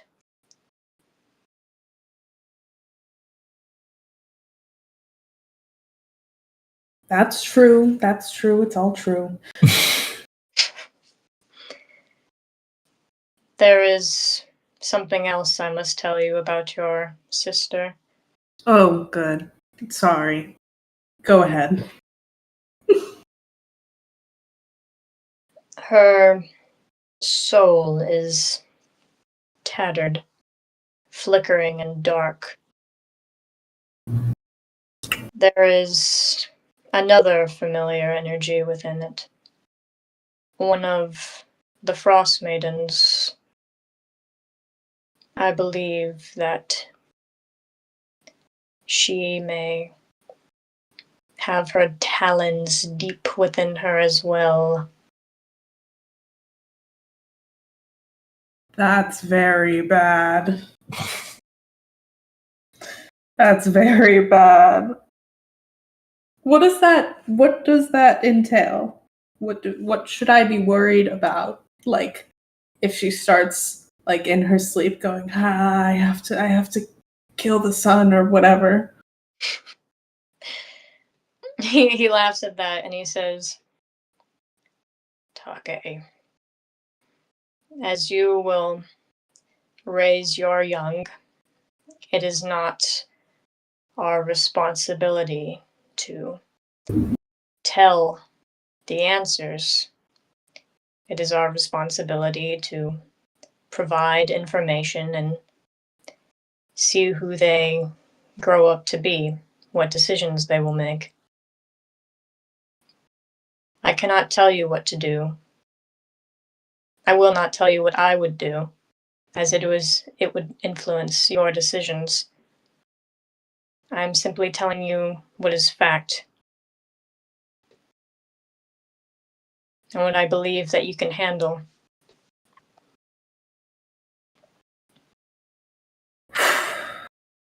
Okay. Well, thank you. I'm deeply disturbed, but obviously this is important. We can't just let murderous women loose upon the Icewind Dale.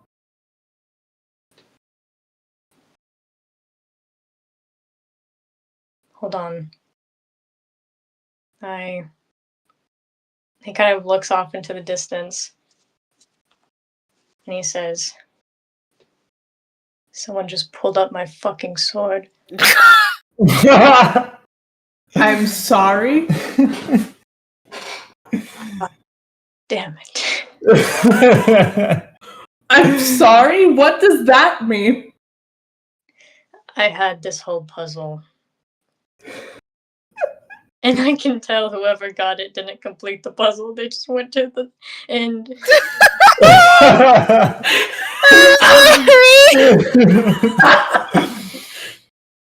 Ah. God damn it. Sorry, you said your sword? Your mythical sword of light? Yes, my mythical sword of druid light. Oh. Yes. Well, who was it? Who was what? Who pulled out your magical, mystical, druidic sword of light? I don't know. It's just not on the ground anymore. Oh. Well, maybe it's not so bad. Maybe it's a spunky young girl with a heart for adventure. I can only hope.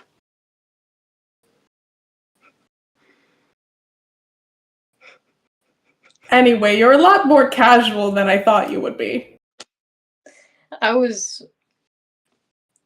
a silly guy. I make puzzles and poems. It's just you and me. That's crazy. No one would believe me. And no one will believe you. Don't tell anyone. No, I mean I won't. Well, I mean I might tell my there's a lot of information. I'm going to share some of it with my party members, but I'm probably not going to tell my sister that her soul is black because of her whatever she is. I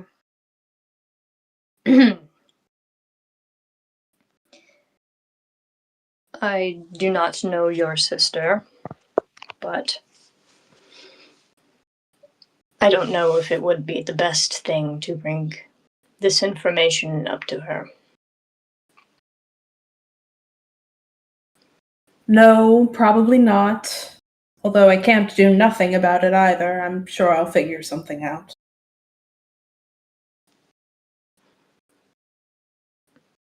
I believe in you, Take. How did you know my name, anyway? Well, I was very spiritual in my youth. And in my old age as well. And I'm here still, maintaining my form merely because I would like to see this through. And I've been looking just over the past day or two for souls that seemed tangible to me. And your soul was the brightest, the one that I could reach out and nearly grab.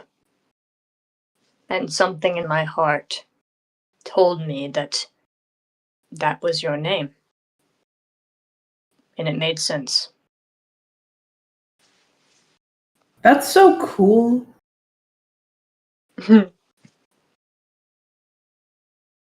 I should really meditate more often. I've been kind of slacking lately. I hope I can do cool things like that when I'm dead. I'm sure you'll do many cooler things when you are alive as well. See, like that. I want to tell people cool things like that when I'm dead. He laughs a bit. And he says,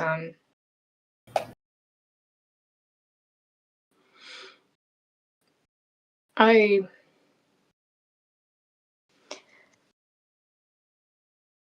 see that your light has the power to clear away the darkness. If you would like to center yourself further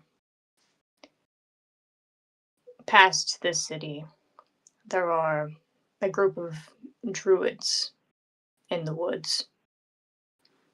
They take the shape of great tigers, and they protect the light there, the light that they have. I believe if you would want to meditate anytime soon, perhaps with them would be wonderful.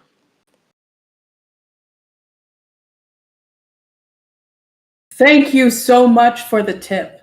I'm definitely going to seek them out. That sounds, wow. This town is awesome. He laughs again, and he looks off into the distance and he says,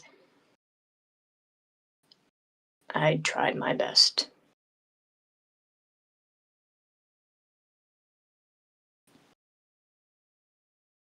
I do have a question. And I don't know if this is within your knowledge, but I would kick myself forever if I didn't ask. Me and my sister we're looking for our brother. He left to pursue the Frost Maiden a while ago, and we're following after him, but we've gotten clues and hints that he's alive and well and that we're on the right track, but I know at any moment all of that could fall away and he could.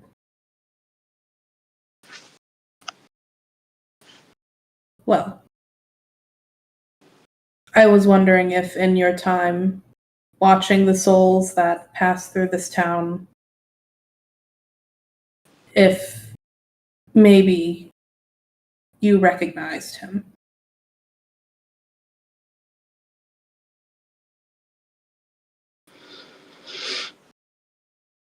Or maybe even in your time,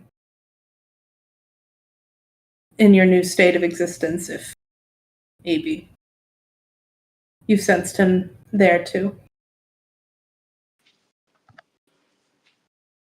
He takes a deep breath and closes his eyes.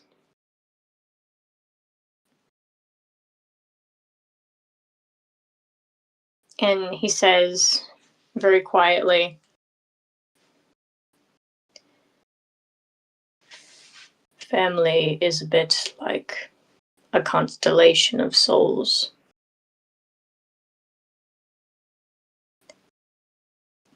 I can sense him faintly, far in the distance, not in the astral plane.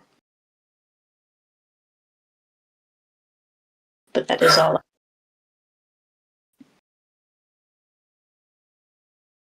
Thank you.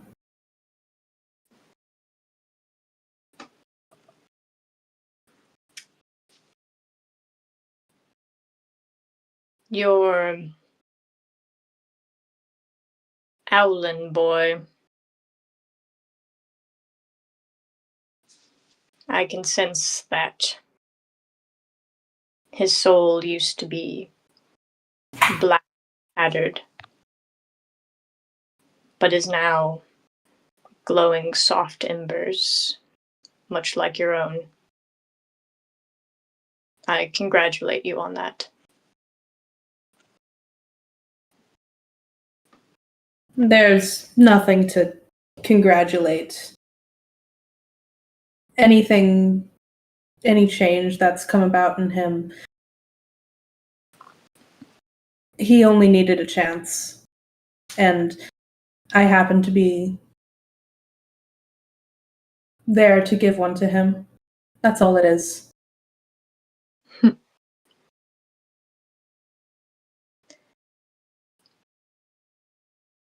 Despite what I initially thought, you are quite humble underneath it all.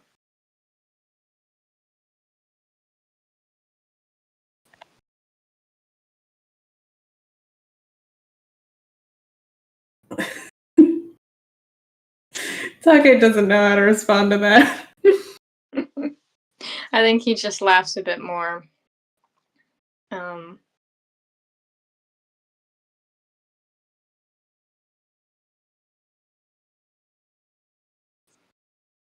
Yeah, I don't think he has anything else to say.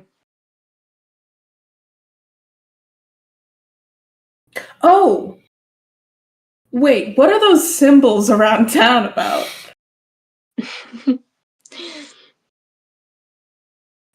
He laughs and he says,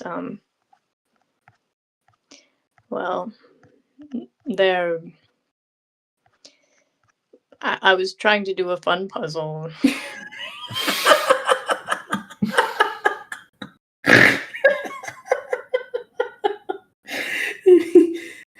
And they were meant to resemble tigers, like the face of a tiger. But I've gotten criticism lately, and if they look a bit different if you shine light onto them, as depicted in my poem I wrote 100 years ago. Oh. And therein would be revealed the location of the sword. Oh. Oh my god, it actually was like a happy face. We were joking that it was like kind of like a face or kind of like people. It was a happy face if you shine light on it, and that's why it matches up with the map of the town. We gotta. We don't send it yet. We gotta shine light on it first. We have to earn it. Oh, okay. I see. And I call it a long con, really. Wrote the poem 100 years ago, put down the second part of the puzzle like last week.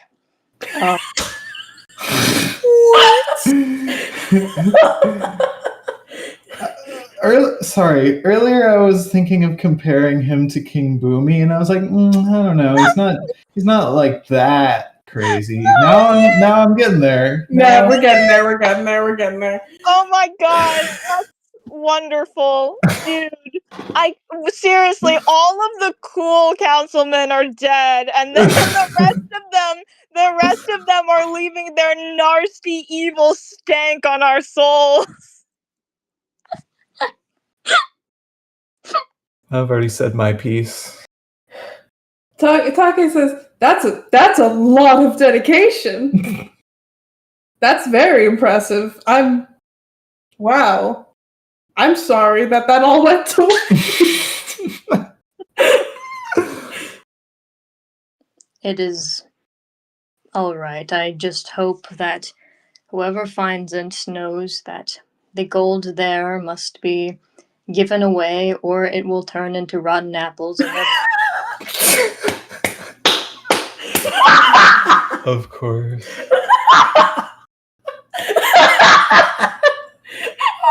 It's a rotten apple.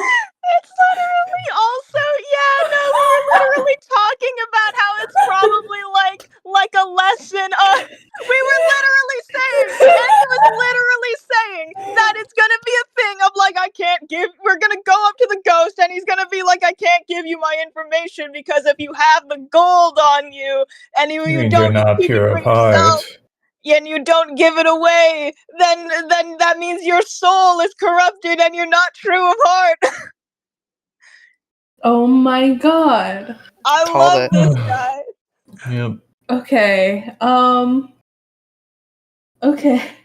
Take does laugh at that, actually. He just laughs at that.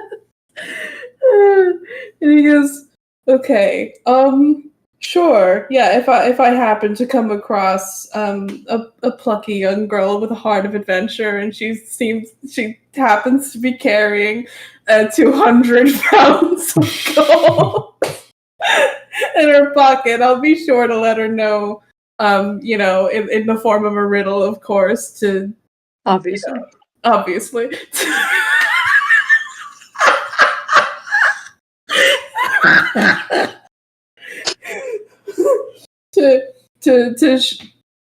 to share the wealth among the less fortunate and enrich the world with the light of her soul and all of that. Of course.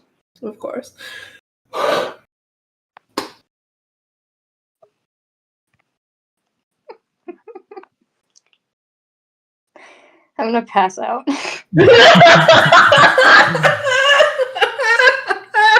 Oh my god. Okay. This is actually great because no joke, I had a whole thought about this, and it would not turn into rotten apples, so we're safe there. Good, awesome, great. I just wanted to be clear that I'm not changing what I was going to do based off of this information. Mm-hmm. So, 100%. Yeah. Take would fucking ask, like, wait, so does it like all turn into rotten apples if the person still has it, or can they keep like 5 gold and it's cool? I would say if they had a party, each person could probably keep about 5.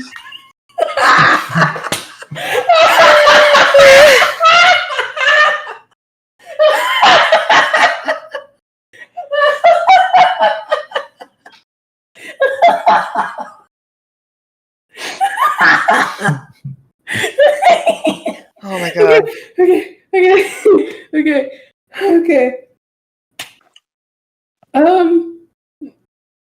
Taki would fucking laugh at that again.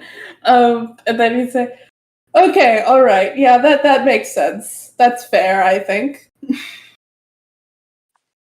Yes, I do think that a reward besides my mythical sword of light Right, would be of course. That comes with the deal. I forgot. Mm-hmm. Of course. Of course. Alright, well, I do think that is actually all of my questions now. I will say you are the first ghost I've ever actually like met and not just speculated about the vague existence of. So good experience overall. 10 out of 10, really. I think he just smiles, and he says, that is most likely because I've chosen to take this form rather than being trapped in this plane. That makes sense.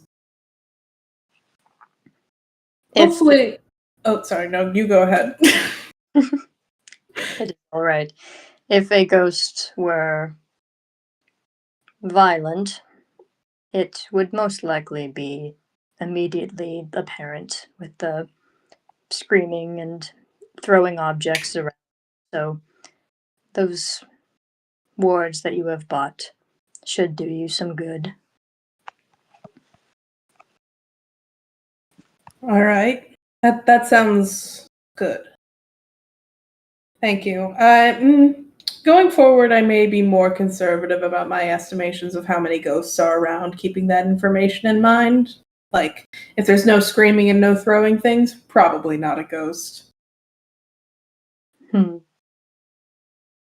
Well, I'm glad to set the record straight.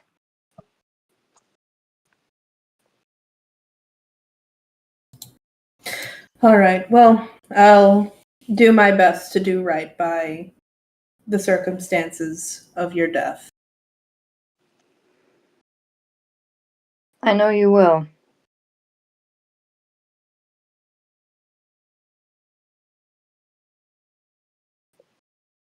Okay, I have to take Abaddon home now.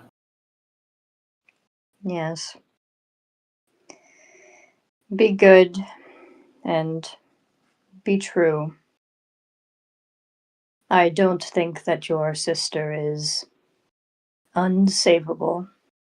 Merely that she is shrouded in darkness. Tuckett rolls his eyes and says she wouldn't say that's a bad thing. Yes, but you have the light to pierce through it. That's what I keep telling her, but she just rolls her eyes. Well, maybe she will come around. I can only hope.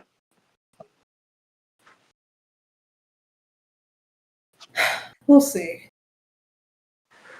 I'm not going to, like, kill her or anything, though. That would be messed up. And I would be sad forever.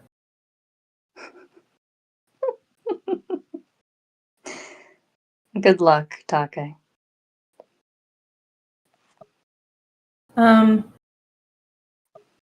Take dips his head and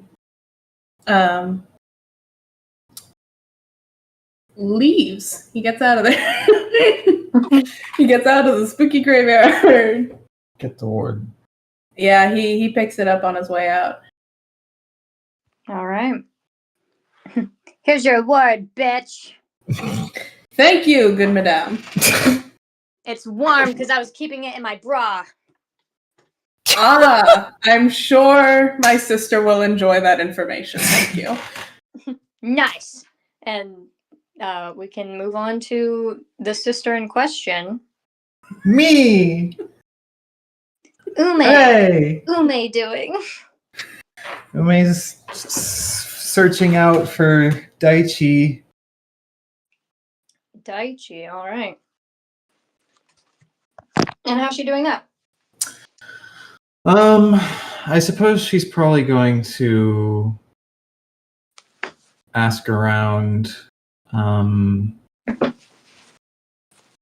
if they don't know him by name, then she'll specify that, he's a powerful druid. She's not going to ask that goblin lady, though, because she would lose aura points. She would lose aura. All right. I think that since she's asking around, she can eventually get an answer. He, in fact, lives on that one house on the map. Yo, it's the thing that everybody.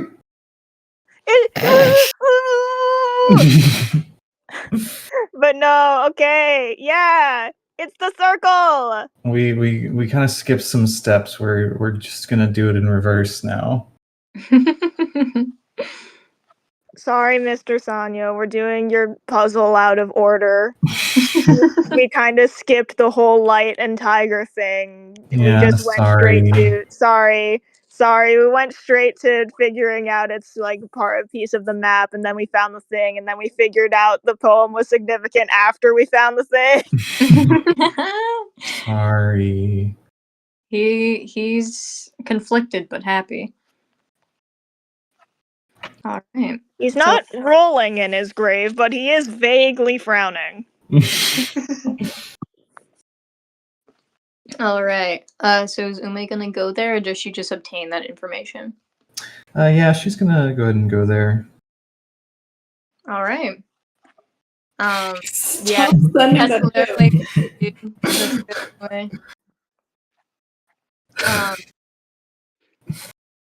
Yeah. All right. So yeah, you can approach that single house. People would kind of point where it is, and you can see that it does have a sort of winding river around it with a bridge that you can get to this house. And it's quite a humble house. It is 2 stories, but it's not the most sturdy thing in the world. It does look very homely and cozy, but modest. And you can see that there are plenty of paper lanterns that have been tied up, so they're kind of just perpetually floating around this house, in different colors. And you can see just picking some wood up, carrying some wood back into his house. You can see a kind of frail looking older tabaxi man who does have orange, white, and black stripes over him, as he has and gray, as he does seem quite old, but he wears a very nice silk kimono as he carries in this wood. All right. I will approach him and I will say, "Excuse me, are you Daichi?" Yeah. I hate to bother you, but I have heard you are quite knowledgeable in magic, and I was looking for some help. What kind of help?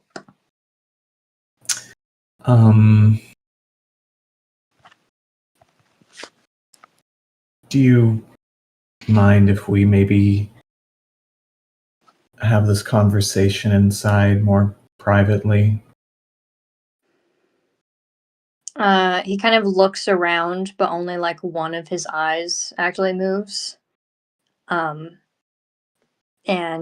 he seems to have like almost like a broken jaw. Now that you're up close to him, and he nods, completely just drops the wood where he stands, and then slowly makes his way inside. All right, then I'll follow him inside. Inside, you can see a ton of. It's very different from the outside. That was very like lit up by lanterns. It's very dim. It has like a single candle sort of lighting up this room, with plenty of scrolls and it just seems like items like miscellaneously placed around. It's very messy, and like not very well kept either. And he sits down at a rickety chair with a table that has like a half-made lantern on it. And he gestures for you to like sit or stand wherever. And he goes, "What is it that you seek?" Ume kind of just stays standing, and kind of fidgets a little bit, and is like, I may have been the subject of some kind of enchantment or curse. I'm not sure. And she gestures to her stomach, and says, and I was hoping for maybe some kind of diagnosis. I'm not too familiar with this, so whatever you can do. He, with his one good eye, kind of leans in and examines your stomach. And he says, "Well, it looks like two things are occurring here. One is a very, very powerful divine magic, and the other. Did you have an open wound here?" I did, in fact. Well, it looks like in that wound, a mark of belonging, of being owned in some way, slipped into your blood. And then something divine sealed over the wound, trapping it inside.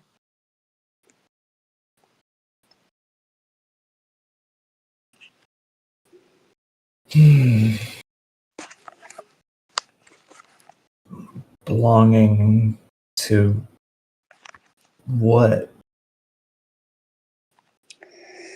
If I had to compare it, I'd say it's most similar to certain marks that warlocks get when they make deals with patrons. But if you don't remember signing any deal, I've been forced upon you like a branding. Either way, it's something that'll grab your strings right up whenever they please. And it'll only get stronger.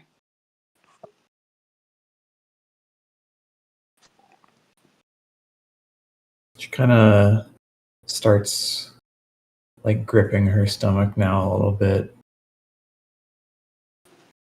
Is there anything I can do? Well, you have two options. The first option, whoever is holding on to your strings can let them go, and you'd be released from their influence.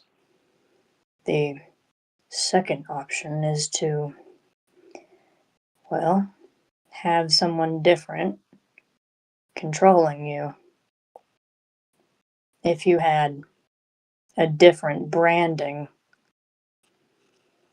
if someone's magic could fight for dominance over this person's, then whoever did this wouldn't be able to reach you anymore. But you would be under the influence of someone else, for better or for worse.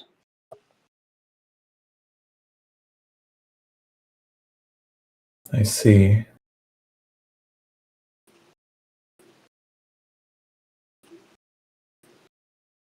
Is there any way to find who currently has control?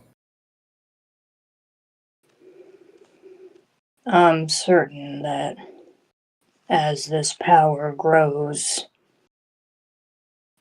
you'll feel more connected to them. Might even be able to see through their eyes. So, if you don't find out now, you'll find out later. Either way, I guess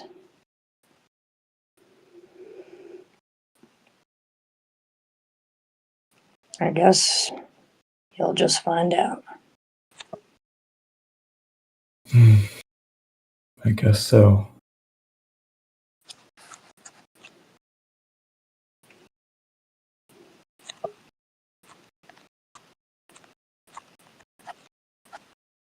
Okay, well,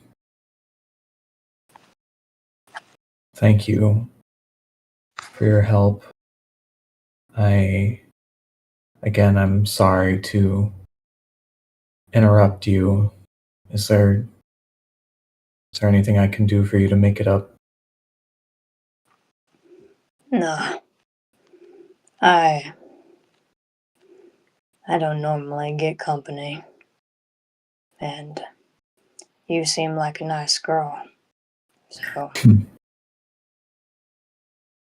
I appreciate it. Free of charge. Well, maybe I can just stay a little longer. Maybe so. I'll brew up some tea. Read the leaves. I'd like that. I think he shakily stands and goes to like the one nice clean thing in here, which is like his like sort of tea station where he has a bunch of different leaves, and he kind of, well, all of him is very like creaky and slow. He very quickly and smoothly like flicks his wrist, and suddenly the water is like piping hot.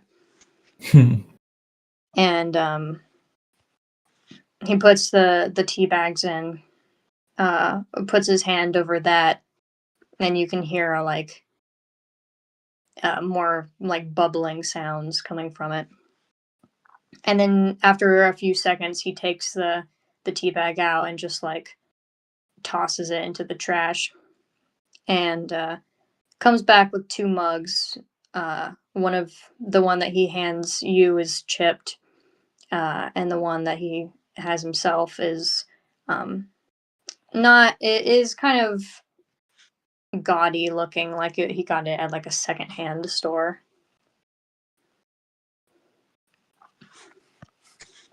I accept his tea. I think he just kind of like rocks in his chair and like looks out the window and sips.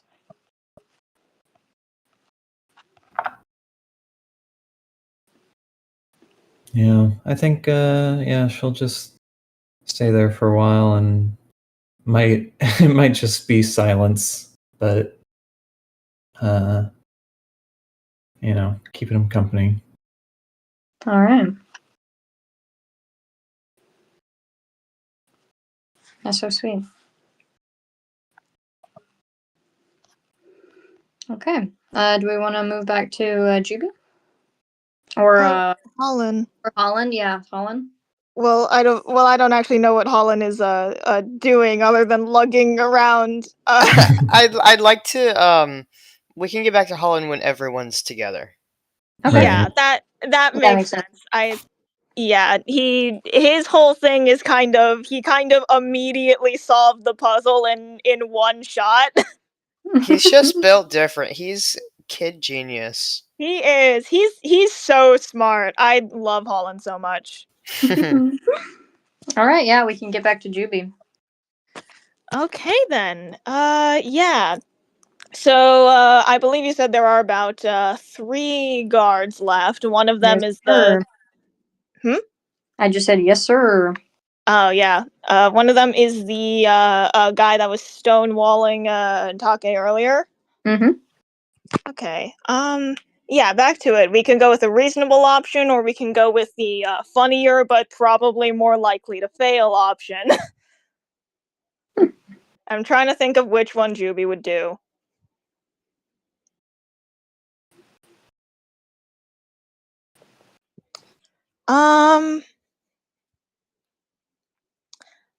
I don't know. If anyone else has any thoughts, should Juby just like go full stealth, or should he try to disguise himself as a guard and then talk to these guys?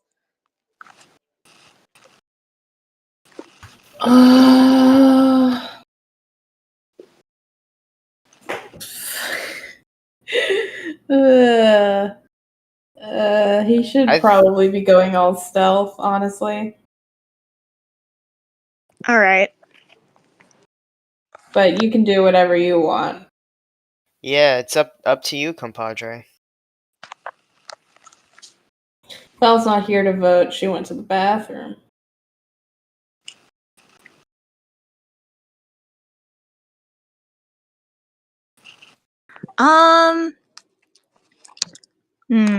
Yeah, okay. Do I want a higher chance of this working, or do I want funny sillies? Funny silly.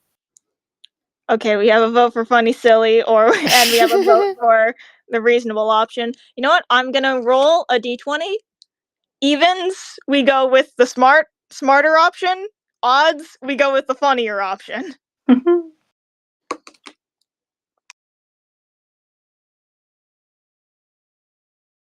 That's a 13. Okay then. We're going with the. Wait, okay. Now that I'm actually like have to commit to it, I am starting to think I maybe don't want to. Oh my god. No, I'm sorry. I'm just it's the problem is it's Chelsea at war with Juby is what's happening. No, it's fine. If you don't want to do it, you don't have to do it. What would Juby do? What would Juby do?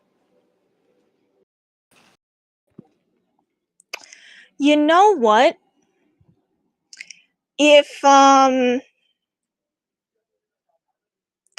Juby slips in, takes some stuff, and then slips out, and they don't get caught, then they could maybe go back and like ask the guards some questions or something.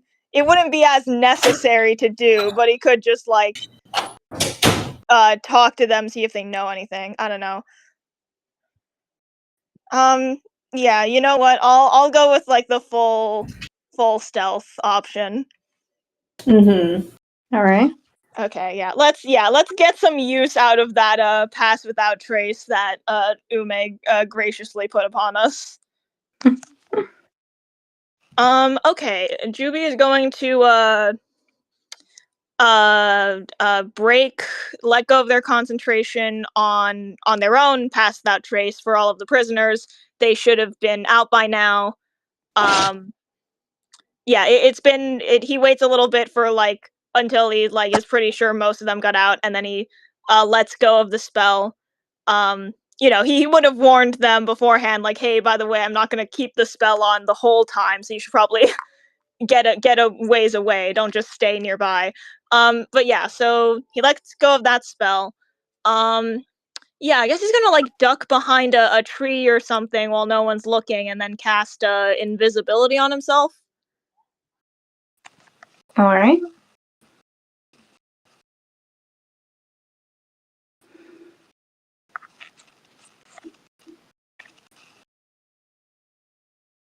And yeah, okay.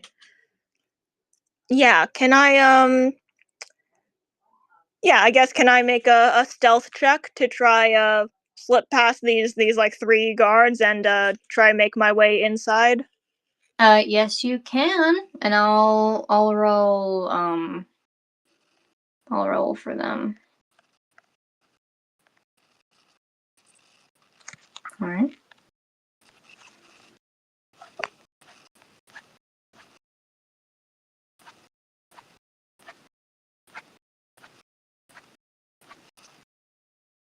Okay, that's an 18 on the die, plus 10 with pass without trace would be a 28, plus I think dexterity, and I think he's proficient in stealth, so it would be 30 something. Oh hell yeah. Absolutely. Yeah, that obviously passes. I did describe it as like locked, like chained up before, but I do think there would be like like a window like nearby. Nice. Yeah, For I got a to crawl 33 on through. stealth. Yeah. Yeah, he can very easily slip past them, and they're still quite distracted by the commotion happening near the jail. Um and Yeah, he can slip inside, and it is instantly like a wave of like warmth encompasses you the second you're in this house. It seems like you entered through like just like the main sort of room, so there's like some very comfy looking couches and um, some nice looking vases and some plants that are still being maintained, and then a giant beautiful staircase leading upwards that you can assume is more towards like the bedroom area. Okay, yeah. All right. What kind of rooms would Juby see just on like a cursory glance? Like honestly, this is a mansion, but it's more of like big rooms, and like you can so you can see like a meeting room, you can see a bathroom, you can see just the sort of common area here. Upwards, you can assume there's like a bedroom, another bathroom, maybe a few bedrooms even. Um, there'd probably be like a little sauna sort of room off to the side. Ooh, nice.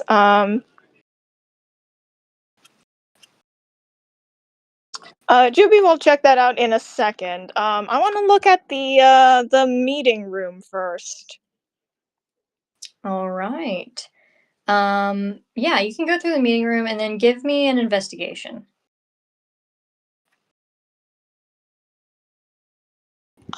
Okay.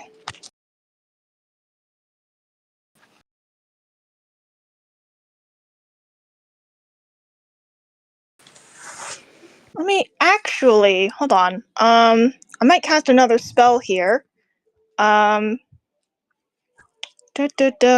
Is that concentration? No, that is a duration of 1 hour. Okay, yeah, okay. I'm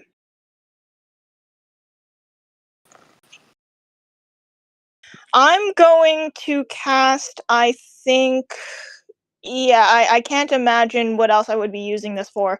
I'm going to cast Borrowed Knowledge. I can choose one skill that I lack proficiency in. Uh, essentially like call on a sort of spirits of the past or something to give me proficiency in that skill for an hour. All right.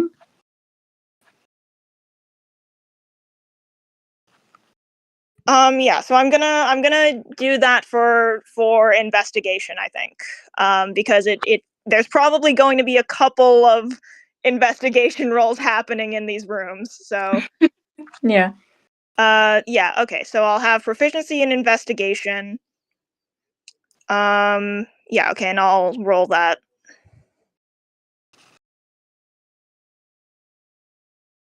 That's cocked. That was a good roll, but that's cocked. Still a pretty good roll. 13 on the die plus 2 plus 3, 18. All right. Inside that room, you see a big sort of conference area. Still very friendly, like some unlit candles around. Once again, some plants, like a window that has seemed to be like nailed shut, but otherwise very inviting and friendly. You can find in like a compartment, you can find some just information on the town, perhaps what they might have been talking about. Um, and you can see re-election for all of the sort of towns in the Icewind Dale is coming up. And it has been like postponed indefinitely due to the Frost Maiden situation. So it seems like everyone is kind of stuck in their positions, whether or not they whether or not the people want them there anymore. They're just kind of stuck. Okay, I see. Okay, on an 18 investigation, if I'm already looking at the like election sort of plans and stuff, like would there be any like more information on any of the council people, just like names or like what they'd look like?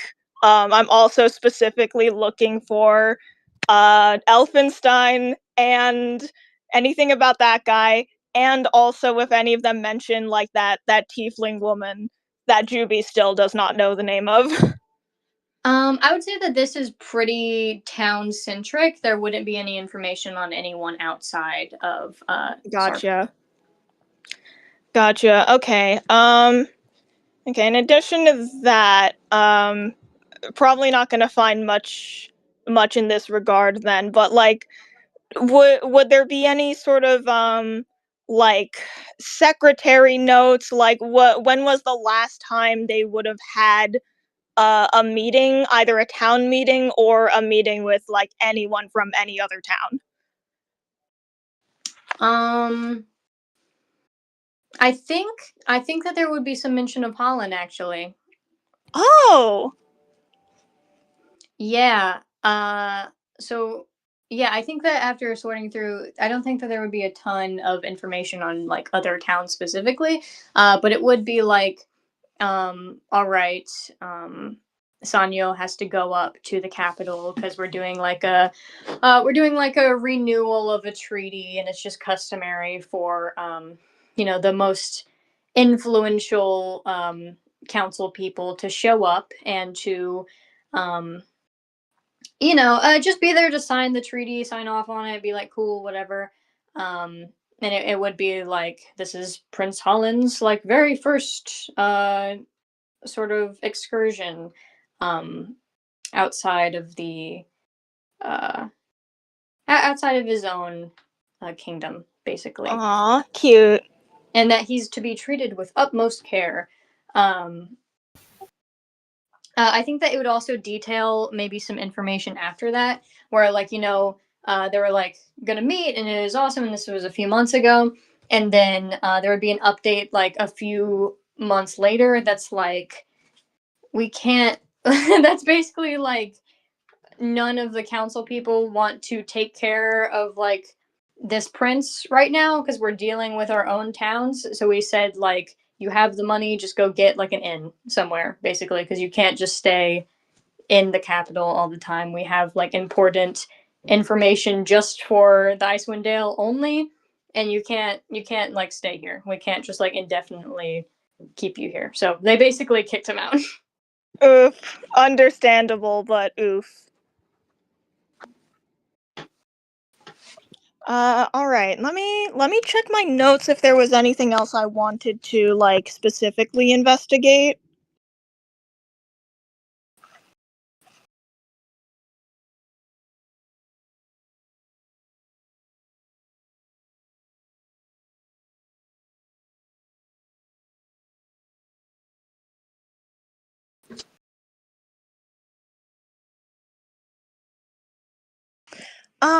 Okay then. Looking around these different rooms, is there anything cool or expensive looking? Just vases. Just vases. Yeah, just vases and then the like paperwork information. Okay. Yeah, okay, so there was that, so this is the meeting room.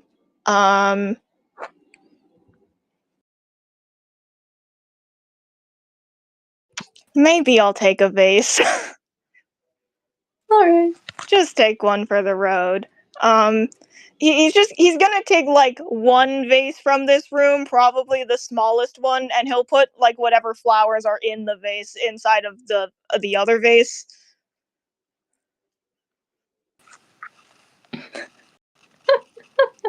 Yeah, and he's just gonna take that, and he's just going to like kind of whisper aloud to himself, sorry. Yeah. I In think my that, defense, you don't need it. yeah. I think the general vibe Juby can get is that whoever lived here was not very materialistic and seemed to live like a very simple life. So unfortunately, you probably won't be getting too much just like gold laying around. Yeah. Yeah, that's fair. Okay, yeah, okay, I'm gonna take that one vase, I'll mark that in my inventory. Yeah, I mean, I don't know. I'll check out that sauna, and then I'll go check out, like, the actually important rooms, like the bedroom. All right. Yeah, the sauna is just very high tech sauna. You can get in there. Obviously, it's warm. It has like a shit ton of like different settings you can put the room on. Um, it's just dope, plain and simple. That's awesome. That's awesome.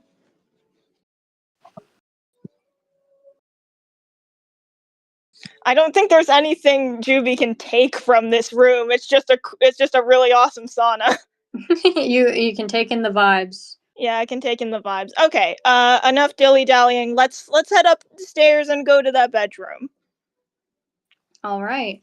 You head upstairs and you can see like sort of like chains placed like police tape that sort of guard the room, but they are it's something you could like step over or like duck under to get in this room. They're gonna duck under it. They're not very tall. Yeah, they're gonna duck under it, and when they get into the room, they can see at first glance a very neat room. Once again, very humble. You can see like slippers at the very edge of the bed. And you can see on the pillow. Give me another investigation. Okie dokie. Come on, Doc Dice.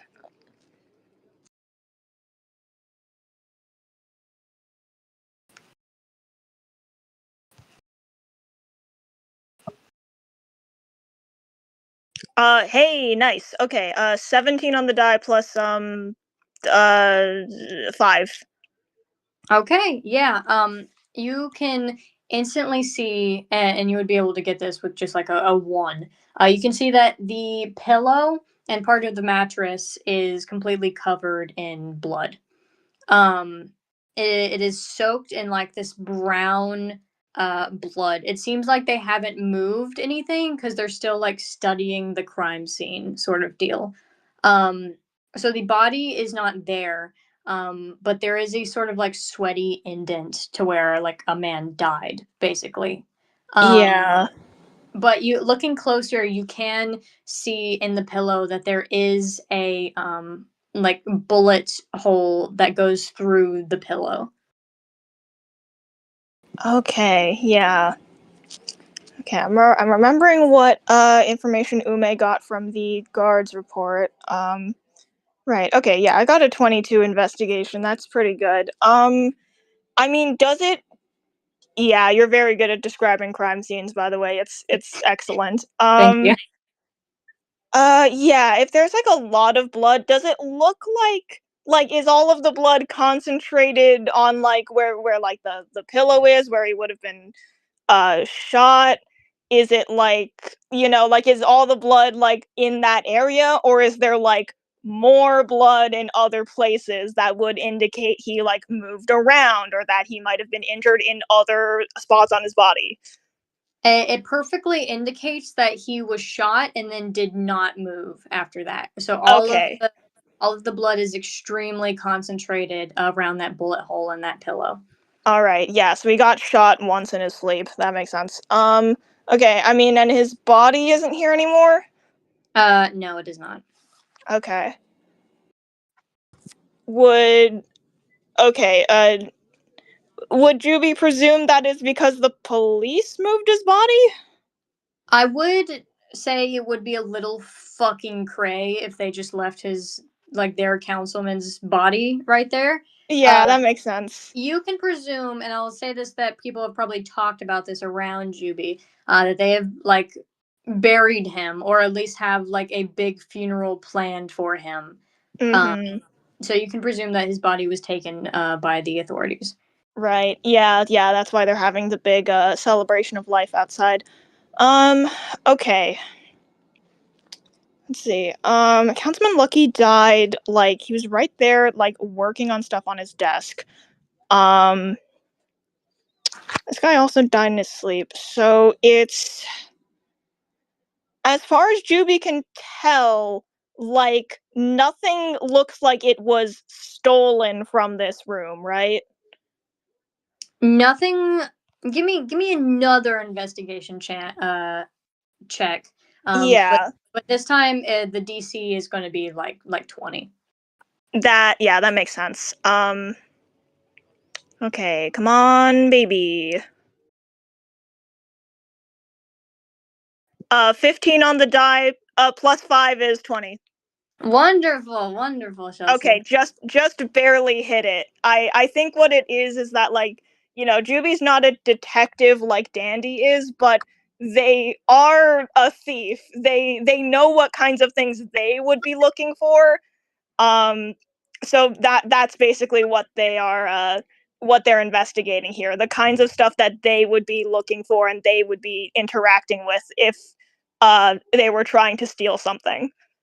All right. Yeah, this is something that you think would be very hard um, for someone to notice. You look at like a rug on the floor, and you're like, something tells me I want to lift up that rug and like look at what's underneath it, right? And Mhm. you lift up the rug, and there's like seemingly nothing there at first, and then you look a bit closer and you can see like this is like very beautiful but very like sensitive hardwood floor. um it's so fine that you can just scratch it so easily, and you look and you see that there are these scratches on the floor, and the only way you can describe it, it's kind of like in a fan shape, as if someone has like opened a door and like the bottom of the door scratched the floor as it opened.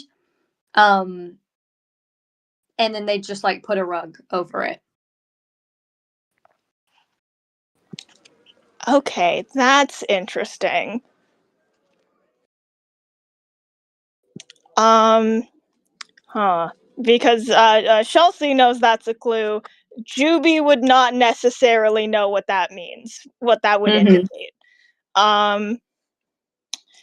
Okay, yeah. If it look like scratches on the floor, um, it scratches on the floor. Juby would like kind of poke around it a bit. It doesn't look like the sort of thing of like lifting up the hardwood to find something underneath, right? No, it literally. I'm kind of drawing like a picture of what I think it looks like. It looks like a bunch of scratches and like that sort of arch. Yeah. Yeah, okay. It looks like the scratches of like something being moved on top of it. Yeah, Mhm. okay. Yeah, because Juby like knows what it looks like when people hide stuff in the floorboards. This is not that. These are like scratch marks. Juby does not know what that would possibly indicate. Um,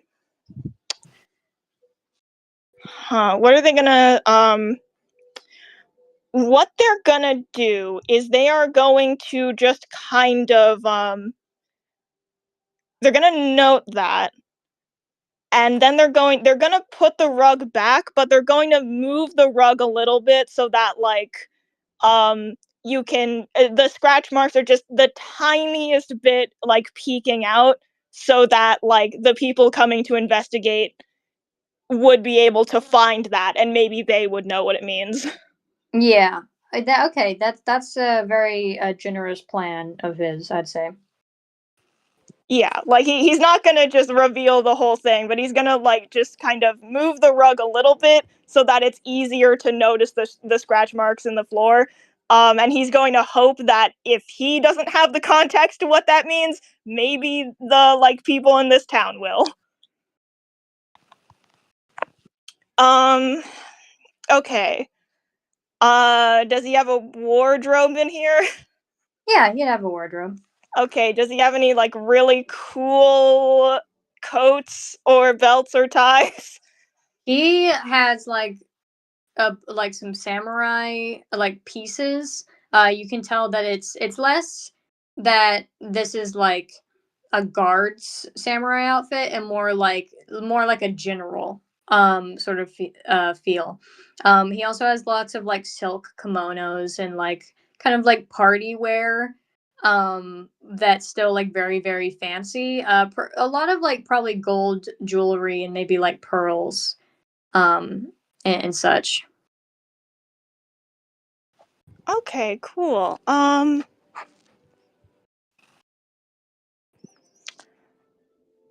Obviously it's not gonna fit Juby. But like if he has like I don't know, man. I think this guy is like yeah, like you said, he's not very materialistic. Um so it is kind of like there's nothing like extraneous, that Juby would be like taking here is the thing. If any of the jewelry, like, as long as it doesn't look like, oh, this is his wedding ring or whatever. If it looks like he has jewelry that looks like it has, I don't know, like a family crest or something on it, he's not gonna touch that, but he might like just take a couple of the jewelry pieces. Um, yeah. Yeah, I think that's what he's gonna do. Um, and then unless it looks like he has like, I don't know, a particularly like really thick blanket that would be good against the winter snow, I think that's it.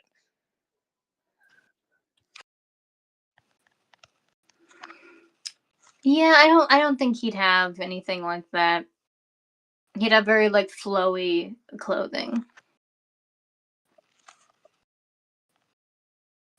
But yeah, he does have like generalized like jewelry. I don't think he was like married or like has children or anything, so nothing of like immediate importance, just like gold necklace, pearl necklace, bracelet, etc.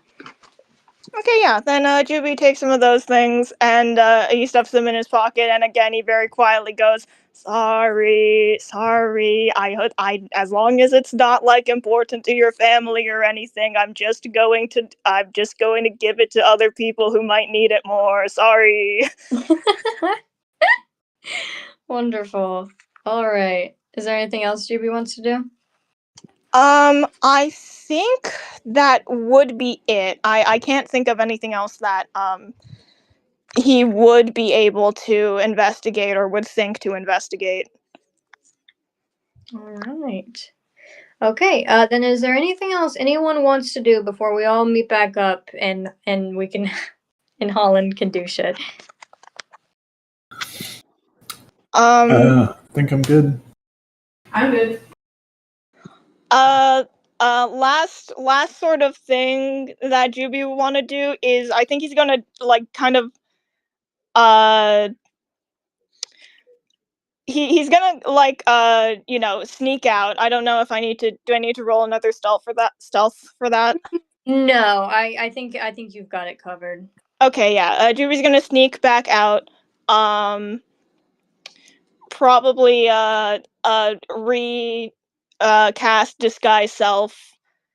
Turn back into the halfling into Black Wasp. And kind of like go back to like the jail area where all the guards are gathering. All right.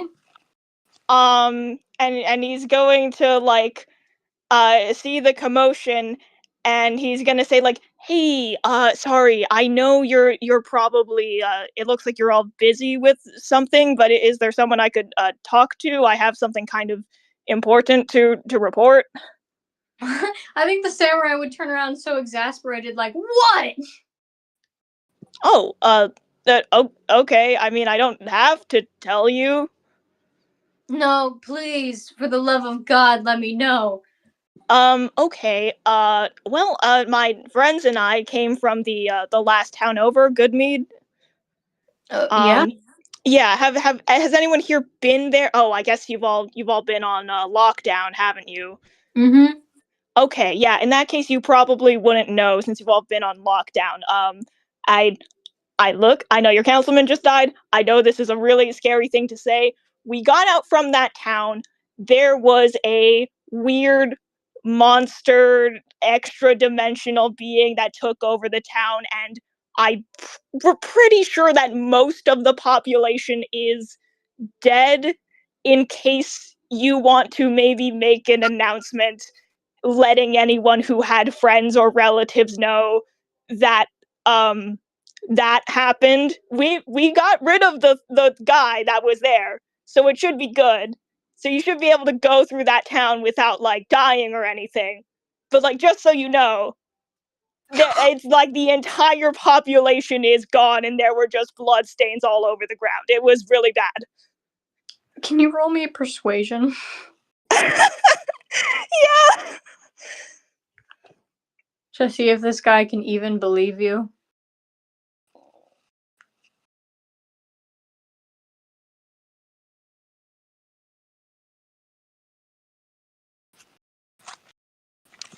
Okay, that's not great. That's an 11 on the die. I have good persuasion though. It's 11 plus well, I'm proficient in that plus okay, 17.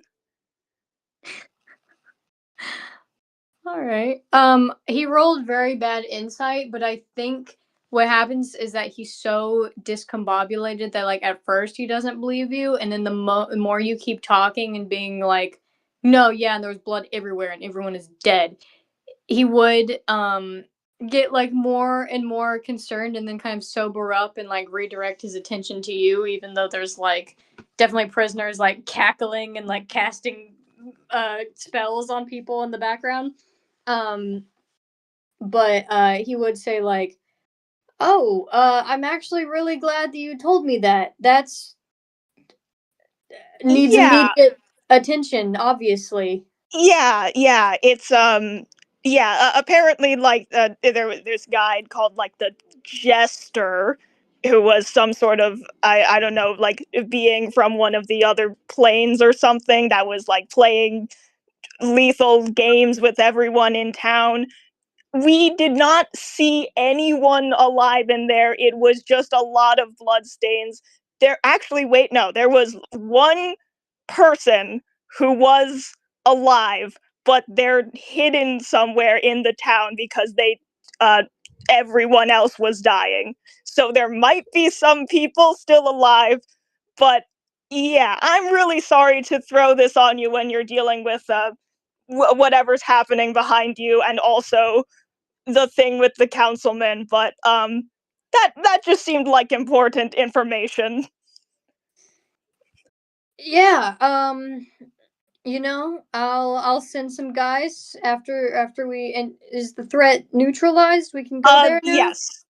Yes. Okay. Our party killed that guy. It should be good. It's fine. People can pass through that town now. Okay. Yeah, I bet. Okay, I can get some approval from some people, and we'll go check it out. I'm sorry for being short with you, man. I didn't, I didn't think it'd be like that important. Yeah, no, I understand. I am a random guy. You're dealing with what looks like a prison break or something by some, I don't know, some particularly clever prisoners. And I just walked up to you and was like coming to inform you of. You have no reason to know that I was coming to tell you of a like mass murder. Yeah. All right, well, thanks. I'll wrap up here, and go do that. Yeah, all right. Yeah, sorry to just bring this on you, but I hope you guys can deal with that. He gives a hearty nod and then like turns back around to look at some prisoners like climbing a flagpole and being like, "Get down from there now!" Sort of deal. But yeah. Okay. Are we all good to meet up again? Yeah, Think that so. was all. Yep. That was all Yeah. Juby wanted to do, because I remembered as I was leaving the jail, like, oh wait, that's right. We have to tell everyone that every single person in Goodmead is dead. Yeah. That's probably important information for the neighboring town to know. Yeah. Yeah. Maybe so. All right. How do we all meet up again? Probably at the end, right? Probably Well, at the end. can I make a special request? Yeah. What's up? Yes. Can everyone meet up before Ume gets there? Okay. Okay. Oh, Ume, you're not gonna like this. I was gonna have a special request that everyone meets up before Holland gets there. What? Yeah. Who wants to be the last one more? I'm curious. Does Ume want to do something beforehand? No, I just want. Everyone to talk without her there. Yeah. Interesting. Okay. How about everyone shows up? Okay, that's just gonna be Taka and Juby. Yeah. Here. We can. Ume, you can be the last to show up. Take and Juby, you're there. And then Holland. will get Holland. Ume. Holland bounds over. I think that's the word to describe it. All fours running. He has the sword in his mouth. It's kind of awesome. Yeah, Juby is like, and yeah, so I went over there. I actually found some information that Sunny Bunny, you and your sister might be. Oh my God, is that the mythical sword of light? Oh no! You didn't. Holly, are you the chosen one? Did you find the sword of light? You didn't do the puzzle. You didn't do the puzzle. Wait, what puzzle? There was a puzzle. There was a puzzle. The councilman set up a puzzle. For the past 100 years, he's been setting up this puzzle. For the past 100. Wait, how do you know he was setting up a puzzle for 100 years? He told me in the graveyard. I saw his ghost, and we had a conversation. He was like, "Yeah, for the past 100 years, I've been setting up this long con of a puzzle so that somebody would find all my clues and put it all together and find my sword. But now, and then he found it, and you found it, and you didn't do the puzzle. You didn't do it. Oh my goodness, there really what that? Oh, that old man was the ghost of the councilman. That makes sense. He was wearing that. That matches all of the clothes in his wardrobe. I looked at his wardrobe, by the way. I looked into it like his entire house. Holly. Holland's just watching, just like tennis as you two are talking. It's just like,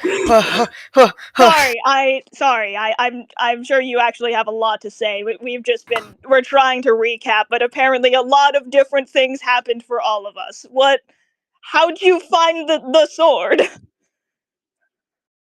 Holland takes the sword out of his mouth and holds it and goes, there's actually not much. There was X, and X marks a spot, so if he didn't want me to find it, he shouldn't have made it so easy to dig. Oh. No, because and then Take holds up the map and he holds it up to the symbol drawn on the back of the inn, and he's just like, no, because if you Holland, bring your lantern over here. I dug. He brings his lantern over. Oh, was this a thing? Okay, so we were correct about the symbol overlaying on top of the map, except we were supposed to do a bunch of other extra steps in order to like find what the map means. Is that what it was? Yes. Oh. Well, I draw, and I as, was as you quite show hungry. your lights, it changes. Oh, that's rather clever. Right, and that's why the poem always talks about shining the light multiple places and the dirt. Wow, that is really clever. Well, good job, Holly. Thank you. I was hungry, so I went over to the orchard, and I did in fact shine a light on a Oh my delicious looking God. tree. That's fantastic. I mean, did you find anything else? Was it just the sword? Ume's not around. No. Holland kind of looks around and goes, there was a portion of gold. Oh, great. I mean, how much gold? A portion, he says. Well, before you get too excited, I believe this should probably go to some sort of Frost Maiden relief fund. Oh, no, absolutely. The reason I'm asking is because listen, I don't even like having gold. I'm not sure if I've said that straight up, even though I've implied it. I would want us, depending on how much gold this is, to redistribute it to like the people who need it. So yeah, how much like is it? 10,000. Huh. You know, I knew it was going to be a large amount. That's way more than I thought it would be. I think this is something we could possibly keep between us, as it doesn't really. I don't want to become more of a target than I am. No, yeah, that absolutely makes sense. I mean, well, you already said that you were planning on, donating it, which is good. Genuinely, very good instincts. Proud of you for deciding that. Yeah, I think Ume likes gold, but if you're planning on donating it already, I'll help you figure out how to distribute that out, and I don't know. We can keep like a couple gold pieces and just donate the rest, and we can tell Ume that this is the amount of gold that we found for her. Sounds wonderful. In the meantime, I have this. And he picks up the sword again and just kind of starts swinging it around. Right. Yes. Right. So, Sonny, you mentioned you were talking to the ghost of the councilman. Did he say what the sword was used for? I have no idea. I don't know. It's cool though, right? Do It you is think this pretty means cool. my heart is pure? I mean, I think so. It's a glowing sword of light. Oh, he's so happy. He does a dance. Yeah. I mean, I would say out of everyone in our little group, I think you and Sunny Bunny over here are probably the most pure of heart. I can agree with that. Holland does a little like stop with his hand.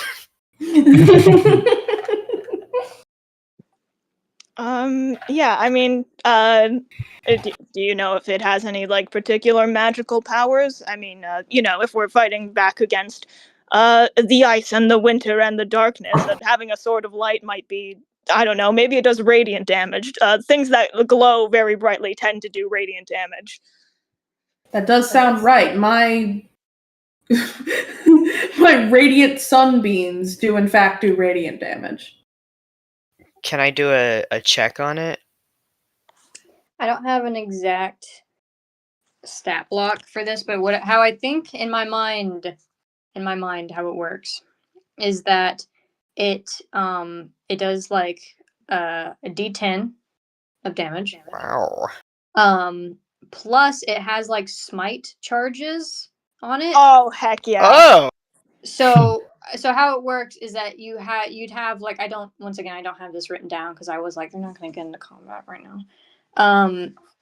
But how it would work is that you have like a certain amount of charges, like maybe 4, and you have like a D6 per charge, and you can expend your radiant charges to do radiant damage when you hit things. Whoa. And you can do all of them at once. You can do one at a time. It's fine, but you only have a limited amount of them. Okay. Hell yeah. It really is quite remarkable, but I do have to ask, are you going to start using swords now or something? Well, it's sort of regal, don't you think? It is, honestly. It does match your sort of vibe. Although I do understand why you're asking. Considering normally you'd swipe at things with your paws and bite them. But I mean, if you think you're going to get a lot of use out of the sword, then you're the one who found it. Well, I can hold it in my mouth. Well, you can't. You do have a bite attack that you use. Then I can hold it in my hand. Okay, not untrue. All right. Yeah, I'm sure it'll take some getting used to, but I'm positive that you can do it. Oh, I'm Right. I'm fully trained in mouth sword combat.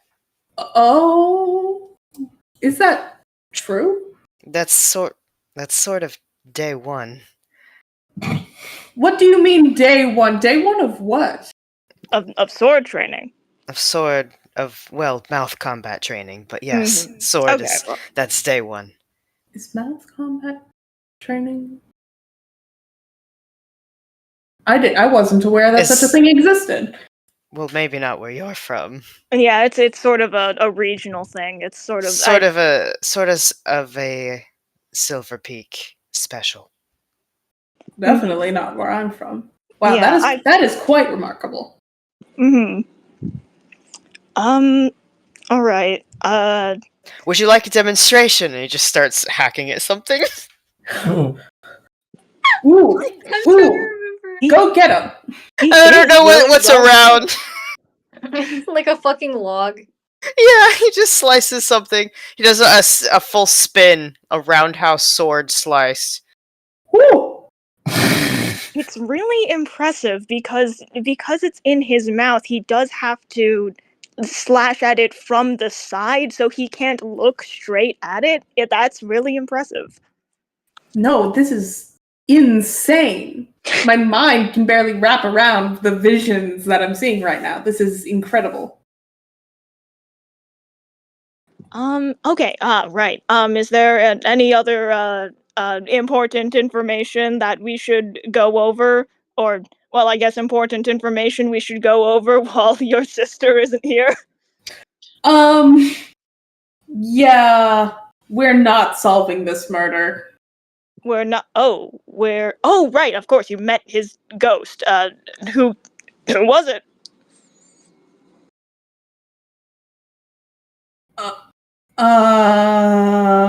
I mean, does he know? I guess he. It seems like he was asleep. It was, well, it was another councilman, but the methods of murder are so opaque, there's no way to prove it. Oh. And of course I can't just testify that I spoke to the ghost of the councilman and he told me who it was. And Right. even if we could, that would draw so much attention and we honestly can't afford it. Mm-hmm. I think we just have to split. Okay. Wait, do you know which councilman it was? Did he have any like other information about it? No, not really. Can I do an insight check? Yeah. Not really. Because Okay. the tone of his voice was completely different. Yeah. Take saying, not really. You know what? Let me think about it. Probably not. Actually, I don't. What? Excuse me? That's not canon. He didn't say that. I don't even know what he said. I don't know. I'm right here, and I didn't know what you said. I sounded like you were. It sounded like you were selling me something in an auction. All right, Taka, you roll deception, and Juby and if Holland wants to, can roll insight. Yeah, I'll roll insight because that's. I rolled insight just now. I got a 19 on the die. I got a 19 on the die, and I'm proficient in insight. So that should be 19, 20, 21, 22, 23, 24. Wait, sorry. What's 26? I think. I think it's 26. Oh, he's already dead. Okay, Holland, you wanna tell me what Holland got? Well, he has a -1 in insight, Right. and I rolled a 2. Oh. Wouldn't you know it? I also have a 2 -1. So Holland. Holland and Take just staring like two fucking idiots, and Juby's like, "Are we for real?" Are you fucking for real? Okay. Here's my thing. So you got let's just reestablish this. Take got what, a dirty 1 on deception? Mm-hmm. Yeah. All right. Holland also got the same score on insight. Yep. Mm-hmm. However, actually, I do have to bring up the how does the meets it beats it rule work for this? That's such a good question. I think Oh my Holland God. might win here. Yeah, I I think pre- so. Because I That's think so you're funny. technically like the DC. You Yeah, lied you so said- bad that a 1 beats it. Oh yeah. Yeah. I was going to like skip over Holland, but then I was like, no, wait a second. Meets it beats it. Holland does realize the deception. Okay, and then Juby got a 26. Which Yeah. I think beats a 1. Which I think beats a 1. Yeah, Take exhibits every tell in the book Oh my at once. Yeah, Holland goes, I wasn't suspicious, and then you said that so strangely that now I think you're lying. No. Dude.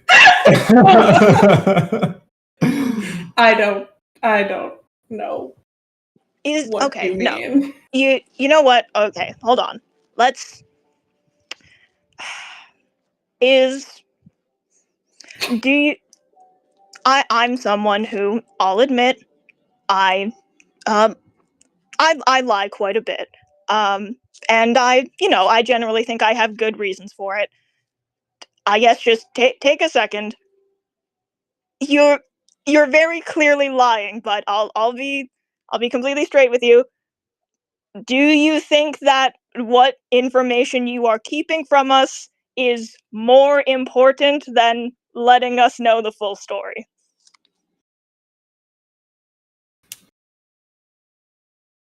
Yeah. I'm I'll be honest, pretty afraid of what may happen if the identity of the murderer is revealed among us.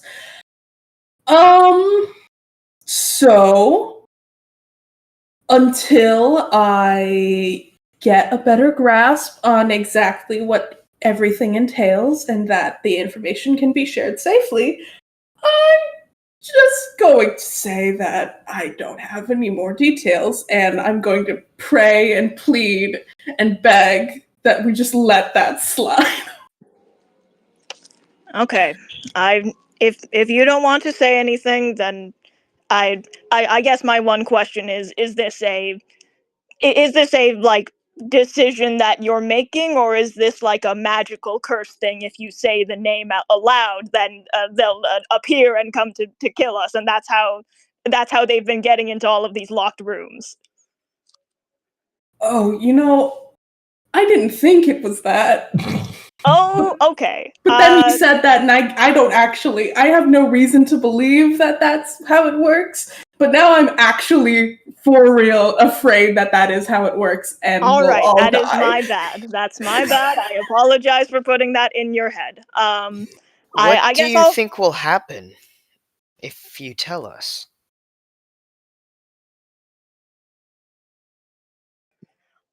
Nothing that we can handle, like, now, like, tonight.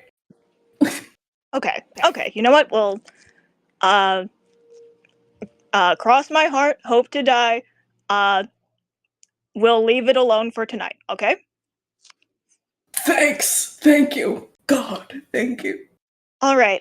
Haley and Jordan, I have a question. On a 26 versus a 1, would Juby be able to intuit from the way Take is reacting, the fact that he seems like so stressed, and the fact that he specifically mentioned, I'm afraid of what will happen if I reveal the identity of like the murderer to the whole group? Would Juby be able to intuit that it probably has something to do with Ume? I would say that's probably the most obvious thing in the world because Yeah. Didn't you mention Ume? Or He mentioned Ume. He said, anyway, is there anything that you want to share while your sister's not Right. Yeah, right. Yeah. Juby literally said, is there anything we want to talk about while Ume is not here? Take said the most suspicious thing in the world, and then in the middle of his ramblings mentioned, I'm afraid of what will happen if I reveal the identity of the murderer among the rest of us. Yeah. Wow. Yeah, I'll be real, that sounds like Ume did it. yeah, I was gonna say, you're making it sound like she was the one that did it. Yeah, that No, straight up sounds like she's just getting fucking darkness gooped on her by the one who did it. Yeah, with a 1, I'm gonna say Holland has not made that conclusion, but he does obviously think Take is extremely sus and is now more scared than he needs to be, honestly. Yeah. Okay. Yeah. In that case, Juby, I think would piece together that yes, this is clearly like about Ume. Juby is not sure. Like he doesn't necessarily think Ume did it. He just because like this guy died, and for the most part, like Juby can't think of a situation where Ume left the group for long enough to have done that. Well, actually, do we know how long this guy has been dead for? Just like 2 days. Just like 2 days. Okay, then yeah, no. Then Juby would be like, yeah, we've been far too busy for Ume to have like gone out and done this, and Juby has already caught Ume doing suspicious things before, so he doesn't necessarily think that like Ume is stealthy. He doesn't think that she is teleports behind you, murders people in their sleep, and leaves no trace behind, stealthy. Like she is very like stealthy and skillful. He does not think that she is assassination of like political leaders stealthy. Because because we have all been like together for the past couple of days. He doesn't think that Ume did this. He does think that she's probably like an accessory to murder to whoever did this. But she's involved in some way, and Take knows about it and is protecting her. And Juby cannot fault that. So they'll leave it alone. Well, they're going to stick to their word. They'll leave it alone for tonight. All right. Yeah, okay. In that case, Juby's going to move on to let's just move past this. As if you really think that it's not going to put us in any danger, that it would be more dangerous for us to know than to not know, then we can go past it. Before we move on, Take, since you have information on this, I apologize if this sounds self-important, but do you think I might be at risk? Oh, right. It has been, right. The truth is that I don't know, but so far, all of the targets have been prominent councilmen. You are not one. This very much seems like an internal power struggle among the Icewind Dale government, and I can't imagine what targeting you would accomplish. Holland nods. However, So it's an internal power struggle? yes, it does seem so. However, if you feel unsafe, I will not idly stand by and allow you to be hurt, no matter what. I can promise you that.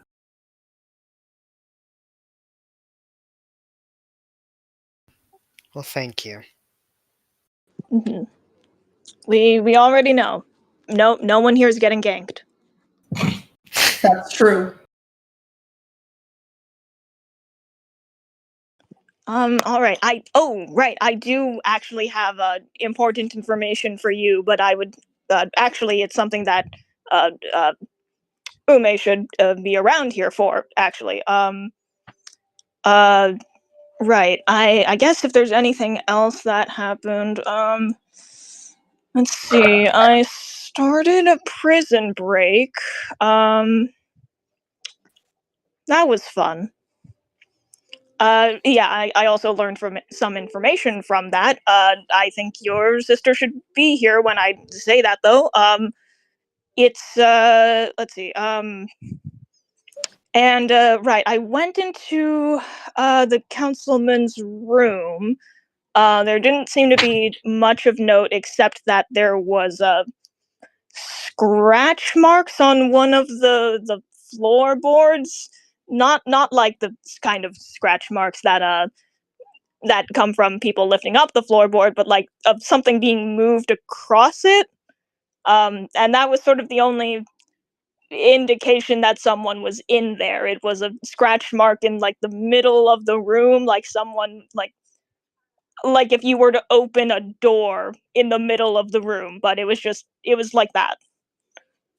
That's very strange. I have no idea what to make of that. Yeah, I mentioned it because I was hoping maybe in your talks with the deceased, maybe you would have learned something, but okay. Yeah, I don't know what that means, but that was there. Mm-hmm. I think by now, Ume, do you want to arrive? Yeah, I was Okay. thinking that as well. Take sees Ume coming, and he goes, "Oh!" and he bounds over, and he gets out the little ward that he bought, and he hands it to you, and it says, "Here."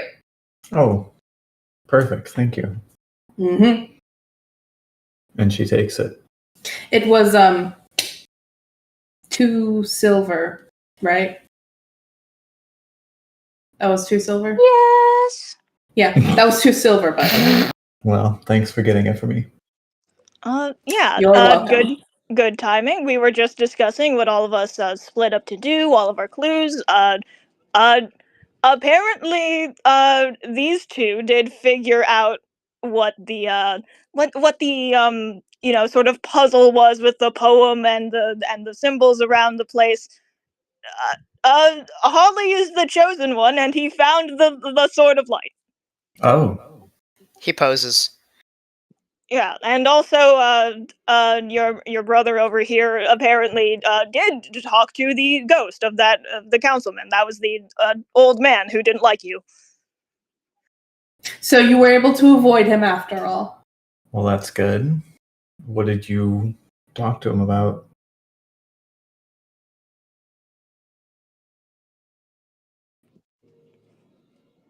Just like A long ghost silence. stuff.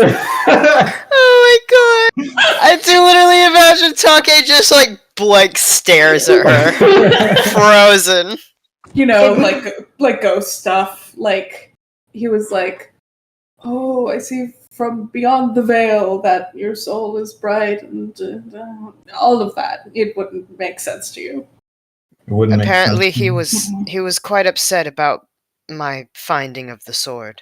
He was actually. That is true. He, in the middle of our conversation, went, "Wait a minute! Somebody found my sword, and I know they didn't do the puzzle." And well, wouldn't you know it, he did not do the puzzle. Yeah, apparently, according to him, the councilman spent a bit of time, I guess, just explaining the puzzle that he. You said he spent 100 years setting this up. 100 years, yes. Right, like he put the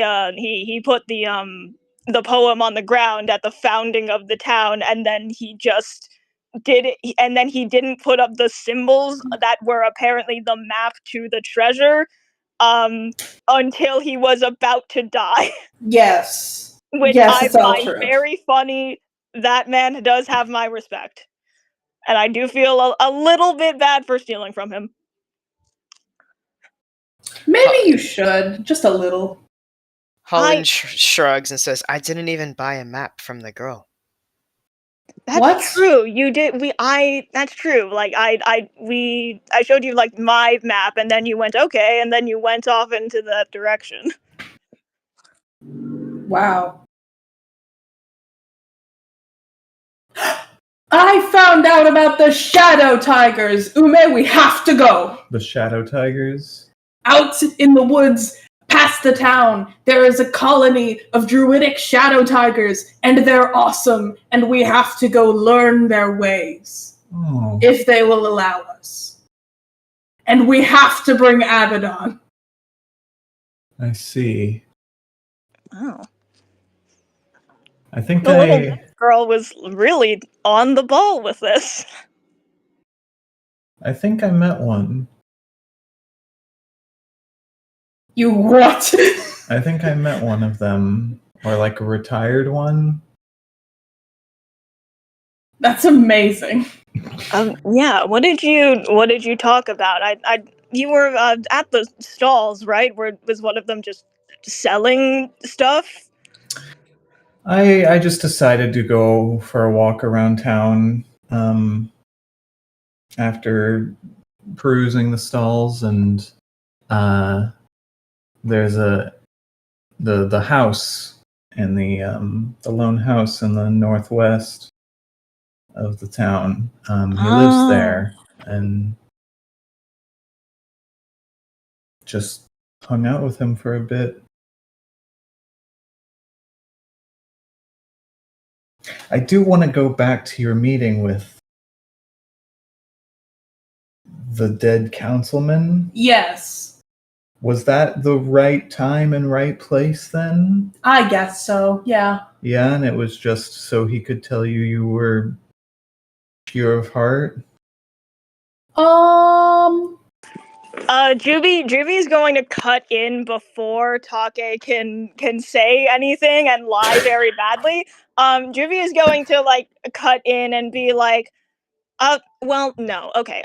He was explaining to us that apparently the councilman did have some sort of information on like his own death. For example, there was when I went into his house, and then Juby kind of like takes the attention away by explaining the like the scuff marks on the ground, which is only kind of related to Take's thing. But he basically like deflects with that. And he's like, and yeah, so that was in his house. I mean, you know, he confirmed that he was apparently shot with those bullets, and that wait, I'm trying to decide. Yeah, no, Juby would be able to say this, I think. And that whoever it was that did this apparently has some sort of sway in like the capital. DM, have I ever actually seen her do the door thing? No. Okay. You heard the creaking in the woods. Right. The creaking. The creaking from Minecraft. I described it. creaking. I described the creaking. Yeah, I remember. I in my head, she would just do it in front of her, like to leave. But yeah, I wanted to make sure. Okay. So we have some clues as to the identity of whoever did this. It seems to be, you know, it seems to be an internal thing. They're only targeting specific people, and whoever it is has some sort of important position within the government of the Icewind Dale. My Juby voice is changing because I have been talking so much, and I need to drink a bottle of water. You should drink some water. Yeah. But and I shared this with the others that the largely political nature of the murder seems to broaden its scope beyond us.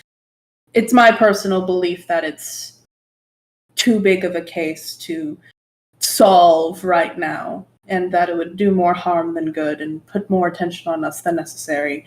And I think we should just go, like, maybe tomorrow morning. And he didn't just tell you who it was? Like a name? No. Oh, right. Shocking. Can Take and Juby have a charisma contest? Yeah. Like, can I do some sort of contested charisma roll against either Ume or Take to interrupt this? I feel like how this has to operate, because no way would Take win the charisma contest. I think this has to be like, which one is farthest away from 10? Okay. Like, because here's yeah. Sorry. You go. I was gonna say, I think it has to be like whichever score is farthest away from 10 wins, because I could imagine if Take gets like a 1, but Juby gets an 11, like Juby would technically win, but Take lied so fucking bad. I feel like that overpowers that, you know? Mm-hmm. Okay, here's my thing. The thing that Juby specifically is going to say is he sees the long silence, he like hears Take begin to open his mouth and like start to say like no. And what Juby is going to say is like really quickly, he snaps his fingers and like claps to get everyone's attention, and he's like, right, he's like, oh, that's right. I heard something about your brother, the one that you're Oh looking. my god. That's Oh what my he's God. going to say to interrupt this. All right, I don't feel like that's a contest. I think that's up to Ume, and I guess anyone else if that redirects their attention or not. That's genius. If you want to roll, that might be an insight. Yeah. I was thinking in my head, like, Take kind of has, like, a disadvantage here, because he's got the sibling disadvantage of hard to lie to your sister. Yeah. Maybe it's a thing on like Ume's insight. Like, is she distracted by the information or not enough to like not read Take's obvious lie? No. No. Yeah, but that's up to you. Would that get her attention enough? Would she still like notice Take's thing? I want to do an insight versus your persuasion. Okay, fun. I don't have good insight, but I still want to do it. Mm-hmm. Mm-hmm.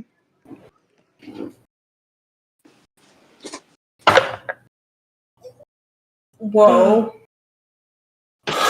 Whoa. Okay, here I rolled pretty average on the die. That's a 13 on the die. My persuasion is +6, so 19. Oh my god. Okay, I got a 19 total as well.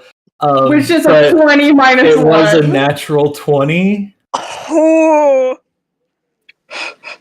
I think God is here and he wants Take to suffer. I think Take had it too good last episode. He did. Yeah, there is also we have established meets it beats it. You did the insight against my persuasion. I think that means you win.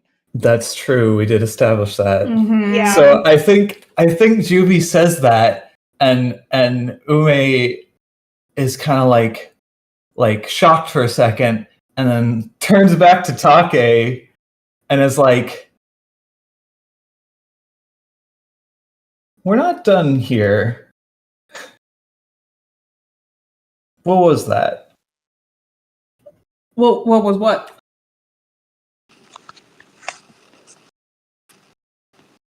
What?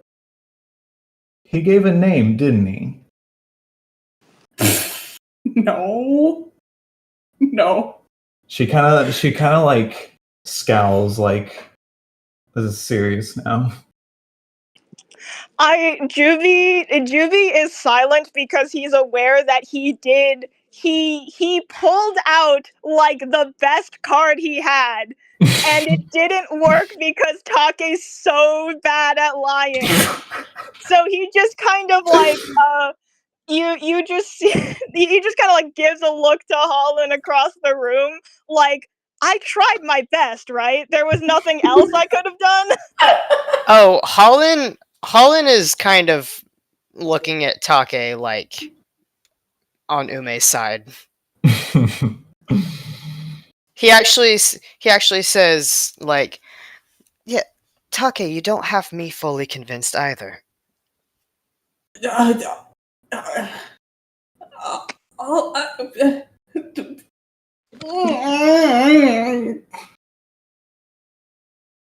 Are you going to throw up? What's happening? I don't want to talk about it. Okay. I think it will only cause us problems to not know for longer. I'll tell you about it later. Okay, you know what? We did agree. We're going to leave it alone for tonight. We can talk about it in the morning. How about that? I didn't agree to that. You Okay, should. You really should. You really, really should. You should. You really should. really, really should. Why are you keeping this from me? I will. To be fair, he's keeping it from all of us. And listen, I I'm not necessarily on the side of we should be not knowing this information, but frankly, look, I know that sometimes it's important to keep information close to the chest. So, um, uh, I don't know. Take, why don't you? Do you promise you'll tell us? I don't know, in the morning or something. Yes, Okay. I promise. Stop looking at me like that. I don't like this. Okay. Okay.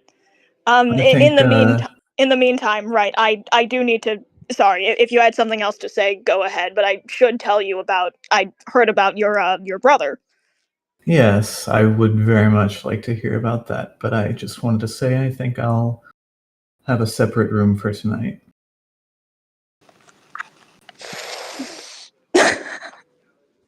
What? No, that was going to be our sibling time.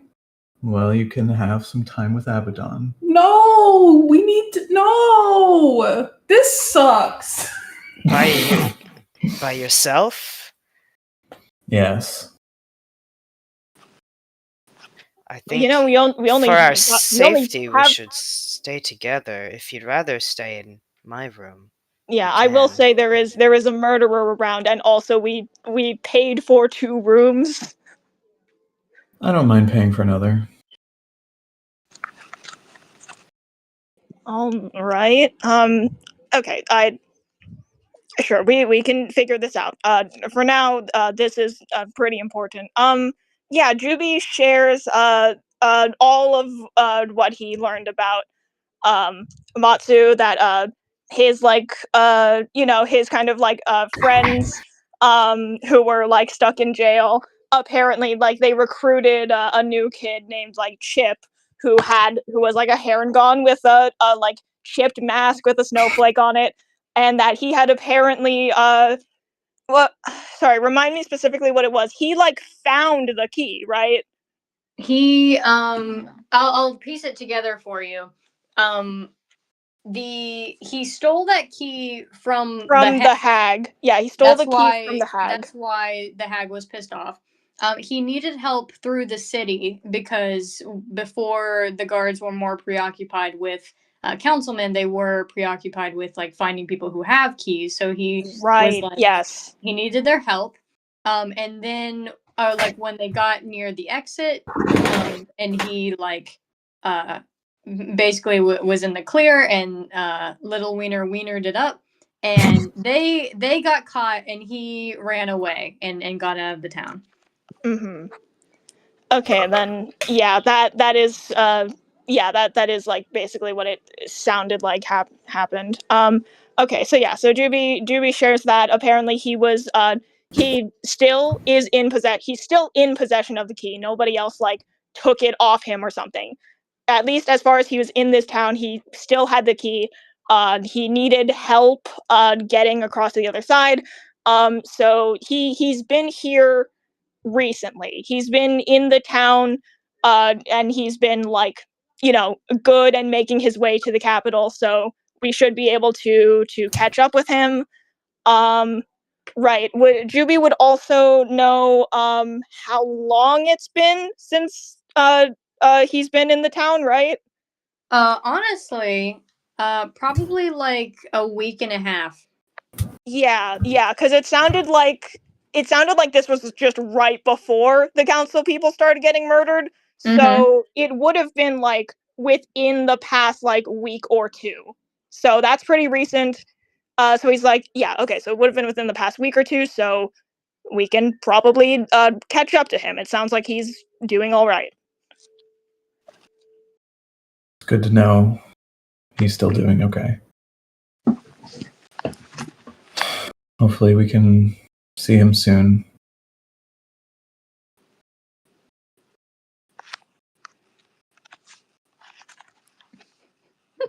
Mm-hmm. I think that by now, fucking Dandy would be checking into the hotel and she would walk up like fucking jangling because she's just covered in so much like jewelry. She just like walks past like had a great day and then just walks in jangling. Goes straight to a room. All right. Well, thank you I for need the information. Of course. Any way we can help you find your brother, yeah, let us know.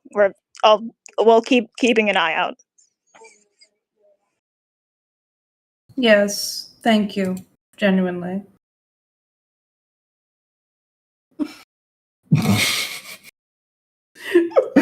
I'm assuming that interaction happened in canon. Yeah, so Take says that Ume looks at him and then pointedly looks away, and then Take wilts. All right. I thought you were gonna say she like pulled out her wallet because I opened my inventory page on my character sheet. No. God. All right. I think you guys can get into the inn for the night, and I've used so much brain power DMing. I'm kind of ready to end it. Is there anything anyone wants to do before our episode ends? How much I does need a room to. cost? Oh yeah. How much should I say? Was it 1 silver It was. for a room? I think it was 5 silver for a room. Oh, right, because it was a gold total. Holland wishes he had. What's that shit that Gonnie would lay every single night? Alarm? Oh, snare and Yeah, alarm. Snare and alarm. Yeah. Yeah. Holland wishes he had snare and alarm.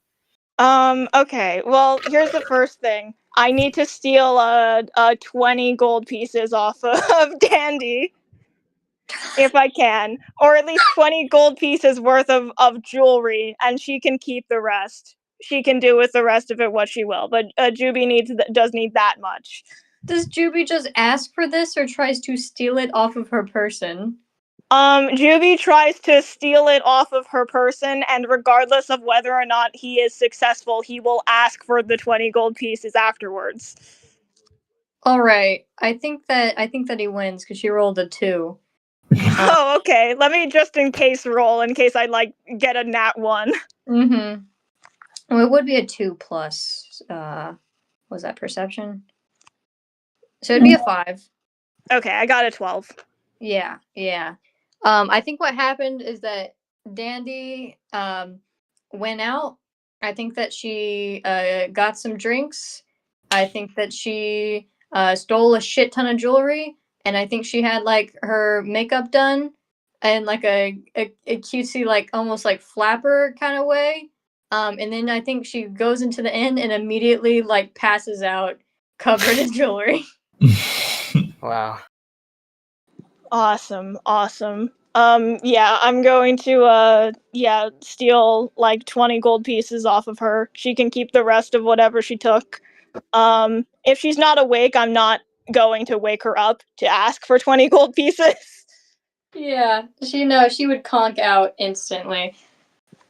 But okay, yeah, I'm gonna take the 20 gold pieces. I'll go find soft hands in the morning. All right. And shoot, there is.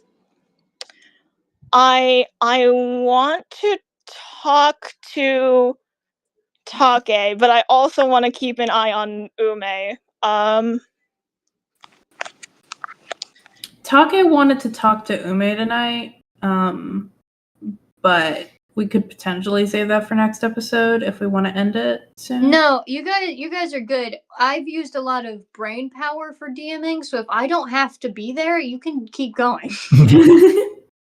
All right, sounds good. Then yeah, I guess it's just a matter of if Take should talk to Juby or Ume first. Probably Juby, honestly. If he wanted to. Yeah, sorry, I'm trying to find my charger. My phone's dying. Yeah, okay.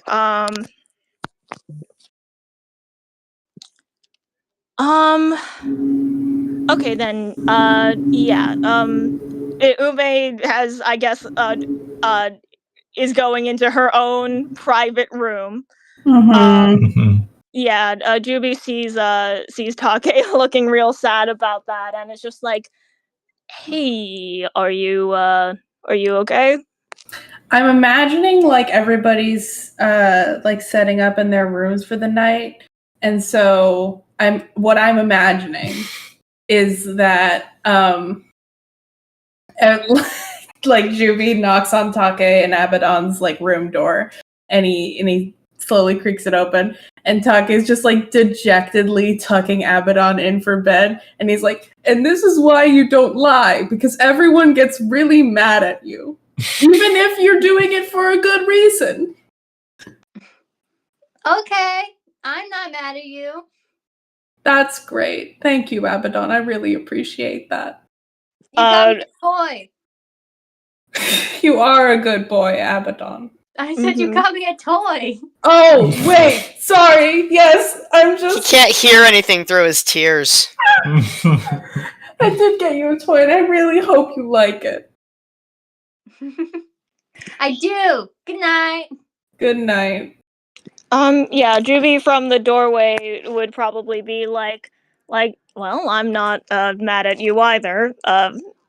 And also, I do think, sometimes lying is necessary. Can I talk to you? Yes. Okay. And Take kind of like steps out of Abaddon's room for a second. Yeah, I mean, I don't know if they would I don't know where they would go for like a private conversation or anything. Yeah, I guess if Jimmy's fine having it here, then we can have it here. Or we could also step out, depending. I don't know what Jimmy wants to talk about. Yeah, man. it's more like this is a private conversation that strangers probably shouldn't overhear. Right. If Abaddon is asleep, then it's probably fine. Yeah, all right. I'm good with that. Okay. Yeah. Juby kind of just sits down in like a chair or something. And is like, so you all right? Yeah, I'm fine. I'm sorry. I'm not good at lying. I don't do it very often because there's no reason to.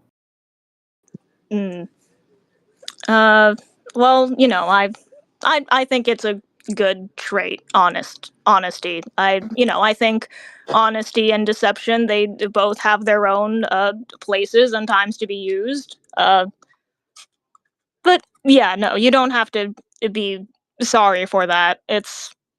You're an honest guy, and that's a good thing about you. Thank you, but it doesn't feel like a good thing right now. It probably doesn't, but you're doing it for a good reason, right? Yes. And I do intend to talk to you all about it in the morning. If I can just make sure that I can do it safely. Let me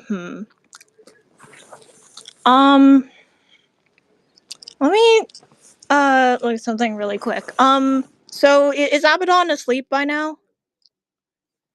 Yeah, when he sleeps, he goes like, snore!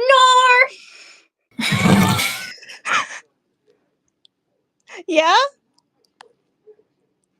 Is that so? That's what he does? One more time. Snore, Mimi! Whoa, that was beautiful. Why is it kind of melodic? Snore me. And of course, we've all been traveling together for long enough, for a good couple of nights, that we know that this is true. This is a true thing about him. Yeah. Yeah. You know, I think honesty is a good thing. I think it's a good trait that you have, and snormy. You know, there's a place for it, and there's a place for lying. And you are doing this for a good snormy reason, right? And that's how it goes. And that's how it goes. I'm in tears. I've lost all of my good juice, you know? I'm sorry. Don't ask her any more questions. I think this is the point I was at when I let you guys have the lore mantles. As a DM. Just like, sure, why not? Snore me, you know? Yeah, man. Snore me, No, the it's skittering and fantastic. clawing and chirping or whatever. And then the mantis strip looks at you.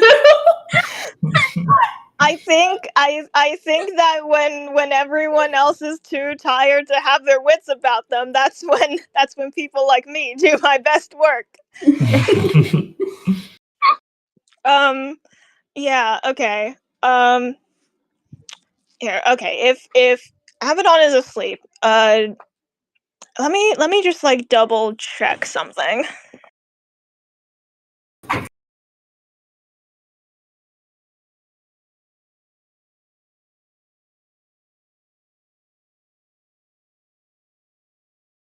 Right. Did Take say to us that it was a councilman, or just like he did say that, right? I think so, yeah. Yeah. I don't think so. He didn't? He I'm said pretty it's sure he an internal power struggle, but I No, don't remember Take specifically. did say at the beginning that it was a council person. Oh, okay, my bad. Okay, good. Yeah, in that case, in that case, if it's like he said at the beginning it was a council person, then Juby is like, okay, then it wasn't Ume, but it's someone who has a connection to Ume because Ume is like involved in some way. And I think from this Juby would piece together like there's only so many council people it could be. There's only 10 people it could be. 2 of them are like knocked out already. It also can't be like someone like Elfenstein or whatever. So that's like, so yeah, we have like 3 out of 7. The only other council person we've interacted with, who Ume had a weird reaction to, was that tiefling woman who like Colin recognized was like some kind of important person in the capital. Seemingly a councilwoman, and they had some weird vibes going on. So I think that is what Juby is suspecting, but is not like entirely sure. But that's what he's suspecting because that's the only connection that he can make. That would be like that's the only council person we've talked to who Umaid was like weird about, and then yeah. And that woman was also really mysterious. So, okay. So yeah, I'm just trying to establish that I'm also kind of tired, so I'm rambling a lot. But what Juby says is Juby is kind of like silent for a bit, and then is like, you said it was a council person, right? At the beginning. Yeah. Mm-hmm. Okay. Right. Listen, I'm and Juby is kind of talking in a bit of a hushed voice. I'm going to level with you. Was it that tiefling woman that your sister had like a weird I don't know, crush on or something? He makes a really upset face. Okay. Right. Yeah, I'm going to say that right. I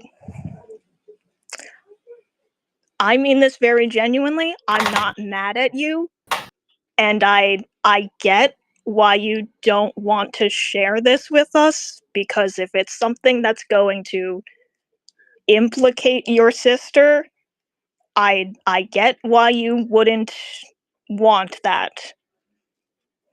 And I mean this very genuinely. Listen, I have a lot of experience getting my own sister out of trouble whenever she found it. I get it. I don't think there is a way to get out of telling the others because, frankly, you were really, really obvious about it. I know. And I don't intend to find a way out of telling everybody. I just want to do it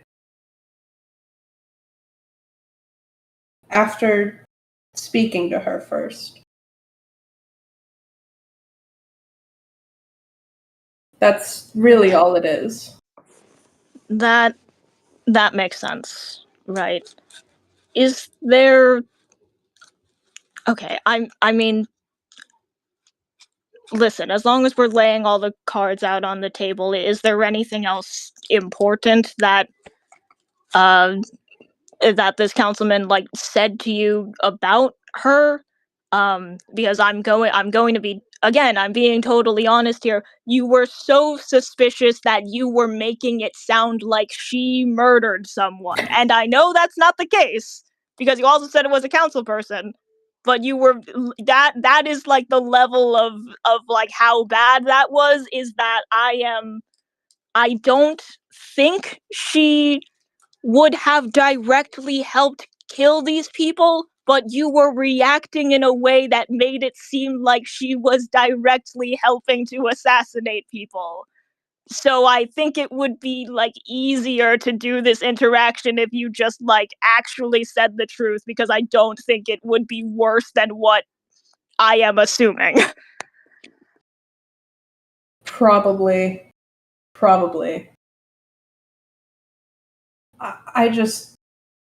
I don't know.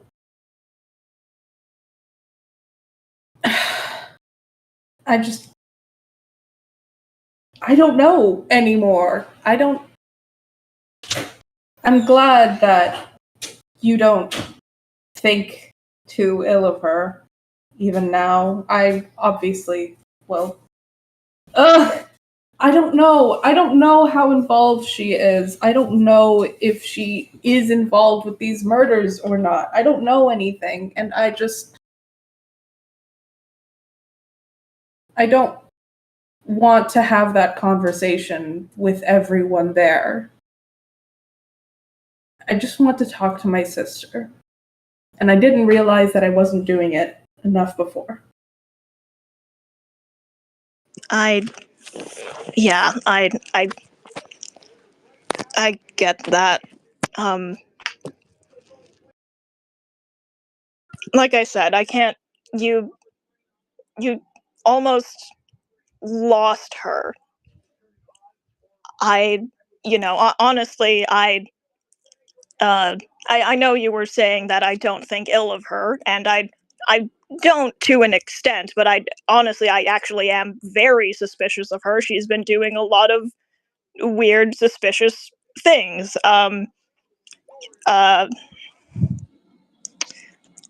In terms of whether or not she was actually helping with any of these, deaths going on, they did all involve these guns.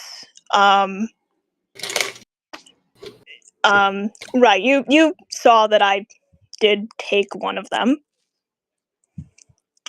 I did, sneak a couple out, which is how I also know that your sister did the same thing. Because that big hole that we buried next to the hag hut I went over there and it was completely empty.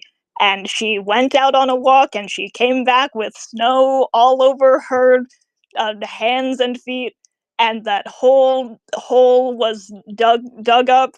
So I'll be honest, she's been doing a bunch of really suspicious things. I don't know what your sister is up to. And I'm really sorry to say this, I am really suspicious of her. I don't think she's a bad person, but I think she might be involved in something really terrible. But, and again, like, honestly, I'm not even, like, sure whether I would agree it's a good idea for you to talk to her alone without everyone there, just because I don't know if she would lie to you, or if she would, I don't know, if that would go, like, wrong, if there's no one there to, like, double check what she's saying. But I also know that you almost, lost her, and I can't fault you for being protective of her. Uh, he, like, bites his lip a little bit, and he just, like, very quickly and quietly says, I I know what that's like, so I can't blame you for being protective, which is why I'm being honest about the fact that I think that she's really suspicious. But if you think that she's a good person and that you can talk to her and you can figure this out, then I trust you. Take is going to roll an insight on that, not really because he thinks Juby's like trying to manipulate him here, but just because he wants to know if that's true, if Juby really does trust him on this. That's a natural 20 plus 2. That's great. I'm so glad I'm rolling 20s now. I'm so fucking glad I'm rolling 20s right now, as opposed to when I rolled a 2 minus 1 earlier. That's really great, and I'm not crying. Oh my gosh. Oh my god. Okay. Dang, should I roll for, I don't know, persuasion, I guess? You can if you want, but you can if you want, but he got a 20 plus 2. Yeah, okay. I I got a 15 on the die plus my persuasion, which would be I think 21. Oh my god. Okay. Yeah, which I think you still beat it, right? Yeah, you did. But anyway, yeah. And I guess, like, Juby, like, yeah, I think Juby has a good poker face. He's pretty, like, hard to read. I think what's happening here is that the thing that you read is, like, you know, he's a very casual person. I think he started this conversation kind of, like, leaning back, but, like, the longer it went on, he kind of got a bit more, like, serious, a bit more sober. Yeah, I think you like if you like just beat his persuasion, you know that he's being very truthful right now. He's telling the truth, and the one sort of place where, like, it seems like he could have been lying, but, like, is just when he was, like, quietly kind of talking about his own sister. Um, which is just like, I don't know if yeah, if you, like, be my persuasion, would Take be able to infer that that is I think Take would be able to infer that his sister is dead, right? Yeah, I mean, we've obviously Juby was interacting with his quote unquote sister in good mead, so Take knows about that, and with the way that he behaves about the topic, I think with a 22, probably. Yeah, in that case, the thing that you read from him is that his sister has died, and he like wholeheartedly agree. Like, he's being very honest. He personally does not trust your sister, but he knows how awful it is to lose someone like that. And so he does like trust you to know. He like legitimately as much as he does not trust Ume, he he cannot fault someone for looking out for their sister. And so he like doesn't necessarily like it, but he trusts you and is going to leave it up to you, even though he doesn't necessarily think that is the best idea. Okay. Yeah, he basically, you read that he is like, he's being honest, he's putting his like personal grievances aside because like he understands why you would be protective and he respects that. Yeah. Take looks at Juby and he says, "Thank you so much. It does mean so much that you trust me with this. I feel stupid. I didn't know she was doing any of that. I didn't know she was being suspicious at all." Listen, I'll be honest, you don't have to feel stupid about it. It's the only reason that I know she was being suspicious is because I'm kind of a suspicious sort of guy, and that's the sort of thing that I would do. Again, hey, that's why we're a party. Sometimes deception and lying has its place, and sometimes it is better to just be honest and upfront. Yeah. That makes sense. Mm-hmm. Yeah, in some cases it would be better for, I don't know, if you could learn to lie at all, or just even like maybe when someone asks you a question, just answer in like a normal tone of voice. Maybe. Yeah, Maybe. but also I I do think that it's good that you're so honest, and it seems like your sister could learn from you a bit.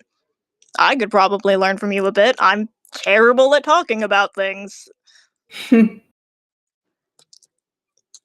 I'm glad you're talking to me about this. Mm-hmm.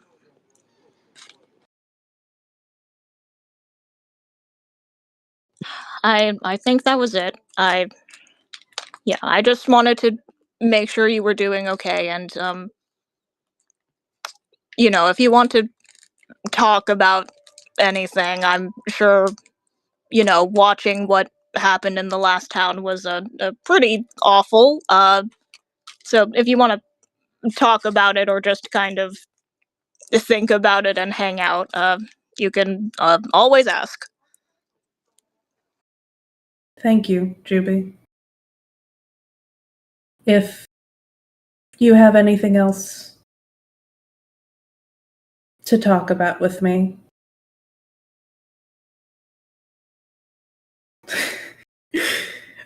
he kind of like reaches his arms up and quirks the base of his ears. I'm all ears. Yeah, Juvie cackles at that. Nice. I don't make the ear jokes often, but when I do, they always hit. They do. I was about to say that. They always hit. It's very well placed. Well, I hope you have a good night. Yeah, I hope you have a good night too, and that I hope that your talk goes well. And wait, I'm trying to think of if there was anything else Juby wanted to say, but I think that's it. I think he is just like, I hope your talk goes well, and I we're gonna figure this out. we're gonna figure this out, and you and both of your siblings are gonna have a great time. We're all gonna meet at the Capitol, and then we're gonna, I don't know, kill the Ice Queen or whatever. It'll be great. Yes, I'm sure. All right. Yeah. Just be careful, but ultimately do what you have to do. And if that includes,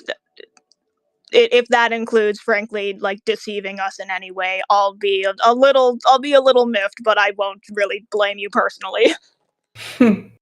Thank you. All right. Well, have a good one. He nods and lets you go.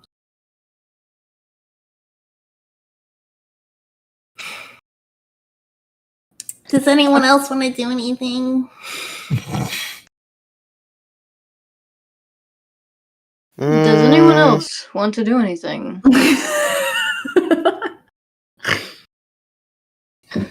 Nope. Okay, then. I'm thinking. Oh, okay. Let him think. Sweet Colin. Yeah, jeez.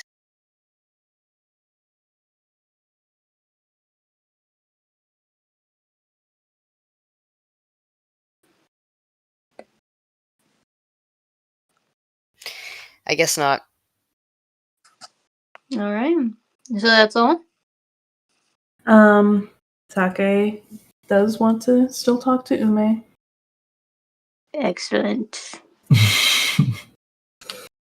So after that conversation, Taka would, make sure the windows are locked, Abaddon's nice and warm. Snore me. He's doing that. And head over to Ume's room, where he knocks on the door. She will open the door. I want to talk now. Yeah. Yeah. Can I come in? She gestures to allow him in. He sits on the bed. He kind of like pushes his palms into his eyes, rubs them a little bit, and he looks at you.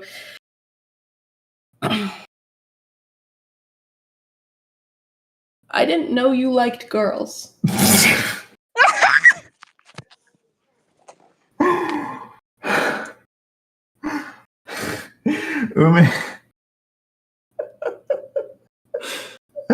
Ume was trying to play it cool this whole time. She like let him in and closed the door, and then like leaned up against the door and was like kind of eyeing him up. And then he says that, and then she does like break a little bit, and it's just kind of like,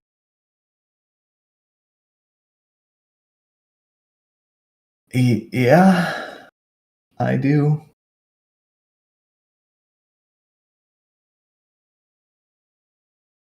I didn't know you liked boys. You've been flirting with so many.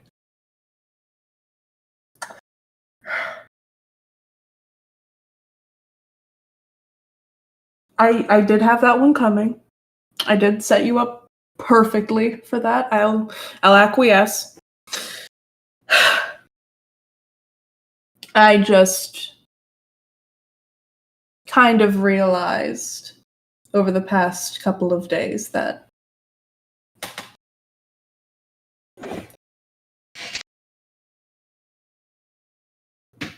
I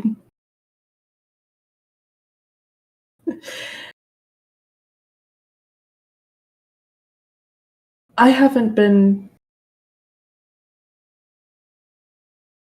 talking to you.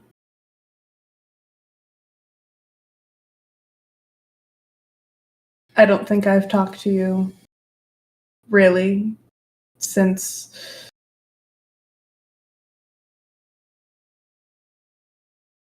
Matsu left. Even when we decided to follow him, I think it had just been something we'd both been thinking about for a while. And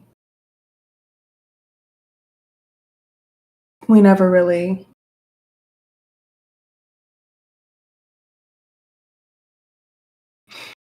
shared how we felt about it all.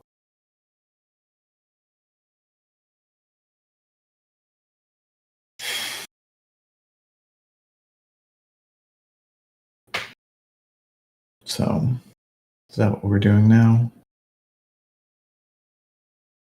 I'd like to. I'm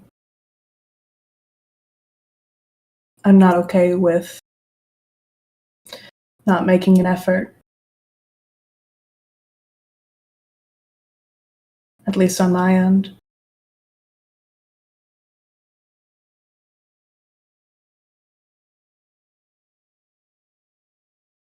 Well, what do you want to talk about?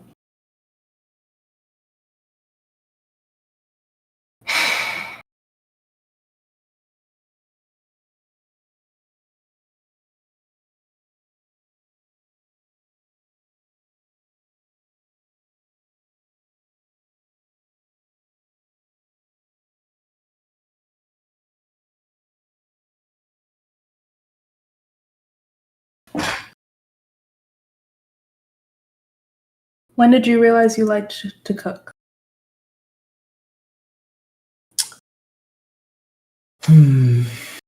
Well,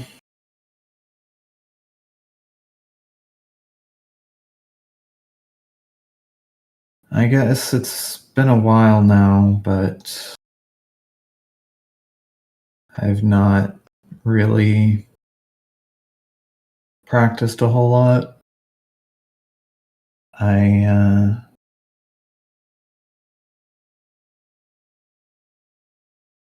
would occasionally try to make meals for people at the monastery, but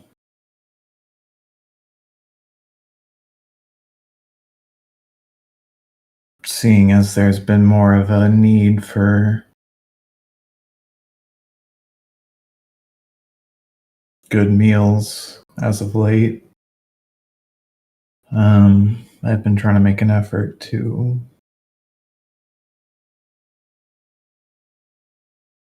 do it more. But it was,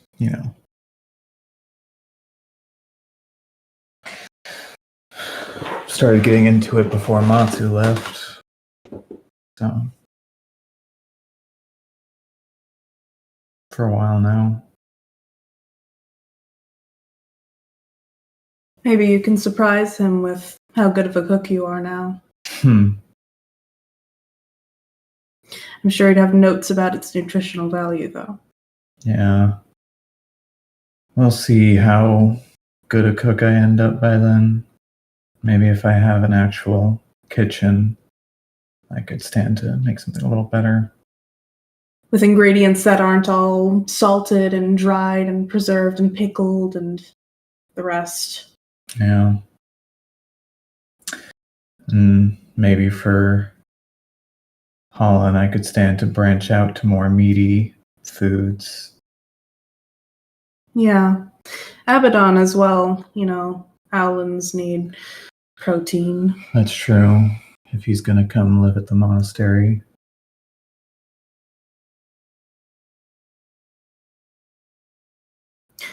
Now you ask me one. Okay.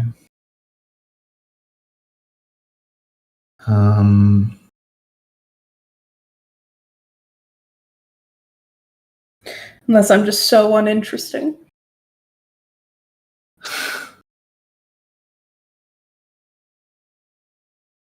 How do you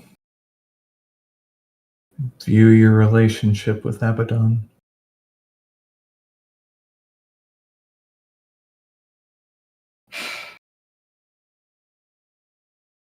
On paper, it's not too different from how I feel about any of the young ones at the monastery. I know you always liked teaching them, but I don't know. Feels a little different. It does. Abaddon has struggled, and he's so young. And traveling town to town like this, spending so much time with him, it's impossible not to make it feel different. I never thought I would be a father. I guess I still don't. I thought I would be completely and wholly dedicated to my craft in mind, body, and spirit, and pass on my wisdom to younger generations. But, well, I guess I could still do that, but it's a little different doing it one-on-one, more personal, more like I can't just bestow wisdom. I struggle all the time.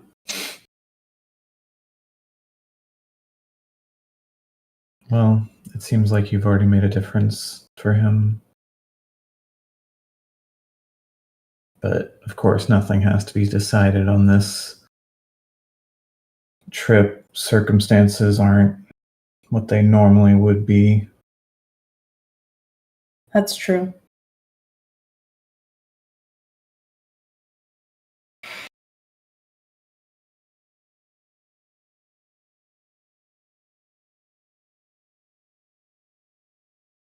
What does darkness mean to you? Darkness? Yes, like when I think about light, it's this moving force of energy and radiation, and it's willpower in a way. It's what keeps things moving when they would otherwise stop. She kind of thinks for a moment.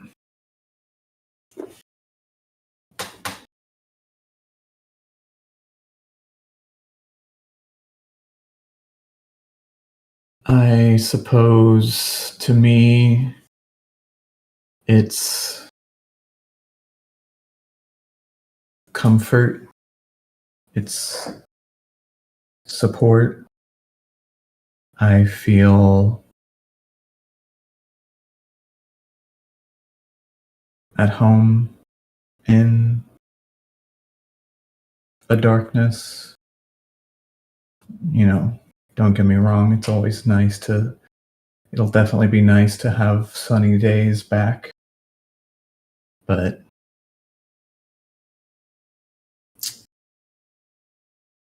sometimes it's nice to not be known and to be surrounded by this support and to move through it without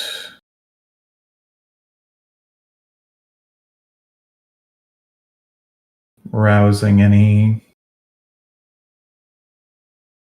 peering eyes. I feel a lot of people, you know, view lightness and darkness as maybe good and bad, but like I said earlier, nothing wrong with a little bit of dark. Just feels comfortable. I think that makes sense, actually. You think so? Yeah. I feel like I can be a little much sometimes, maybe. Don't nod. Ume nods. Don't nod. Well, I don't know. I didn't really think about it before. And of course, there's the joke about my demeanor coming off as forward or flirtatious by people who don't know me. Ha ha, get your laughs in. But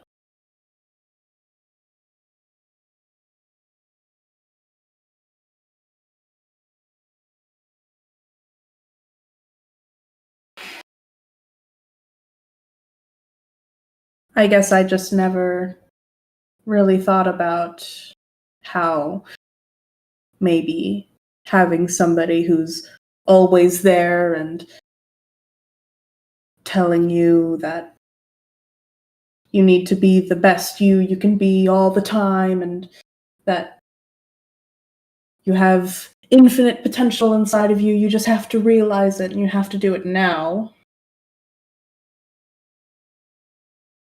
Might not be as supportive as I thought. I will say it's definitely very much. I'm sorry. It's okay.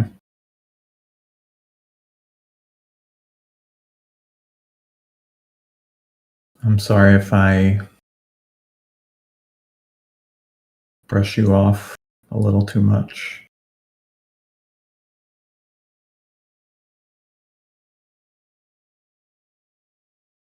It's never bothered me. You're my sister. It's basically your job to ignore everything I say.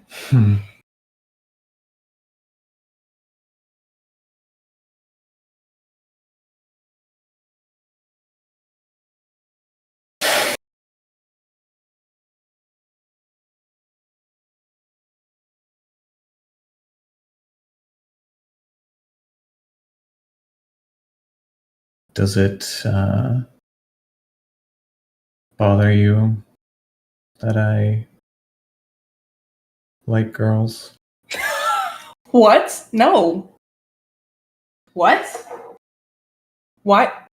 I just wanted to make sure that wasn't what this was about. No. No. Oh my god, no. I mean, it surprised me, for sure. I wish I had learned in another circumstance. Any other circumstance, really, would have been much preferable. I have to agree on that, actually. But no, of course not.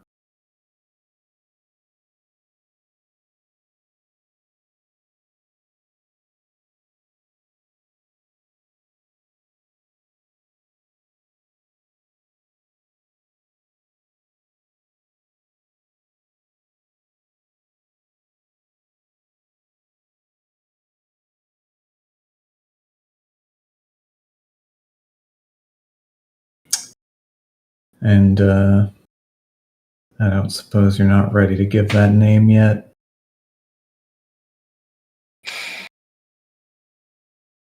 Arielai.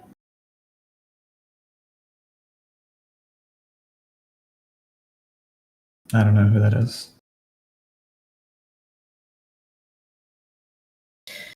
You're a better liar than me. Yeah. Yeah. But I think in this specific situation,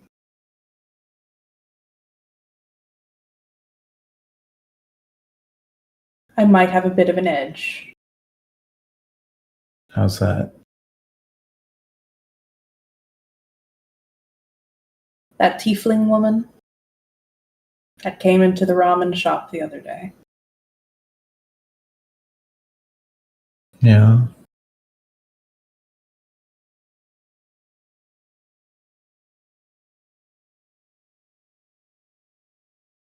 That was Miss Arielai.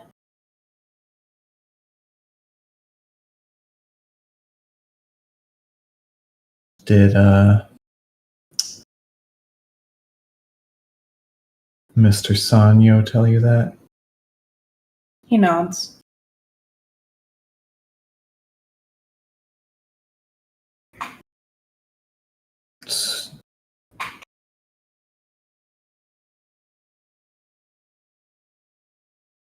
Ume starts to kind of like scowl, I guess, not at you. She's kind of like looking down and scowling like she's thinking.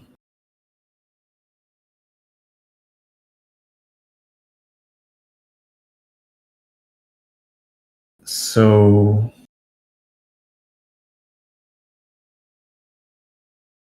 he said she killed him. He nods again.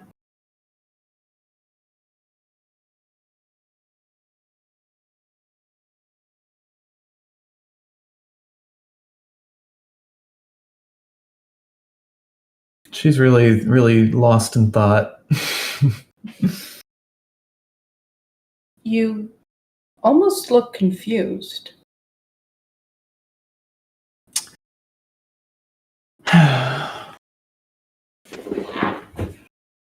I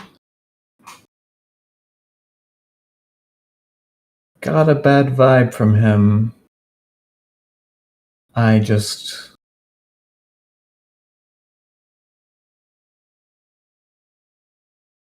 wonder if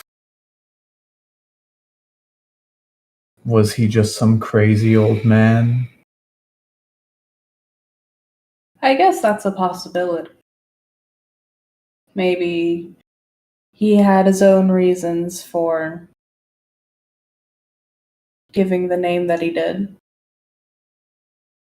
But I don't understand all the political goings on. me neither. There's a reason we're always holed up in the monastery. Yes. I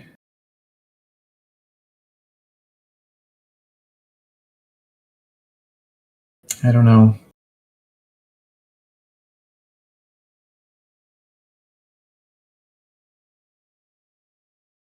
It would just be nice to have some credibility for that man, I guess, to accept what he says. I've never met a walking dead man before, so. I've never met a walking dead woman.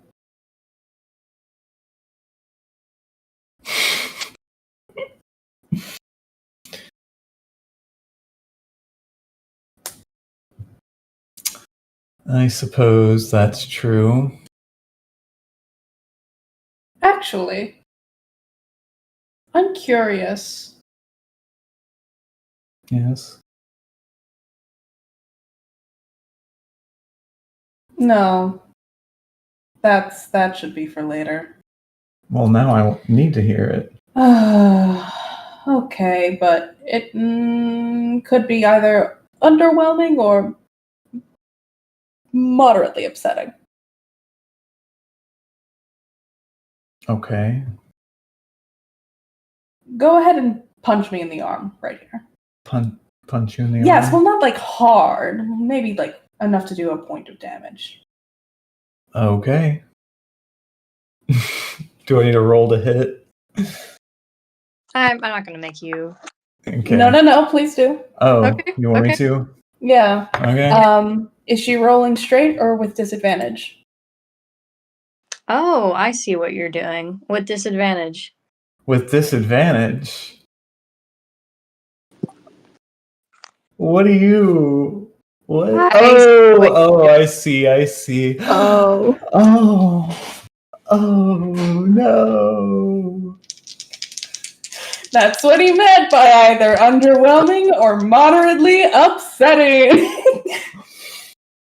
Oh, goodness. Well, okay. Holy shit. That's That is a 26 to hit. Yeah, she fucking punches him in the arm. All right, let me see my damage. Hold on. No. Okay, it's only 6 damage. Yeah, you can see. Yeah, you wind up to punch him. She was like, finally. You wind up to punch him, and you can see him try to like shakily dodge out of the way, but then it turns into like actual fear as he sees how hard you're moving to punch, and then you punch him, and he goes, ah. Not 1 point of damage, Ume. Was it not? No. Oh. Anyway. Was that satisfactory? Well, it's less about how I feel and more about how that felt for you. How it felt for me.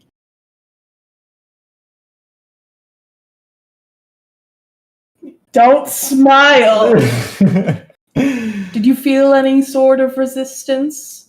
Other than emotional for having to raise an arm to your dear brother? Well, not that. Resistance.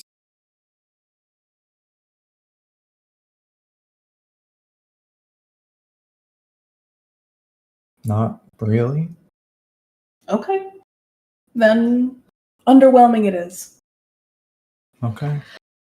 Glad we got that out of the way. Yes, very. I'm going to lick my wounds when I go to bed for the night. But anyway. About the councilman, or the alleged councilman. I'm going to say it if you want proof. Holland has a glowing sword in his room right now.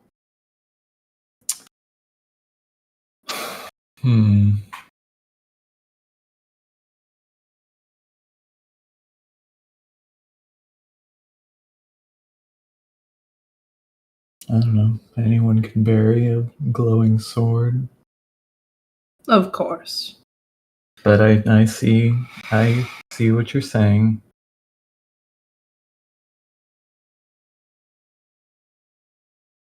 You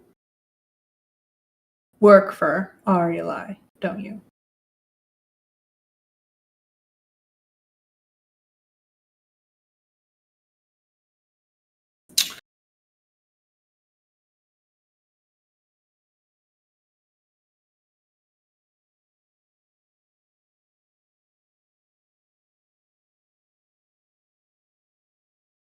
I see long silences run in the family. Yes, I don't suppose I could say no after that long silence. Well, I did, and you saw how well that went for me. Right. I may have run a few errands for her. What kind of errands? Just retrieving stuff she needs. Sometimes we would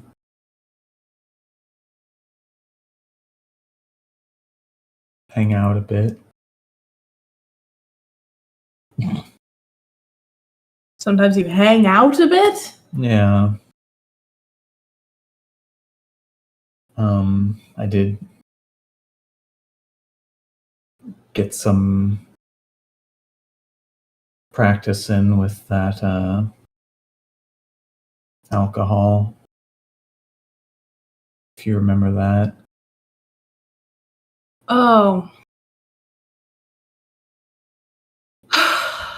Yes, I do. I didn't realize your working relationship with your coworkers was so friendly. I realize I know embarrassingly little about your job at all. I mean, I wouldn't call it my job. It was just a few things here and there. I was trying to support the monastery. I know. These errands that you would run for her, these things you would get for her. Those are those guns, isn't it?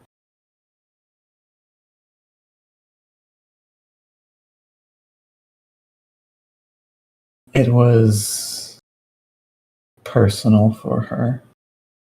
Personal items.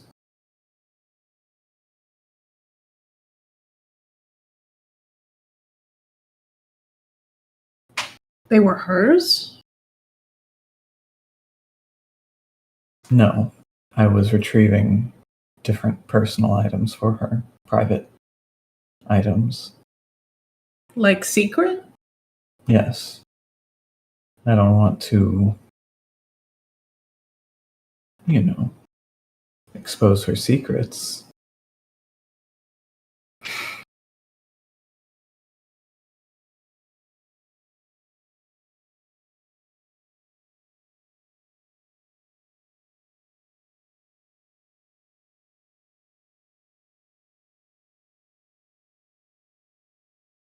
How would you feel if someone went blabbing all of your private things you do? Like what? Well, I guess you're not the best example, but most people wouldn't like it. They have secrets. You wouldn't like it? No.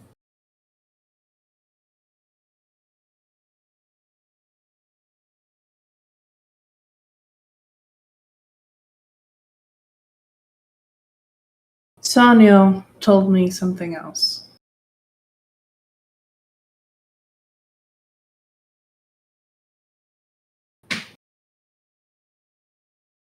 He told me that you were involved somehow.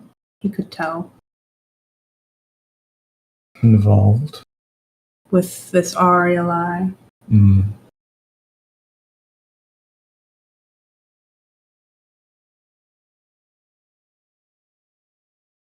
Like I said, I've done some errands for her. No matter if he was telling the truth, if she's really a murderer, or if she's just another politician. What you're doing is dangerous. And I'm sorry for not realizing that until now. Do you think I'm gonna get assassinated? I think people are going to start asking you to do dangerous things. And I want you to be able to say no.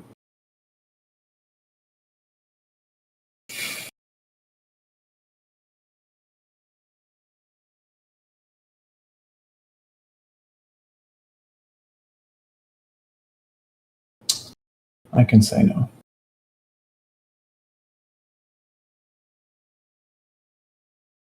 Can you say that you don't know if Arielai was involved in these murders?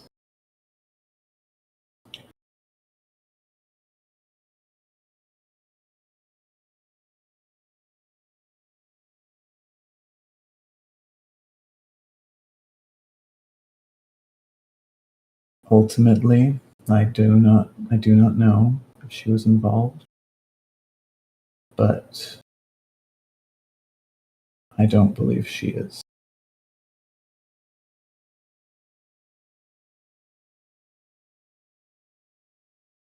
Well, I promised the others I would talk to them about it all tomorrow morning.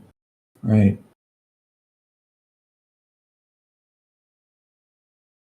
Forgive me if I cast doubt on what this man has said. There's nothing to forgive.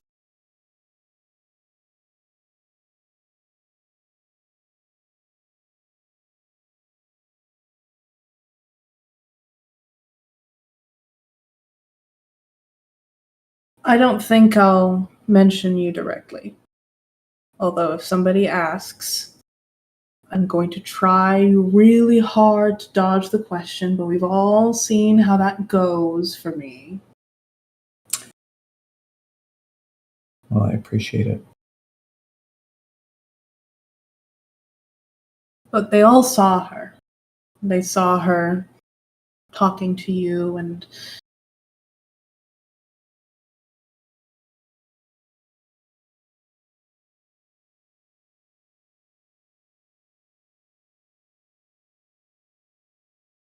well, whatever happens,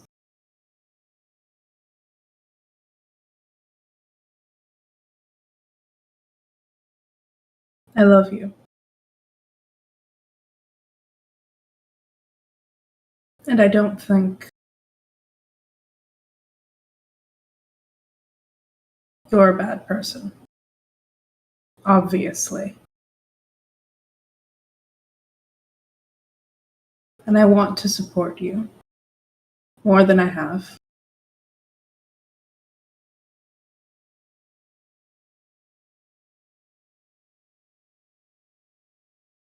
Well, I love you too.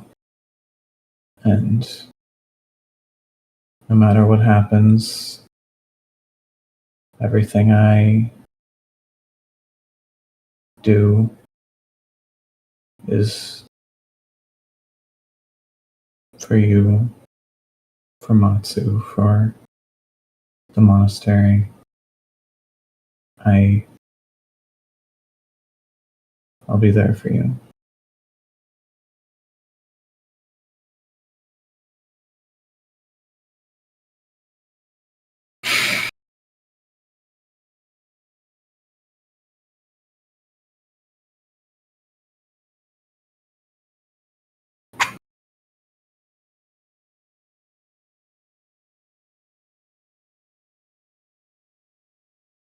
How long has it been since we hugged?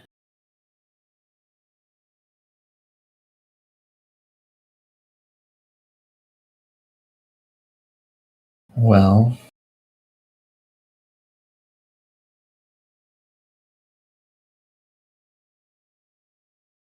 I don't know. Not counting when one of us is rolling death saves. Yeah, I don't know if it counts when one of us is unconscious. I'm going to say no. Can I have a hug? Yes. And then they hug. Aww. My sweet bunnies. My sweet bunnies. Now Yeah, I'm that- gonna go do my evil. Go do your evil. She didn't actually say that. Right. I didn't think so. You said that like Take was saying it. No! You did it. You used a bit of Take voice. No! It bleeds into my voice. All right. Anyway.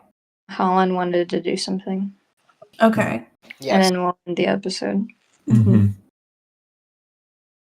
Go, my Okay. Holland. Yes, go my Holland. Juby Lee, are we sharing a room? Yeah. After Juby steps out, says they want to talk to Take about something. And after a bit, they come back in. And they like, kind of stretch, and they're like, "Ooh, okay, man, emotional conversation there." Anyway, Holly, you want to snuggle down for the night? You looking? Holland is kind of pacing in a circle. Oh no, we're doing a second one. Hey, are you okay? I have a favor to ask of you. All right. Depends on what it is. I know spell slots are limited, Mm-hmm. so this might be a bit of an ask. And it's not an easy spell by any means once you first look at it, but I mean, once you get used to it, it's really, really nothing. Would you have room for a spell called Glyph of Warding. Are you familiar? Juvie does actually smile and he says, I am familiar. I did have that spell at one point, but we kept getting into, different scrapes and stuff across our journey. But yes, I have actually studied and learned that spell. It's just not. I don't have it prepared because there were other spells we need more, but I can certainly put it back in. Please, please, please. Yeah, is there anything in particular that you want me to use that on? Because I did learn it. I copied it down. Because I had ideas on things I wanted to cast it on. But if you have something specific in mind, Well, yes.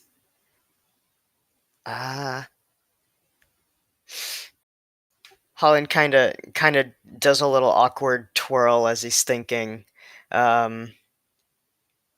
and goes, maybe I'm the last to notice, but I don't I don't know if I particularly trust Ume very much. I'll be on. Wait a second. If you, hmm, you're a couple minutes, hours ahead of Sunny Bunny, so mm, not the last, just maybe second to last, or third to last, actually. Prince of Darkness. I don't think he knows what's going on. Well, I But just anyway, it's yeah. Sorry, I shouldn't. No, Ume's been fairly sticking to the shadows. That's what she does. That's what she's good at. There's no real reason to suspect anything out of the ordinary. But Vix and I were keeping an eye on her because we're we're also you know uh deceiving trickster, stick to the shadow types. That's sort of our area, so we can recognize it in other people. I've never been a deceiving trickster before. I said this when I was talking in the other room, but I hope you know there's nothing wrong with being an honest sort of person. There's a place for deception and sticking to the shadows, and there's a place for and he kind of like gestures. He gestures towards the sword of light, and there's a time for sticking towards the light of being going in being forward and honest and staying to the light side of things. I would say I that this balances out the party. I agree. And I think that now is not really a time to be deceiving and sticking to shadows, which is why maybe I shouldn't do this, but I I do think this spell would be very useful with her.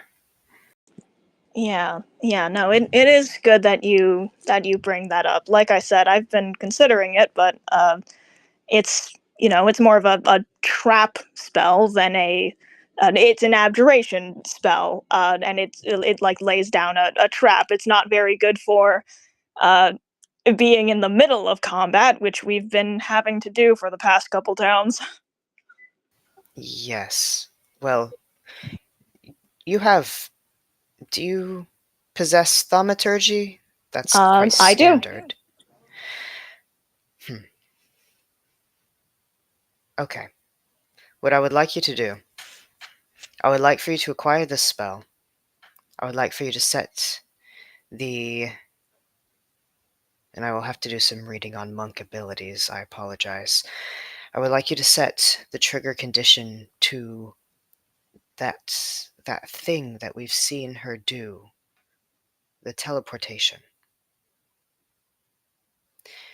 and Oh. the effect can simply be a loud sound or something caused by thaumaturgy. A makeshift alarm. Huh. That's a very good plan. Okay. Part of the thing that I was having trouble with was deciding what spell I would uh what spell I would write down uh within the glyphs within the ward uh because I don't exactly want to blow up or incinerate anyone. Of Um, course, I don't want to harm anyone. It is concerning that I don't know who to trust.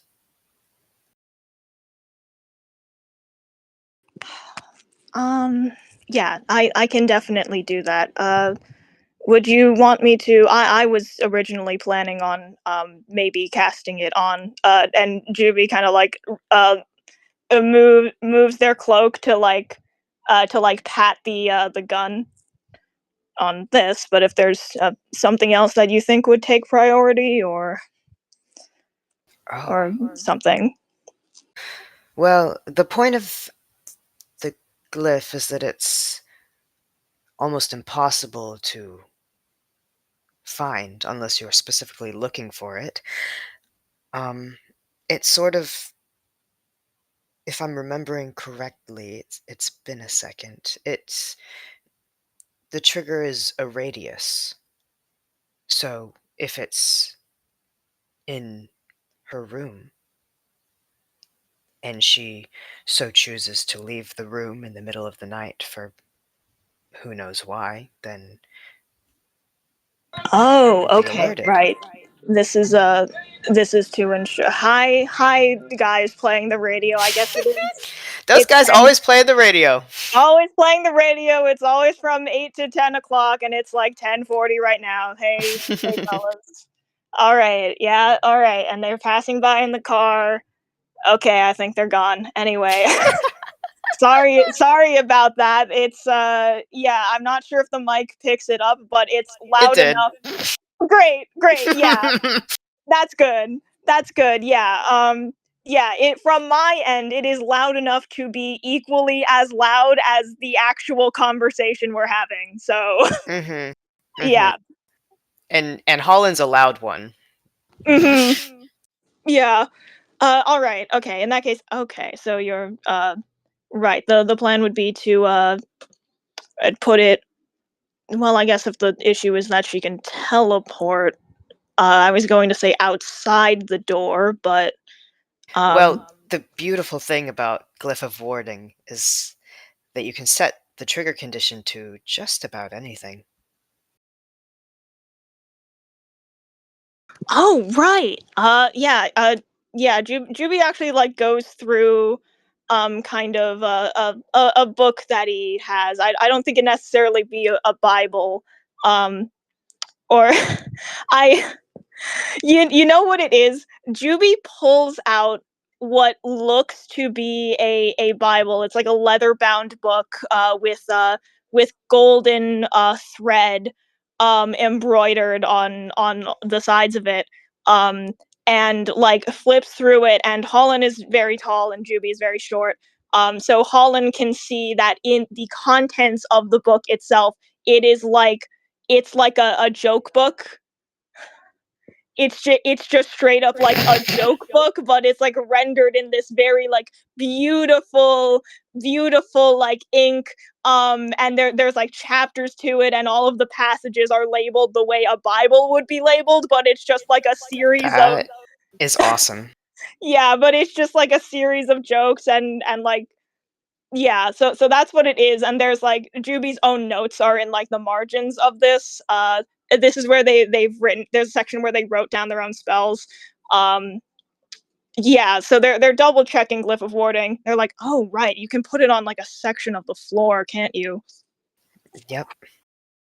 And I'll have to read through the fine print. We can figure out the specifics because I really want to make sure this works. But if you think it would be a good idea to put it on a specific object that you know that she will come into contact with, then I think it could be worth a try.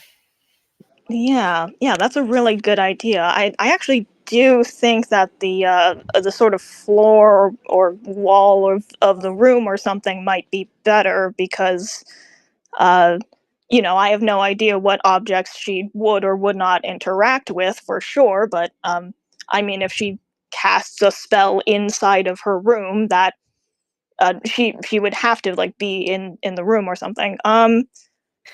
Could be something as simple as something on her belt. Yeah, true. All right. Um, yeah, there is also, in the event that I don't know, something else happens.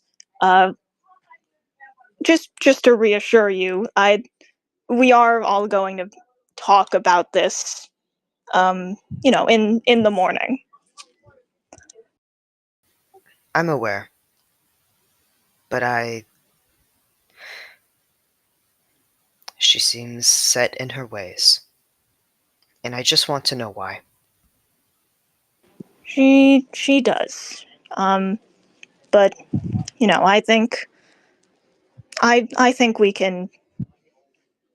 Yeah, I think we can ask her more about it in the morning. But this is a good precaution. Of course, of course. We can figure out the specifics once you have the spell.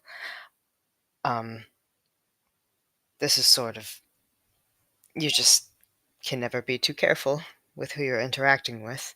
So, I will do things the civil way first, and if that fails, then we have backup. Hmm. All right. Well, do you think I should be trying to cast this tonight or tomorrow or something? I think tomorrow is fine. All right.